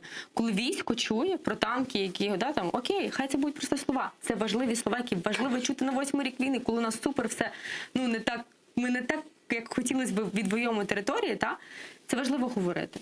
І отут перша та історія, яким чином робити з України Україну. як прибирати цей наратив про «ми помирімося», про те, що росіяни нам друзі і так далі. На мою думку, це, знову ж таки, освіта, це наша молодь. І просто от робити ті ж самі, да, от люди мають, дуже багато в Києві, до речі, хто доволі негативно сприймав знесення пам'ятнику. Ці люди мають звикати, що так буде завжди. До того, що це нормально, нам абсолютно все одно. І, да, це якось схоже на якийсь примус, але він має бути. Вибачте, ми воюємо 8-й рік. Извините, рядом есть огромная территория. Вот, пожалуйста. Выехать туда элементарно. Продаешь здесь жилье, гражданство там дают легко, приходи, бери. І тому, коли ми маємо самі, да, кожна людина, неважливо, політик вона чи не політик, формувати навколо себе цю українськість в кожному, там, в буденних якихось речах. Причому я не скажу, що, звичайно, для мене важлива українська мова, але на фронті, на Сході, дуже багато російськомовних людей. І більшість людей, які там, і давайте будемо, я дуже люблю своє місто Дніпро, більшість на 16-16 рік людей, які пішли на війну добровольцями, були з нашої області, Дніпропетровської. Тобто це 25 тисяч загалом, да, ветеранів? У нас 2 бригади наші, ППД, які в області, плюс дуже багато добровольців. І це говорить також багато про що. Попри те, що в нас місто це байдуже, у нас дуже велика кількість пішли на цю першу хвилю війни на фронт. І просто формувати навколо себе ось цю українськість і там не думати, що десь приймуть якийсь закон там про мову або про що інше. Як я дізналася про цей пам'ятник? Люди просто мене діставали листами. Причому, що мене ж не треба цим діставати. Я спокійно, як тільки побачила, мені набрали мої знайомі, кажуть, слухай, ти ж депутатка, тут така. Я кажу, без питань. Працювати самим. Тобто у людей формується думка, що так ця влада, вони там мають це бачити. Я не бачу цього, бо я там не живу. Я не бачу, що відбувається там поза моєї якоїсь звичного мого розкладу життя. І долучатися до формування цієї політики, до цього українського наративу всіма можливими способами. Сьогодні їх дуже багато. Навіть просто є класний проєкт, коли випускники там шкіл, мені здається, їдуть викладати в села мову українську. Це класно. Це Хорошпритки, я забула назву, називається. Це також про таке собі служіння, про служіння цій Україні. І от навіть в цьому мені вбачається теж націоналізм. В тому, коли ти готовий віддати себе цій країні. І іноді не варто нічого просити взамін, тому що не завжди там, да. Я так что подумал, глядя на тебя, что ту речь, которую Черновола, которую хочу сейчас показать, несколько минут, это была представлена в год, когда ты родилась. В 94-му, да, ти сказав. Я така, я тоді тільки народилась. Да, но ты точно это не могла слышать нигде, поэтому я вот для тебя это поставлю, и для зрителей, кто это тоже не видел. Спасибо режиссерам, что нашли. Давайте послушаем выступление Вячеслава Черновола, к сожалению, которого с нами нет давно. Еще не готовы, да? Окей. Да, тогда говорите более четко, пожалуйста. Не готов, еще там же технологии еще нужны. Молодцы, спасибо. Нашли, скоро будет. Вот, что такое, кто такие крымлы, крымские татары для тебя? Что-то ты знала о них раньше, не знала, узнала? Прабабуля кримська татарка. І десь по мені це видно. Ні, ти серйозно? Та моя прабабушка. У неї, її Мар'яна звали, але, в неї, я не пам'ятаю прізвище, на жаль. Ми не спілкувалися взагалі, тому що якось так склалося, це було по папіній лінії, і тато не спілкувався зі своєю другою стороною. Я бачила її один раз в житті, коли мені було 10 років. Ми приїхали в Крим, вона жила в степовому цьому Криму, ми приїхали, в неї хатка була. Як зараз пам'ятаєте, то це було дуже багато. Слушай, там треба розкопати все. Да, я, до речі, не цікавилася. Ну, це обов'язково треба розкопати. І ми тоді, щоб ти розумів, ми з нею листувалися поштою листами. І це тоді було, для мене це було дуже цінно, тому що я тоді в перший раз почала писати листи в Крим. І ми так з Дніпра в Крим листувалися. Вона мені відсилала, у мене навіть десь вдома ж безбережний, з хустки української. Ну, вона завжди хотіла щось мені там, як там свої правнучки передати. Вона вирізала з хустки ці троянди, знаєш, які були намальовані, і відсилала мені в кожному листі якусь там троянду з хустки. І я от зараз я дуже давно це не згадувала. Сьогодні перший раз, мабуть, за всі роки я згадую про цю історію. І я, до речі, дізналася, що вона померла. Вона померла від старості вже. Навіть через декілька років мені тільки батьки сказали про це. І я не їздила на поховання, да. І ми бачилися один раз в житті і просто листувалися з нею надалі. Вот давай так, ты узнаешь про свои крымстарские корни, а я тебе организую страничку в Википедии. Потому что до этого нет смысла, надо, чтобы вся правда была. Ты знаешь, что вот раскопали, тоже интересно, Григорий Сковорода такой был, философ, он наполовину крымский татарин тоже. Мы ничего не знаем. Я не знала про це. Я навіть в музеї в украинской Википедии, это я в музее ничего, потому что музей, наверное, он еще эту информацию не воспринял, там по старинке, и он же был один из тех, кого разрешено было считать. Еще в Совке. Как Шевченко разрешали, там разрешали что-то, да, не все. Ну ничего, вот, так что, да, так что у нас очень много всего, чего мы просто не знаем. И когда ты, про бабушку меня ошарашила, конечно, выясняй все. Так, на жаль, я дійсно бачилася ми один раз. Ну, ти за сімейних обстоятельств. Так, тобто виходить, що якось, чи те, що сім'я була трошки розділена, і мене один раз повезли до бабулі, хоча я в Криму була з самого дитинства по декілька разів на рік, бо я хворіла, у мене астма, у мене ще були проблеми з здоров'ям загальним, і мене дитину завжди возили влітку купатися на морі і зимою дихати морським повітрям в Крим. І тому ми часто доволі бували в Криму, і лише один раз поїхали до прабабулі. Ну, ви були, мабуть, в основному з родителями або з мамою десь на морі, з мамою, да? Да. Ну, тобто, і ми їздили, так як кожен рік, от я навіть не пам'ятаю жодного року дитинства. У мене все дитинство асоціюється виключно з Кримом. Ми їздили кожен рік, и, мене... Да, ты в курсе последних новостей, что наконец-то спустя ровно 30 лет после решения Курултая 1991 года государственное правительство Украины утвердило переход крымстарского языка, крымстарской мовы на латинку, потому что нам сегодня, буквально вчера, позавчера. Это, конечно, это не то, что эпохальные события, это тот самый минимум, который надо было сделать еще 30 лет назад, да, потому что народ это сам решил, потому что у нас кириллица ужасная, просто я никогда не видел, и не дай бог уже не увидишь. Там полно твердых знаков, всяких двойных букв, и потеряно 2 звука, просто вычеркнуто совсем. Это специально Сталин сделал в 1936 году, когда он тюркские народы переводил с латинки, уже была латинка, да, когда Ататюрк ввел, и тюркские народы все были на латинке, казахи все, и крымы тоже. И они принудительно перевели на ужасную кириллицу, вот самую худшую нам досталось, там вот такие слова вот такого размера, сейчас они будут вот такого размера, вот и все такое прочее. И вот утвердили, сейчас появится приложение какое-нибудь языковое и так далее, курсы. Да? Ты же отличница у нас? Нет. Нет, а может быть у тебя появится желание немножко выучить мову коренного народа Крыма? Я про это говорю. Не, я... Ты можешь стать первым украинским политиком, который владеет двумя языками официальными, государственными и национальными. Якщо будуть якісь робитися курси, я першим можу вже записуватися до вас. Не, мне кажется, у тебя получится, и потом тебе это пойдет. Ні, мені з англійською ок, абсолютно легко дається мова. А я думаю, що... Кримсько-татарська вона простіше. Простіше. Да. Ну, вони, знаєш, тюркські мови, вони такі, вони правильні, там більш-менш. Там є виключення, звісно, но в принципі вони по правилам, там до расстановка слов, там, в принципе, я думаю, что ты за год освоишь. Потому что, знаешь, когда политики говорят, иногда крымстарскими словами говорят, да, но это все равно это заученные слова, 3 слова они не вникают, да.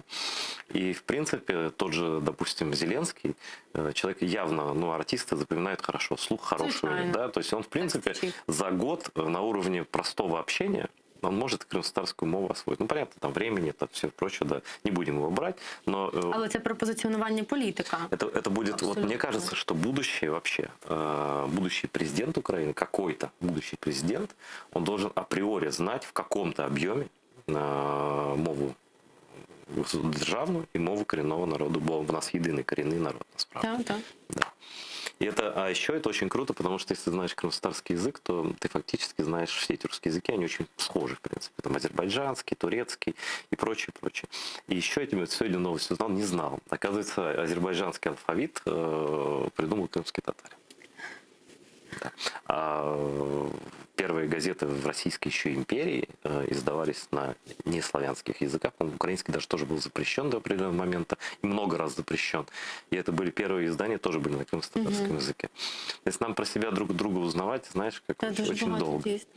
Вот. И что ты хотел тебя спросить? І це про ту історію, яку у нас ніхто не вкраде, між іншим. Як би не намагалася. Да, нам нужно это выкапывать просто. Это все есть. Это точно не украдут, потому что зачем воровать? Потому что они-то придумали на все другое. Ну да, вот. Они все, что могли, уже украли, в принципе. Да, кстати, как тебе идея переименовать Украину в Русь? Ні, абсолютно божевільна історія, на мою думку. Тобто, але від тієї людини, яка це запропонувала, очікувати іншого нема чого. Але... Ну, в принципе, это же Украина, это Русь, ну так, по большому счету. Так, але... Невчасно просто, ти думаєш? І невчасно, я не підтримую цю ідею в контексті взагалі того, що ми отримуємо якісь закиди, ми отримуємо з Росії. В принципі, я з тих людей, яка, я ніколи не рефлексую на те, що там сказали в Росії. Дуже давно. Тобто нам нема що на них оглядатися, що вони там неважливо. А тебе приємно, коли тебе по російському телевізору показують і говорять, вот, там така сяка? Вони просто це почали робити з 2014 року, і тоді я була просто в шоці, тому що мені тоді 19 років, і коли вони говорять абсолютно ми разом, тоді вони говорили про те, що... Я написала допис про те, що в Дніпрі всім байдуже на війну, і мені це дуже боліло. І що от якби шарахнуло по Дніпру точкою У, тоді всі зрозуміли. І вони написали, Михайлова, волонтер, хоче вбити людей точкою У в Дніпрі. Там була фраза, з такими друзями вам врагов не надо. І в мене була така емоційна реакція про те, що як, вони ж брешуть. Зараз тобі вже все одно. Вже взагалі. А тоді, вони ж брешуть, та як, та чого? А зараз? Да, у нас есть все-таки историческая речь ровесник Алины Михайловой, речь Вячеслава Черновола про Крым в Верховной Раде. Автономного государства на территориальной основе без учета интересов коренной нации, единственно имеющей право на самоопределение. Как же воспользовались руководители Крыма предоставленными им довольно широкими возможностями? Назовите мне политические решения, помогшие решить крымско-татарский вопрос, хотя бы как-нибудь облегчившие этот вопрос, сделавшие что-нибудь для местного самоуправления. Назовите мне экономические решения, облегчившие положение трудящихся. Не было таких решений. Не прикрытием ли полного банкротства руководства Крыма стала затеянная возня с крымской самостоятельностью? Неужели вы, жители Крыма, хотите превращения Крыма в еще одну Кубу, оторванную от цивилизации, нищий заповедник коммунизма? Поймите, крымчане, в какую авантюру хотят нас с вами втянуть. Ведь самостоятельный Крым экономически совершенно не жизнеспособен. Неужели кто-то всерьез верит, что Крыму помогут щедрые миллиарды соседа, который, кстати, сам терпит экономическое бедствие и не в состоянии разобраться со своими собственными, но многочисленными автономиями, кстати, не территориальными, а национально-территориальными? Как все же удалось фашистующим элементам из РДК, пользующимся поддержкой незначительной части населения Крыма, установить в Крыму обстановку физического террора и атмосферу страха? Ведь сегодня не секрет, что некоторые депутаты Верховного Совета Крыма, а там есть немало здравомыслящих людей, голосовали 5 мая не по убеждению, а по принуждению. Конечно, помогли РДК и многомиллионные инъекции извне, и преступное попустительство правительства Украины, некоторые структуры которого, в частности милиция и СБУ, прямо или косвенно поддержали в Крыму антигосударственные силы. Но напрасно думают господа из РДК, топтавшие и сжигавшие государственные флаги и избивавшие оппонентов, что они руководят ситуацией на полуострове. Они только слепое орудие хорошо организованного аппарата. И судьбу этих жириновствующих Мешковых в случае победы партаппарата предугадать нетрудно. Где же выход? В признании Верховным Советом Украины неконституционности акта Верховного Совета Крыма от 5 мая. В отмене сверху и бойкоте снизу референдума, который в современных условиях Крыма объективного результата не даст, будет попросту фальсифицирован. В признании крымско-татарского меджлиса как полномочного органа крымско-татарского народа вплоть до прямых выборов двухпалатного крымского органа власти. В лишении нами же данного Крымскому обсовету статуса Верховного Совета Крыма, так как он в таком качестве населением Крыма не избирался, и скорейшем проведении прямых выборов Верховного Совета Автономной Республики. На более решительные действия по отношению к команде Багрова наше безвольное правительство вряд ли решится, как и наш президент, которому уже пора непосредственно возглавить правительство Украины. Смотри. Прошло, чуть я ошибся, ты еще не родилась. Это 92-й год. 92-й год. И как дежавю. Вот он говорит, Черновол, да? И, казалось бы, тогда уже многим людям было все ясно. И крымские татары, когда они только вернулись тогда, это 88-89, моя бабушка там, и это как только вот эти, хотя бы сколько десятков тысяч, 100 тысяч там было нас, да, мы все голосовали за Черновола, за РУХ, за все проукраинские партии. Если бы считали голоса крымских татар только, вот просто считать только голоса крымских татар, да, то Черновол получил бы 99%, РУХ 99%, как солидарность в Польше. И мы бы были уже в ЕС и в НАТО давно, потому что, ну, когда такой консенсус, ну, тут страну нельзя не принять, да. У нас, к сожалению, очень много постсоветского населения. Из-за замены населения да, завозили даже западные области. Да, тут же я вообще не говорю центры, Восток. Это просто геноцид был такой же, как против крымских татар. Вот.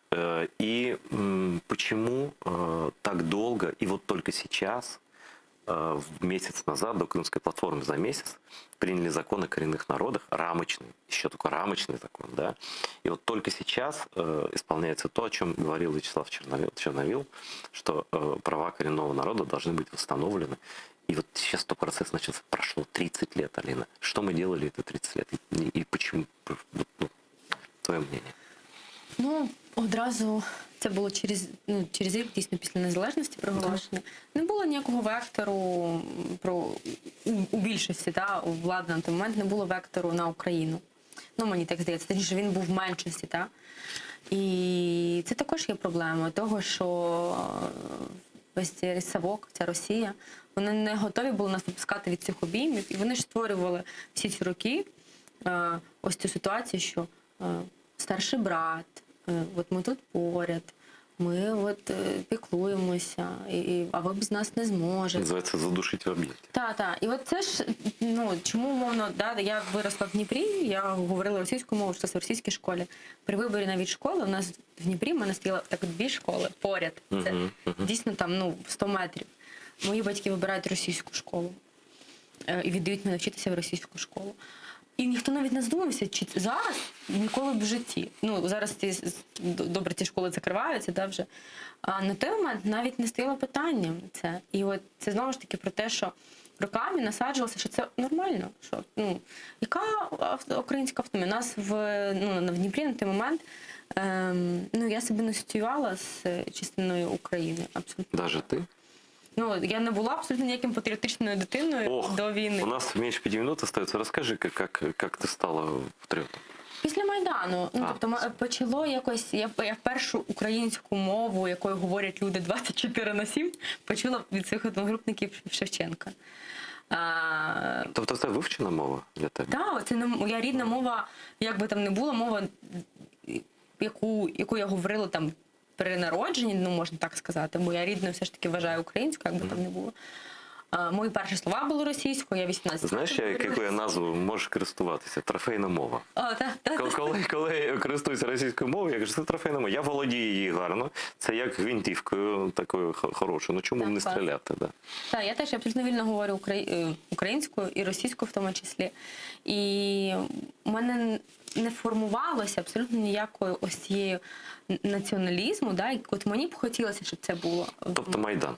Майдан, абсолютно. Тобто перший розстріл, причому коли Майдан почався, я так скептично ставилася. Я політолог, мабуть, мені там треба дивитися, що там буде. Відсторонено, вислухати другу сторону. Спостерігати будемо. А коли почалися розстріли, не розстріли, розгін студентів, я зрозуміла, що мій Майдан – це не про євроінтеграцію, а мій Майдан – це про мої права як людини. Потім це переросло як українки. А потім це вже стало як, мені на той момент здавалося, що ми ніколи Майдан не переможемо, ми не виженемо Януковича. Це було як ціль якогось такої короткотермінового, у мене був юнацький максималізм. І для мене це була така боротьба мого життя на той момент. І от тоді, під час Майдану, під час цих вбивств перших, тому що я чергувала на Михайлівському соборі, і всіх загиблих проносили на задній двір через нашу палатку. І я бачила це, мені 19 років, і для мене це був просто розрив між життям, яке було до, його все. От воно перекреслилося назад. Це вот эти ворота в Михайловський монастир, де зараз стіна пам'яті. Ви заходите в монастир, коли і справа стояв намет, громадський сектор Євромайдану. І ми там чергували на координації всього. І тому от такі моменти, вони, ну, на жаль, такі жахливі моменти для нашої країни, але ті моменти, в яких ми всі сформувалися насправді, вони сформували особисто мене. Ты знаешь, сейчас у нас очень тяжелая ситуация, потому что началась новая волна репрессий. Наримана Джалялова, бывший журналист АТР, кстати говоря, и политолога, кстати говоря, тоже. Вот, его обвиняют там в терроризме, ну, понятно, да, до 20 лет, как у Сенцова статья такая примерно. И атмосфера такая в Крыму, что мне звонят и говорят, что у людей, в принципе, у стариков чемоданы уже собраны. Всегда были собраны. Это опыт уже такой, да, чтобы взять главное. Такая, да. Потому что, ну, мы всегда были, намного нас меньше всегда было, чем их, благодаря этому геноциду. В 10 раз меньше всегда, да, в 6-7 раз. Вот. И настроения такие, что, в принципе, в любой момент Путин может сказать в интересах государства и общества, значит, в интересах крымско-татарского народа, чтобы не провоцировать конфликты, мы вот в Калмыкию их там отвезем, там, и пусть там живут, да. Вот, но уже сейчас ситуация плохая. Сотни, то есть это для него такая, Крым это место, где не только военная база, это место, где он захватывает заложников в любом количестве. Да? Сейчас может быть такая волна репрессий на всех членов Меджлиса. А Меджлис это не 20-30 человек, это система самоуправления, вся, там, тысячи людей. Членами семей это там, ну, там, может до как процентов, 20-30% народа. Да? И кого я не спрашиваю, никто ничего особенного не говорит, что нам делать с этим совсем. Ну вот завтра, например, ужасная аналогия такая, а вдруг? Вот Путину приходит в голову. Верховная, вернее, Госдума у него страшная, там фашисты уже сидят, они одобрят все, да? Вот они начинают выселять крымских татар. Что нам делать? Ну, тільки боротися, і, на жаль, без підтримки сьогодні... Ну, на жаль, да, я можу сказати, що нам є розраховувати, окрім як на себе, ну, нема на кого. Да? Зараз добре, що все більше там в ООН ми говоримо про Крим. Кримська платформа сформована, коли у нас там 47 країн було, коли було сказано про Крим, про те, що він окупований, про те, що там треба боротися. Але люди, вони дійсно в заложниках цієї системи, яка працює виключно силою. Ні про які правові історії, ні про які там права, закон, конституцію, будь-чию причому. Там не говориться. И я не могу ответить на это питание. Я понимаю, что у тебя нет ответа. Извини меня, я не издеваюсь над тобой. Я просто пытаюсь в разговоре с каждым человеком, как брейншторм такой, а что делать, если? А что делать, если? Вот по идее, ну, уже сейчас это Украина сама бы могла больше санкций принять, предложить там, и так далее. Наверное, это будет предложено, наверное. Но пока даже от Крымской платформы, от этих стран нет единого заявления по аресту первого замглавы Меджлиса, да, который был на этой платформе. Он с ними разговаривал, там живой человек. И вот он сидит, 20 лет светит, и даже нет общего заявления. Но я надеюсь, что будет что-то, да. Вот, но... Коли мене питають, це знову ж таки історія про радикалізм, як нам повернути просто з Донецьком і Луганськом, ну, мені здається, трошки легше, ніж з Кримом. І ця історія силового блоку там більш нам доступна, ніж в Криму сьогодні. І, на мою думку, ми можемо повернути окуповані території не тільки силовим методом, включно з силовим, має йти економічний. Коли ми розвиваємо прифронтові території, робимо там максимально класну інфраструктуру, і всі там кошти мають йти в першу чергу туди. Щоб люди, коли виїжджали, вони розуміли, о, класс, тут классно. Ну, слушай, тут вопрос, я с тобой поспорю, потому что я думаю, что все равно, если ты не любил Украину, ты ее никогда не полюбишь. Да? Але люди такі дуже матеріальні створіння своїй переважності. Ну и потом, знаешь, вот тоже, это, кстати, вот левацкая тема.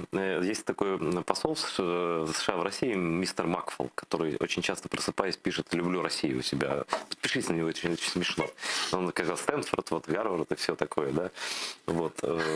И он тоже недавно сказал, что Украине нужно развивать вот эти, ну, как бы, и тогда люди увидят, что, ну, смотри, Северная и Южная Корея. Давно севернокорейцы знают, насколько лучше живет Южная Корея. Давно уже жители ГДР всегда знали, что в Западной Германии до Берлина он живет лучше них, да. Но что-то мешало им объединиться. Але окрім цього, мають бути запроваджені санкції, про які ти говорив.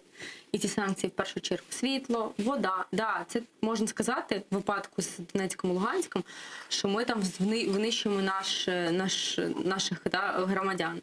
Але, друзі, нас 8 земля під ногами должна гореть. Да. І тому у вас Росія, будь ласка, ну, вода, світло. Ну, як це Когда началась блокада Крыма, ты, наверное, не помнишь, 15-й год. Помню. У нас Помнишь, да? навіть наші хлопці були на блокаді. Были, да, конечно, были. Ты сама не была. Ні, на цьому. Когда началась блокада Крыма, мы слышали вопли, тут так называемых правозащитников. Я тут всех сразу увидел, кто против нас. Просто вскочили правозащитники, приехавшие из Крыма, непонятно зачем. Они начали кричать: это наши граждане. Они начали прорывать блокаду, где правый сектор стоял вместе с журналистками НТВ российского. Сейчас эта женщина, сейчас правозащитник, она сейчас главный спикер правозащитной мережи Крымской платформы, чтобы ты знала. Но это гибридная история, так бог с ней, это не нам с ней разбираться. Я про то, что мы, когда это началось, наши Крымы звонили, я просто не буду говорить, кто это, даже известные люди, и говорили: пусть не будет ни одного туриста, пусть все пересохнут источники здесь, мы как-нибудь с этим справимся, пусть будет все что угодно. Но первое, это просто надо, их выгнать надо, а потом все остальное. Да. Це в тому числі, мені здається, в цій позиції, коли людина готова відмовитися від своїх благ, Это есть гражданская позиция, это есть гражданин. Це є позиція, це є громадянин. І от в цьому випадку ми програємо в цій історії, бо ми такі суперлагідні, ми там: хочете води, от вам ще, хочете ще, а можете не платити, ми заплатимо, будемо в кредитах обростати просто. І це одна зі стратегій. Плюс все ж таки світова спільнота має теж тиснути. Всіма цими блокуваннями цих переказів міжнародних, бити просто по цих болючих точках. Правда, но мы должны пример показывать. Понимаешь, вот с чего мы начали. Вот тоже, знаешь, вот тоже твоя война. Вот да. Все эти многие отели и торговые центры принадлежат спонсору войны с Украиной. Этот человек, депутат Госдумы, доверенное лицо Путина, и он владеет почти всем центром Киева до сих пор. Да? Вот. Так что мирных точек у нас на карте нет. У мене є класна історія з Київради про Вадима Єрмолаєва.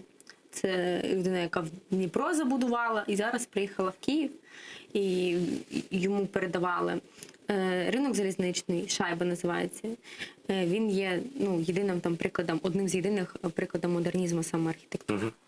А Вадим Єрмолаєв має в Росії, мало того, що в Росії свої заводики якісь, він має в Криму, вже окупований, коли був Крим, переоформлені на російське законодавство якісь винні свої. Все понятно, да, нам просто надо заканчивать. Я приведу один пример. Пока украинский завод из Житомирской области, кажется, поставляет ильменит для нужд военной авиации России, из которого делается титан, да? Мы не можем просить ни у какой Европы никаких санкций. Вони на нас дивляться як на люди. Самі світ, поможіть в першу чергу. Да. Ну вот ты одна из тех, на кого я надеюсь, на самом деле. Дякую. Желаю тебе большого будущего, и человеческого, и политического. Вот. Будем поддерживать во всех хороших делах. Дякую, ви теж тримайтеся. Перемога буде за нами. Дякую. Вот такой разговор у нас интересный сегодня с неожиданным человеком, наверное, для вас. Но просто, не знаю, у меня такое ощущение, что у Алины большое политическое будущее. Вот и что она человек с принципами, а не просто мимо проходила или по карьерной лестнице решила сбежать. Это что касается сегодняшнего эфира. Что касается АТР, можно много говорить про все. Подпишитесь на Patreon канала АТР. Мы же в очень плохой экономической ситуации, вот, и поэтому каждая копейка, и тем более каждый взнос от соратников, это для нас важно. Не важно какой, важно, чтобы вы были, и чтобы мы чувствовали себя вместе, потому что если по раздельности, то это москальская мечта. Мы же не будем исполнять их желания, правда? Всего доброго, смотрите АТР.